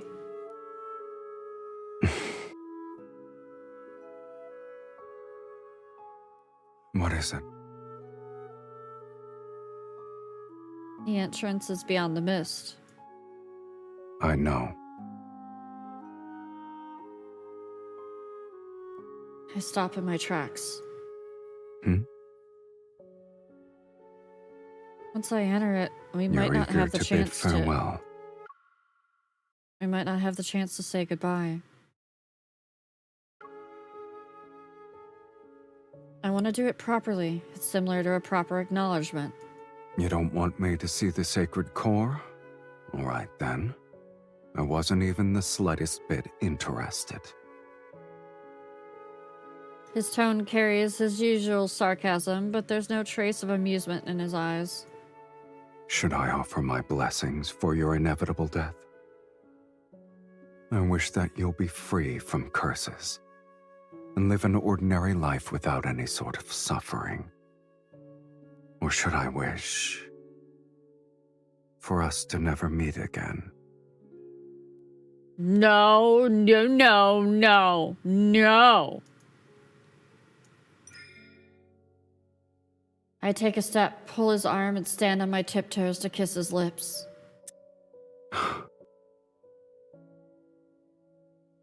Our lips have left wounds on each other's bodies, and we felt each other's warmth and blood.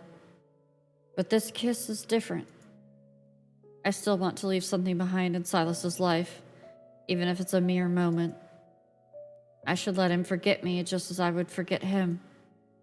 But why do I selfishly want him to remember?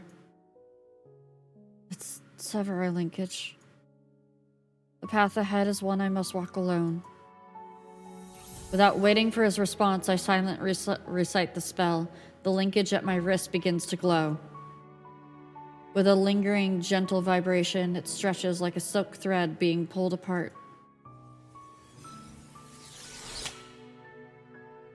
The thread of light breaks, its fragments turning into tiny motes of light that float away with the wind. They disappear in the mist. This is what you consider a proper farewell. Silas, you're free now.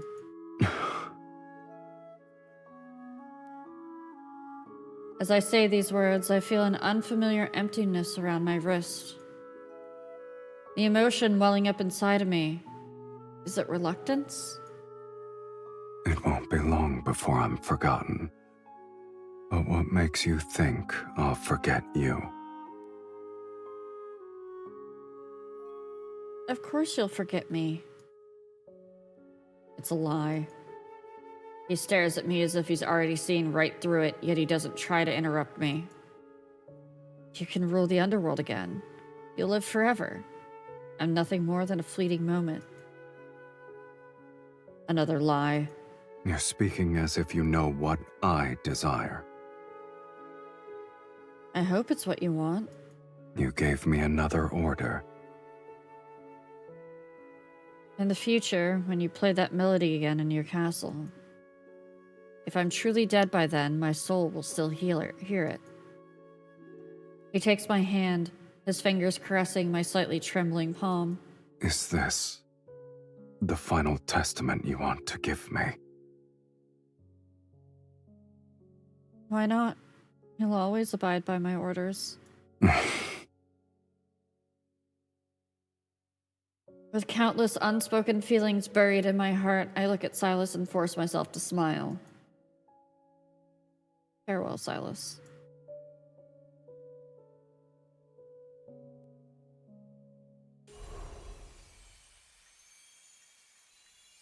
As the mist dissipates, my senses vanish. I can't tell where I am. When I open my eyes again, I find myself in an incredible, otherworldly place.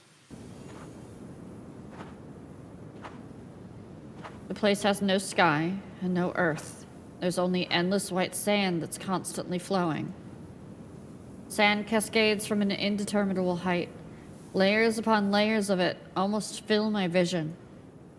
I struggle to move. I'm like a prisoner trapped inside an enormous hourglass. Please listen to my wishes, Sacred Core. The fate I wish to rewrite is one without any curse. The energy within my body is ripped away by an invisible hand. It transforms into grains of white sand that fall into the flowing sea beneath my feet. The sea of sand churns as a human skeleton's... as a human skeleton slowly rises to the surface. Tattered old clothes still cling to it. I can faintly make out an embroidered badge among the rags. The name on it is... Saharan? My pupils constrict as my breathing becomes rapid. Sir Saharan, the last archmage to enter the sacred core, the one who left clues about its manifestation for future generations. At long last, a prisoner of the sacred core has arrived. Prisoner?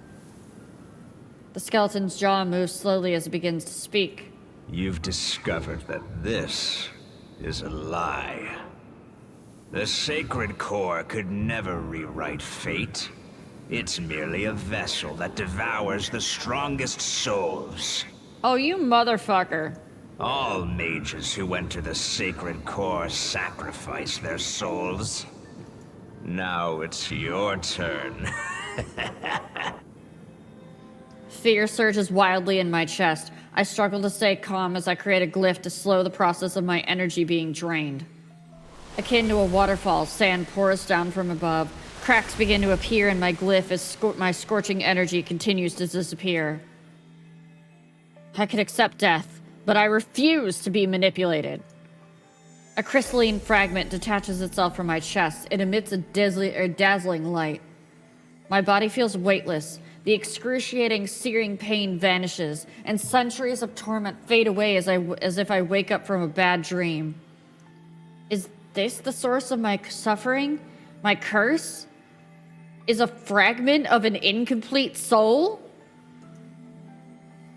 No. I desperately try to grasp for that fragment. I didn't choose this. Rather, my action is driven by pure instinct. Even if it's a curse, even if it only brings me suffering and pain, something deep within me tells me I cannot lose it because it's Silas's soul! It's the other half of Silas's soul! Yet my struggle is futile. The fragment drifts further away. My energy continues to be devoured, and my consciousness rapidly disintegrates.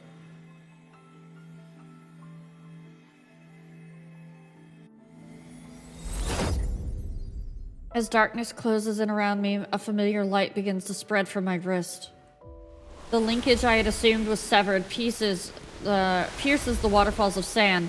The layers cascading white are torn apart. The linkage between us cannot be severed.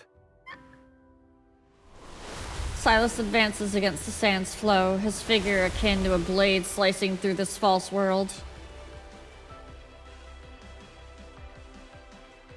Don't come any closer. The sacred core will devour your soul. You can't stay here.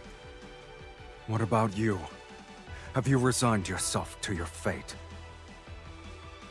Didn't you say you'd rewrite it?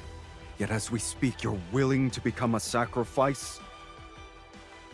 It's too powerful. A mage's power simply can't... Oh, it's too powerful? He grips my hand and pulls me out of the sand. His intense gaze meets mine. Have you forgotten? You're not an ordinary mage. You're the mage who summoned Silas. If you're willing to pay the price, then nothing is immovable. Not even fate. I love the music.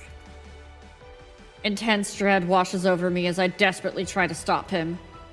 Silas, no! No! Yet he only responds with a gentle smile. What? This matter is merely more absurd than death. Massive energy erupts from his body. Waves of intertwined black and red crash against the realm around us. Sands float upward. Everything trembles and white sand transforms into violent storm that engulfs everything. I use every ounce of my strength to hold on to him. Yet in the depths of this raging whirlwind, I see a crystalline fragment of his soul float out from his chest. It's swallowed by the sacred core. Silas! Light explodes between our tightly clasped hands as the space around us collapses with a thunderous roar. We fall endlessly into the chaotic void as he spreads his wings and holds me in his arms.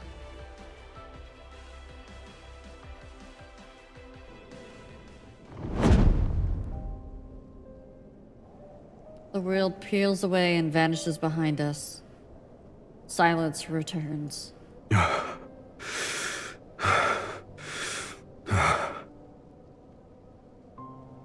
Silas's breathing is erratic. His face is deathly pale, and his body feels unnaturally cold as he holds me.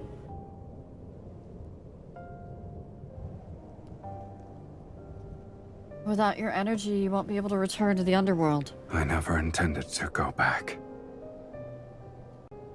I caress his cheek. He lowers his gaze as a weary smile appears on his face. Silas, we had identical soul fragments and we lost them. Aren't two shells that lost their souls still the same? I stare at him until tears blur my vision. The pain within my body has vanished. The curse of immortality has been lifted. For the first time, I've truly become an ordinary human. My flesh, soul, and life are as fragile as a mortal's. Yet they're just as real. Why are you crying? Silas, you wrote my fate this time. If our fates were different, how can we truly be the same? But you paid the price of sacrificing every path that would let you return. You'll never be as powerful as you once were. You've chosen the most difficult future for yourself. I have no regrets.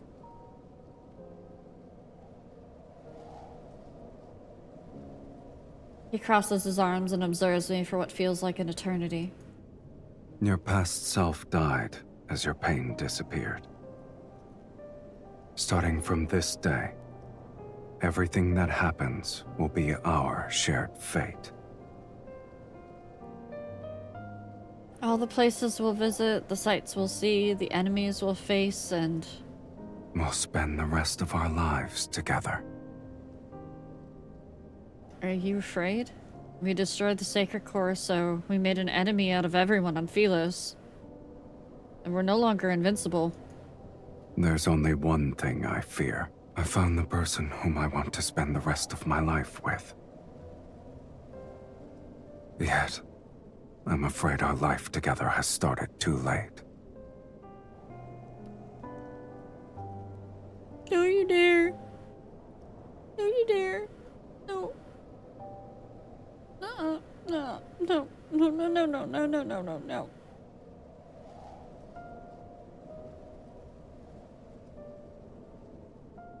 Moonlight descends as blood mist dissipates within the with the Sacred Core. Beneath the heavens, Valmir falls into a brief, peaceful slumber. Do that. We welcome the rest of our lives with open arms.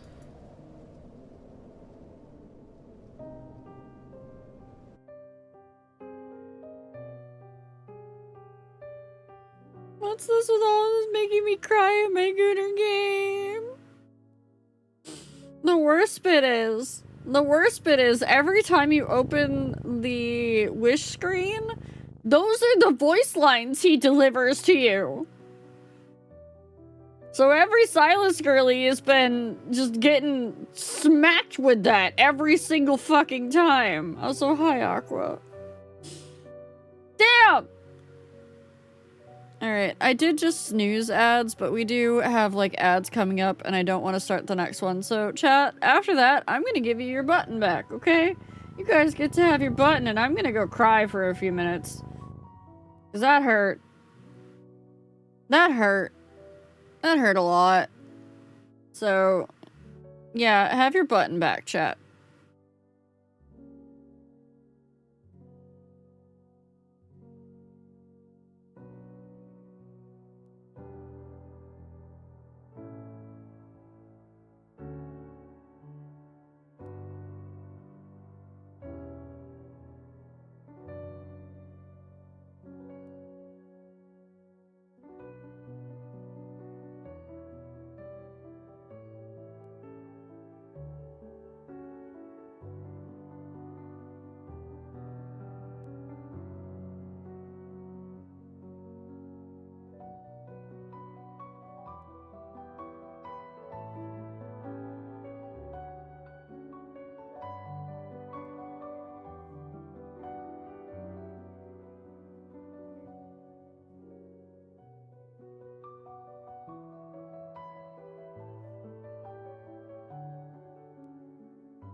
Alright, chat. You got an extra long button for that one.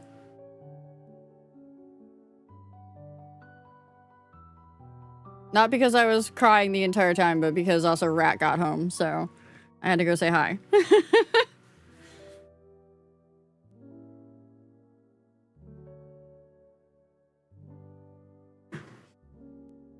It is time to finish this out. It is time to complete this myth.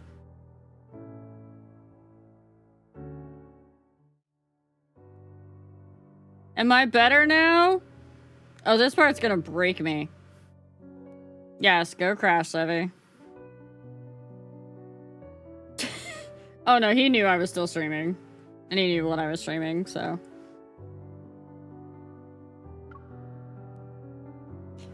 Okay, here we go, chat.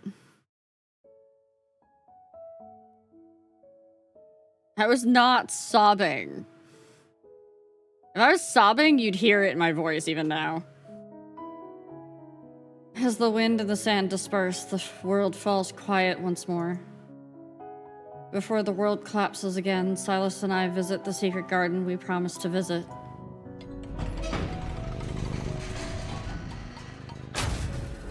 As we push open the ivy-covered gate, roses bloom in the morning mist. I had this place built a long time ago, during the era of my maternal grandmother, to be exact. Time dragged on endlessly back then, and the world around me collapsed too quickly. I wanted something I could watch. It had to change slowly, like a flourishing garden. But you didn't stay. I learned magic, discovered the sacred core, and became aware of your existence. I look up at Silas. Then we promised to visit this place. I wanted to show you many, many roses.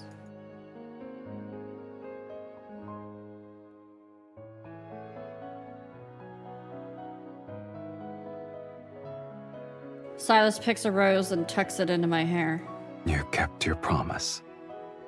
It's the perfect place to mark the beginning of our life together. The very start of the rest of our lives. Don't you think the rest of our lives is a new concept for us? Indeed. Our lives now have a beginning and an end. The boundaries are distinct.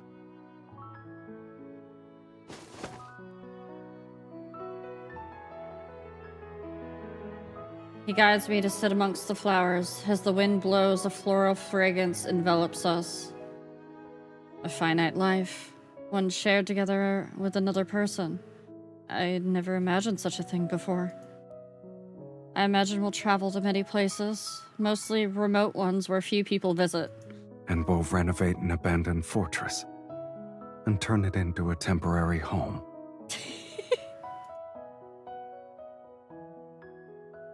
I'll be unable to resist buying strange, unusual, magical texts from old bookstalls. Then I'll pick up some yellowed sheet music while we're there. We'll find a place with a pipe organ so I can listen to you play. What will you do? Are you going to sit there and listen? I could sing. When the weather is warmer, I want to find a ship and go out to sea.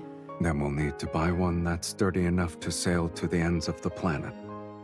I don't care where we go. I only want to sit with you on the mast and watch the moon rise. Do you think we'll argue? Haven't we argued enough already? But in the future, our arguments won't be about the sacred core anymore. Maybe our reason shall be simpler. So simple, in fact, that they'll be about a dish's seasoning. But our arguments will always end quickly because I'll prioritize your happiness.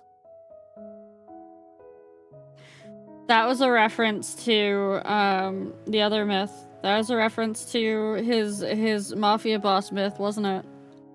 Where they argue about, yeah, it was. You sound confident.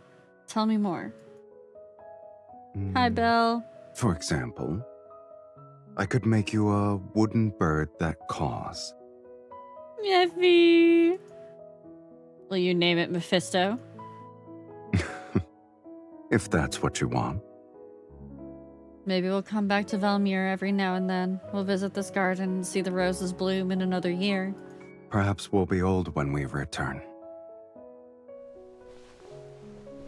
I rest my head on his shoulder. That means we truly have spent a long time together. It could be considered one way to rewrite fate. We only need to choose each other to rewrite fate. It's a simple matter. We continue to imagine our future together becomes lighter, richer with each detailed daydream. It's like rose petals brushing between our palms, and they sway in the breeze. The scent and touch gradually lull me into a sweet dream. Everything is peaceful and gentle before the world's collapse.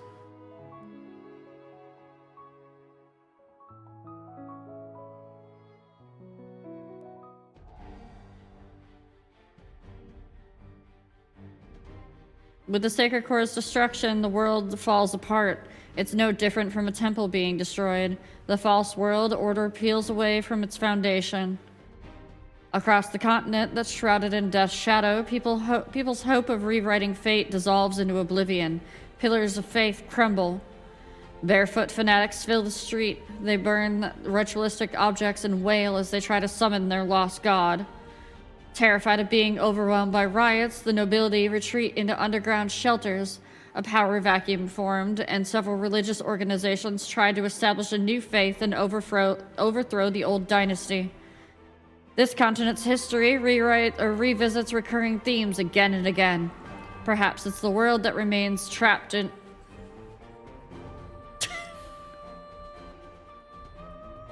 Perhaps it's the world that remains trapped in an inescapable cycle of fate. That one didn't catch me because I was in the middle of reading. The Sacred Core's demise isn't the end of the world, but the shattering of its illusion left people's fears with nowhere to hide. And we, the ones who destroyed the Sacred Core and exposed the illusion, are the targets of everyone's hunt. Battle after battle, blood and fire become our shadows.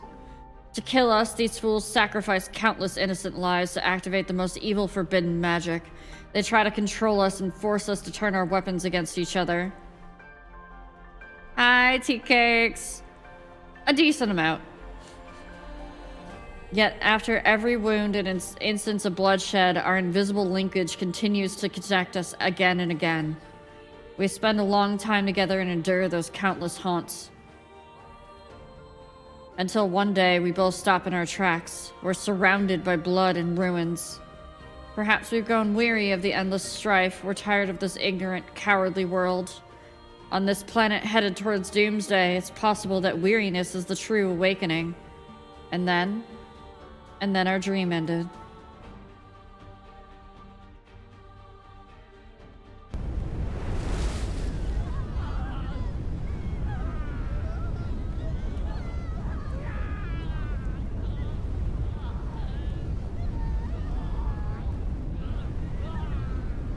Don't look back.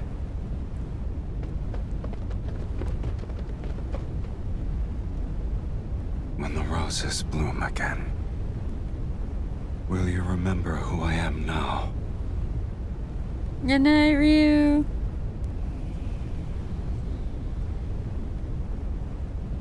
So long as our souls remain unchanged, we'll surely...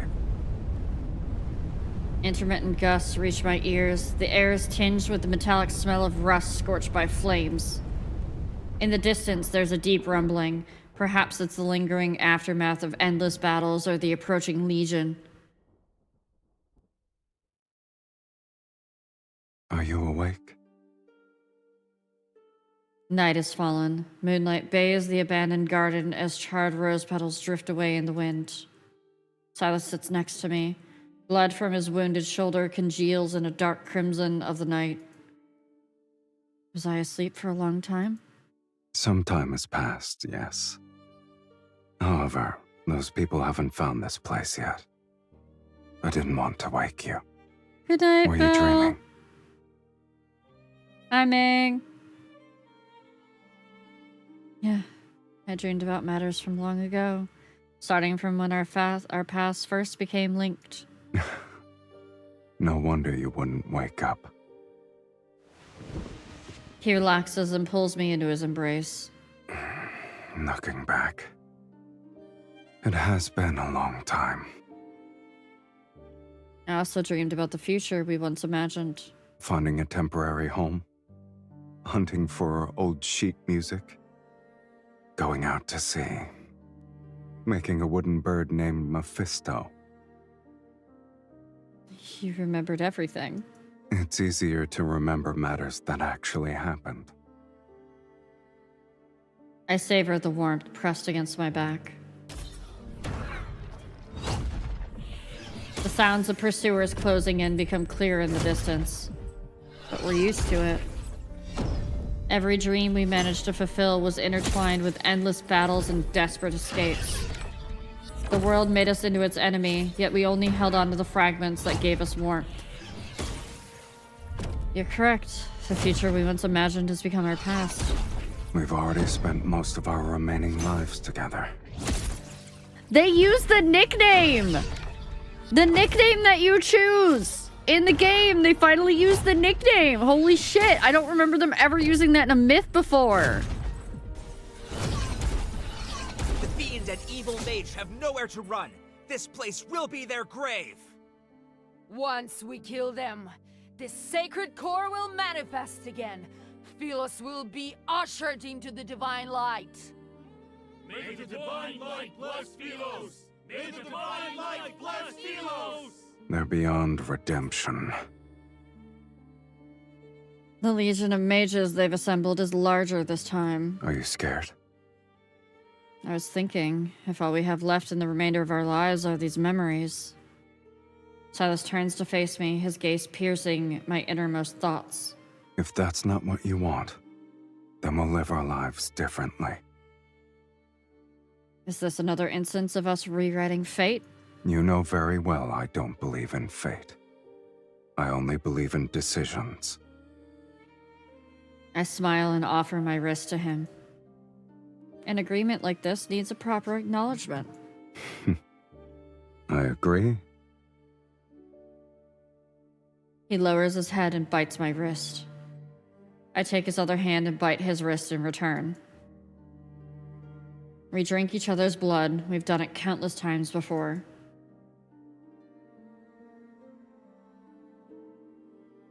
The ritual is complete. Are you ready to partake in the final feast, my dearest wife? Massive wings unfurl behind him as he hovers beneath the blood-red moon. I tap my staff onto the ground to create a glyph of death.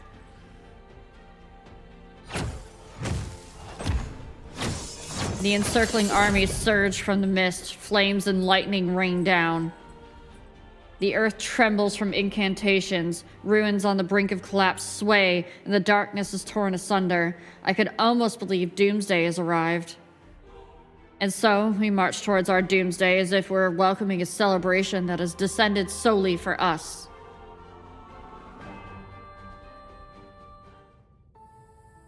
Effie.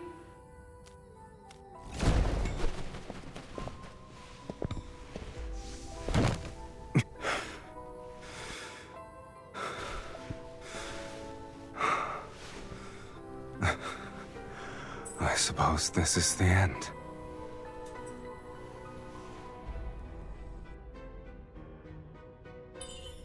Do you regret sacrificing yourself to destroy the I'll sacred always core? accept the consequences that accompany my choices.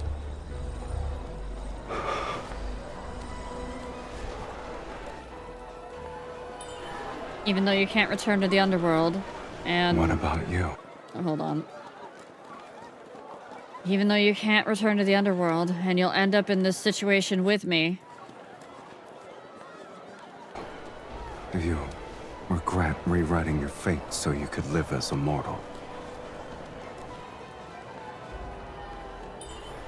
Of course not, so don't listen to them. All right, then.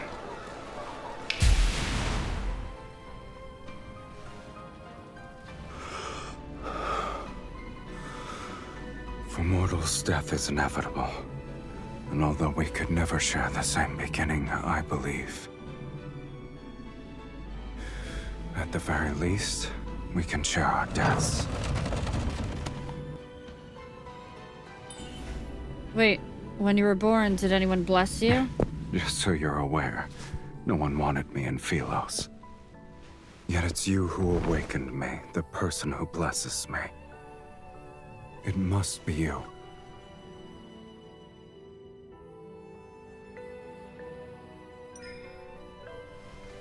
Silas, I shall give you a blessing. Did you lose your magic and voice already?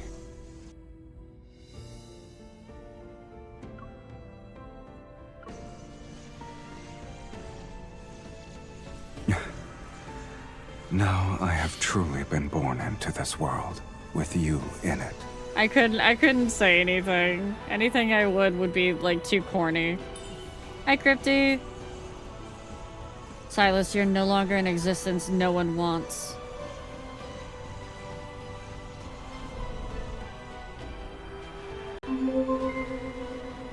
I'll remember that.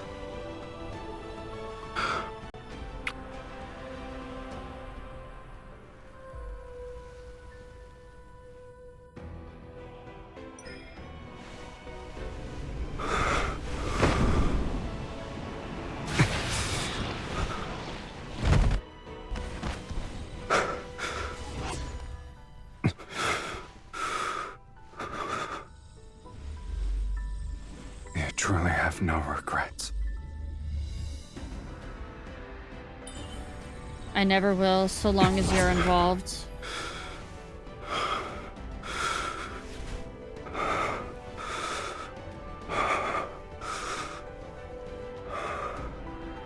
From the moment we're born to when we breathe our last, we shall inevitably walk the same path. It's the greatest blessing for us.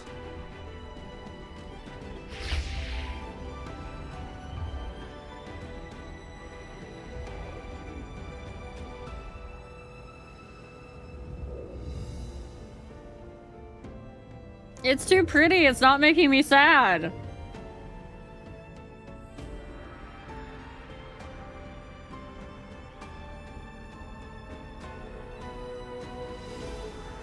I don't like that smile, Suigun. That smile scares me.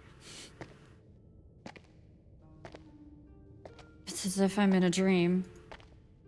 I walk along a path lined with blooming roses. Those rose petals pave a soft road, and the air carries a cool, fragrant scent. I look down to see a faintly glowing linkage on my wrist. It slowly extends and guides me forward. It connects to a hazy silhouette ahead. It's shrouded in mist.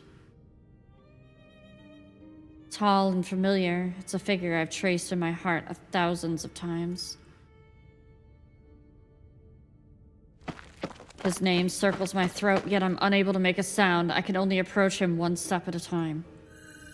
The linkage tightens around my wrist. It reminds me that if I keep moving, I can touch him again. The wind gently disperses the mist, and the figure etched into my vision comes into focus before I can see him clearly. What should have been his figure transformed into a floating soul fragment. Lonely, it flickers in the mist. It slowly moves as if invisible waves are pushing it. Until another glowing fragment reveals itself in the sea of mist. They are one and the same. The two fragments slightly tremble. They flow out of thin chain of light that connects them to each other. The linkage resembles a freshly bloomed rose, and two soul fragments become glowing petals within it.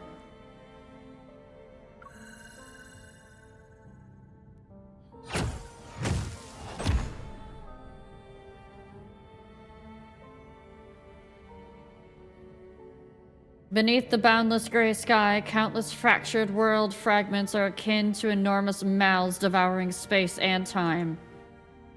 Silas stands on top of mounds of broken bones. Black-red mist has entwined his staff. You lost.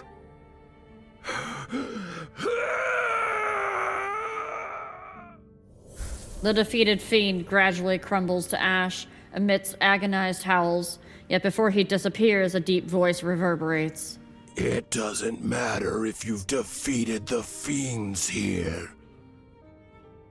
This place is Fate's graveyard where only incomplete souls can exist.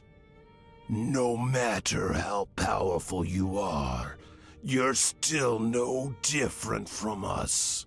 My soul was plundered long ago. I only had the instinct to kill. And you, Silas, where is the other half of your soul? The other half.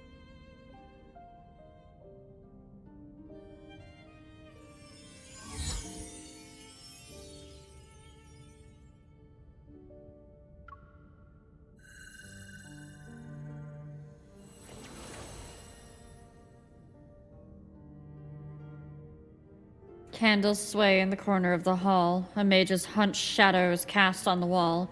With bloodshot eyes, she stares at me. Your immortality isn't the result of divine favor. It's because half of an immortal soul is trapped inside your body.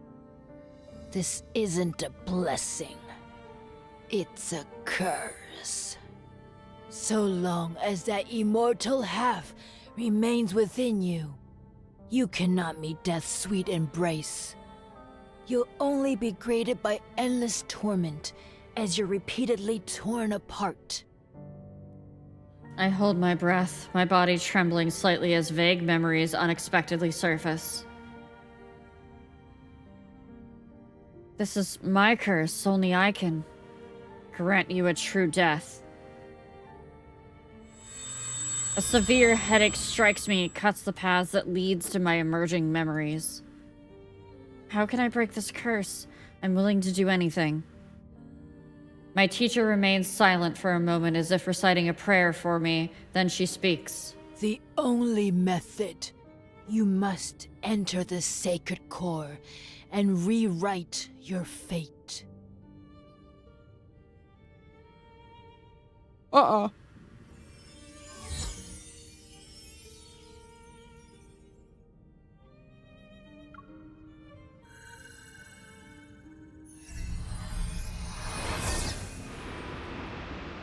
The two fragments become Mephisto. We must offer half our soul to the other.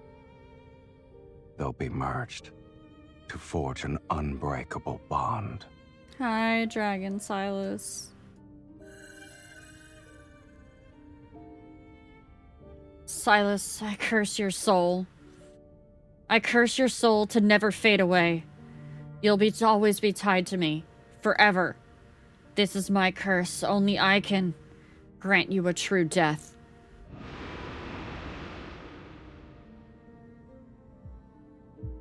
I have one question lingering in my mind right now, and I don't want to ask it yet because I want to see if they answer it.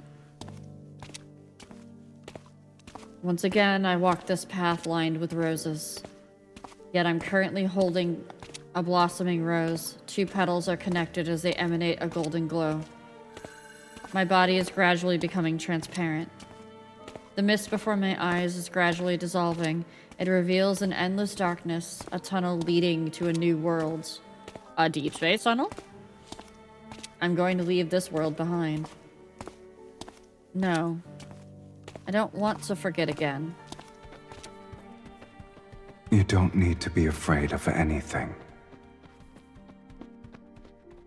A familiar voice resounds next to my ear. I turn, only to find wilting rose bushes around me. But I hear the footsteps of two people.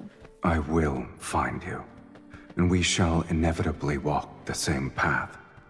The world we find ourselves in doesn't matter.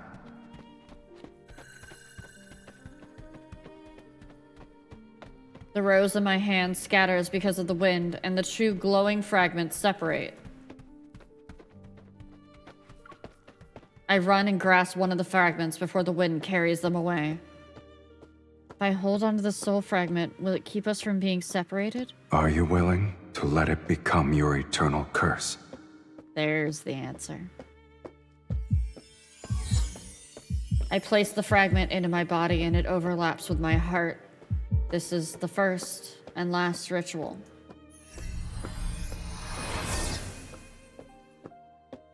At the end of the path, the mist disappears and white light is poured into me. I can stop with the footsteps, though. Okay. Stop with the footsteps. It's weird.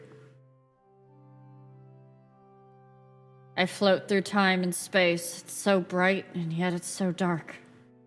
I can only feel that fragment's warmth in my heart. Silas, what if I forget you again when we meet once more? It doesn't matter. I will recognize you, and we'll be the same. Two kindred spirits. And then, we'll begin our new life together.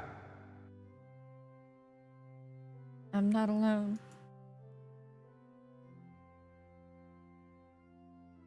Within my soul, I carry my beloved.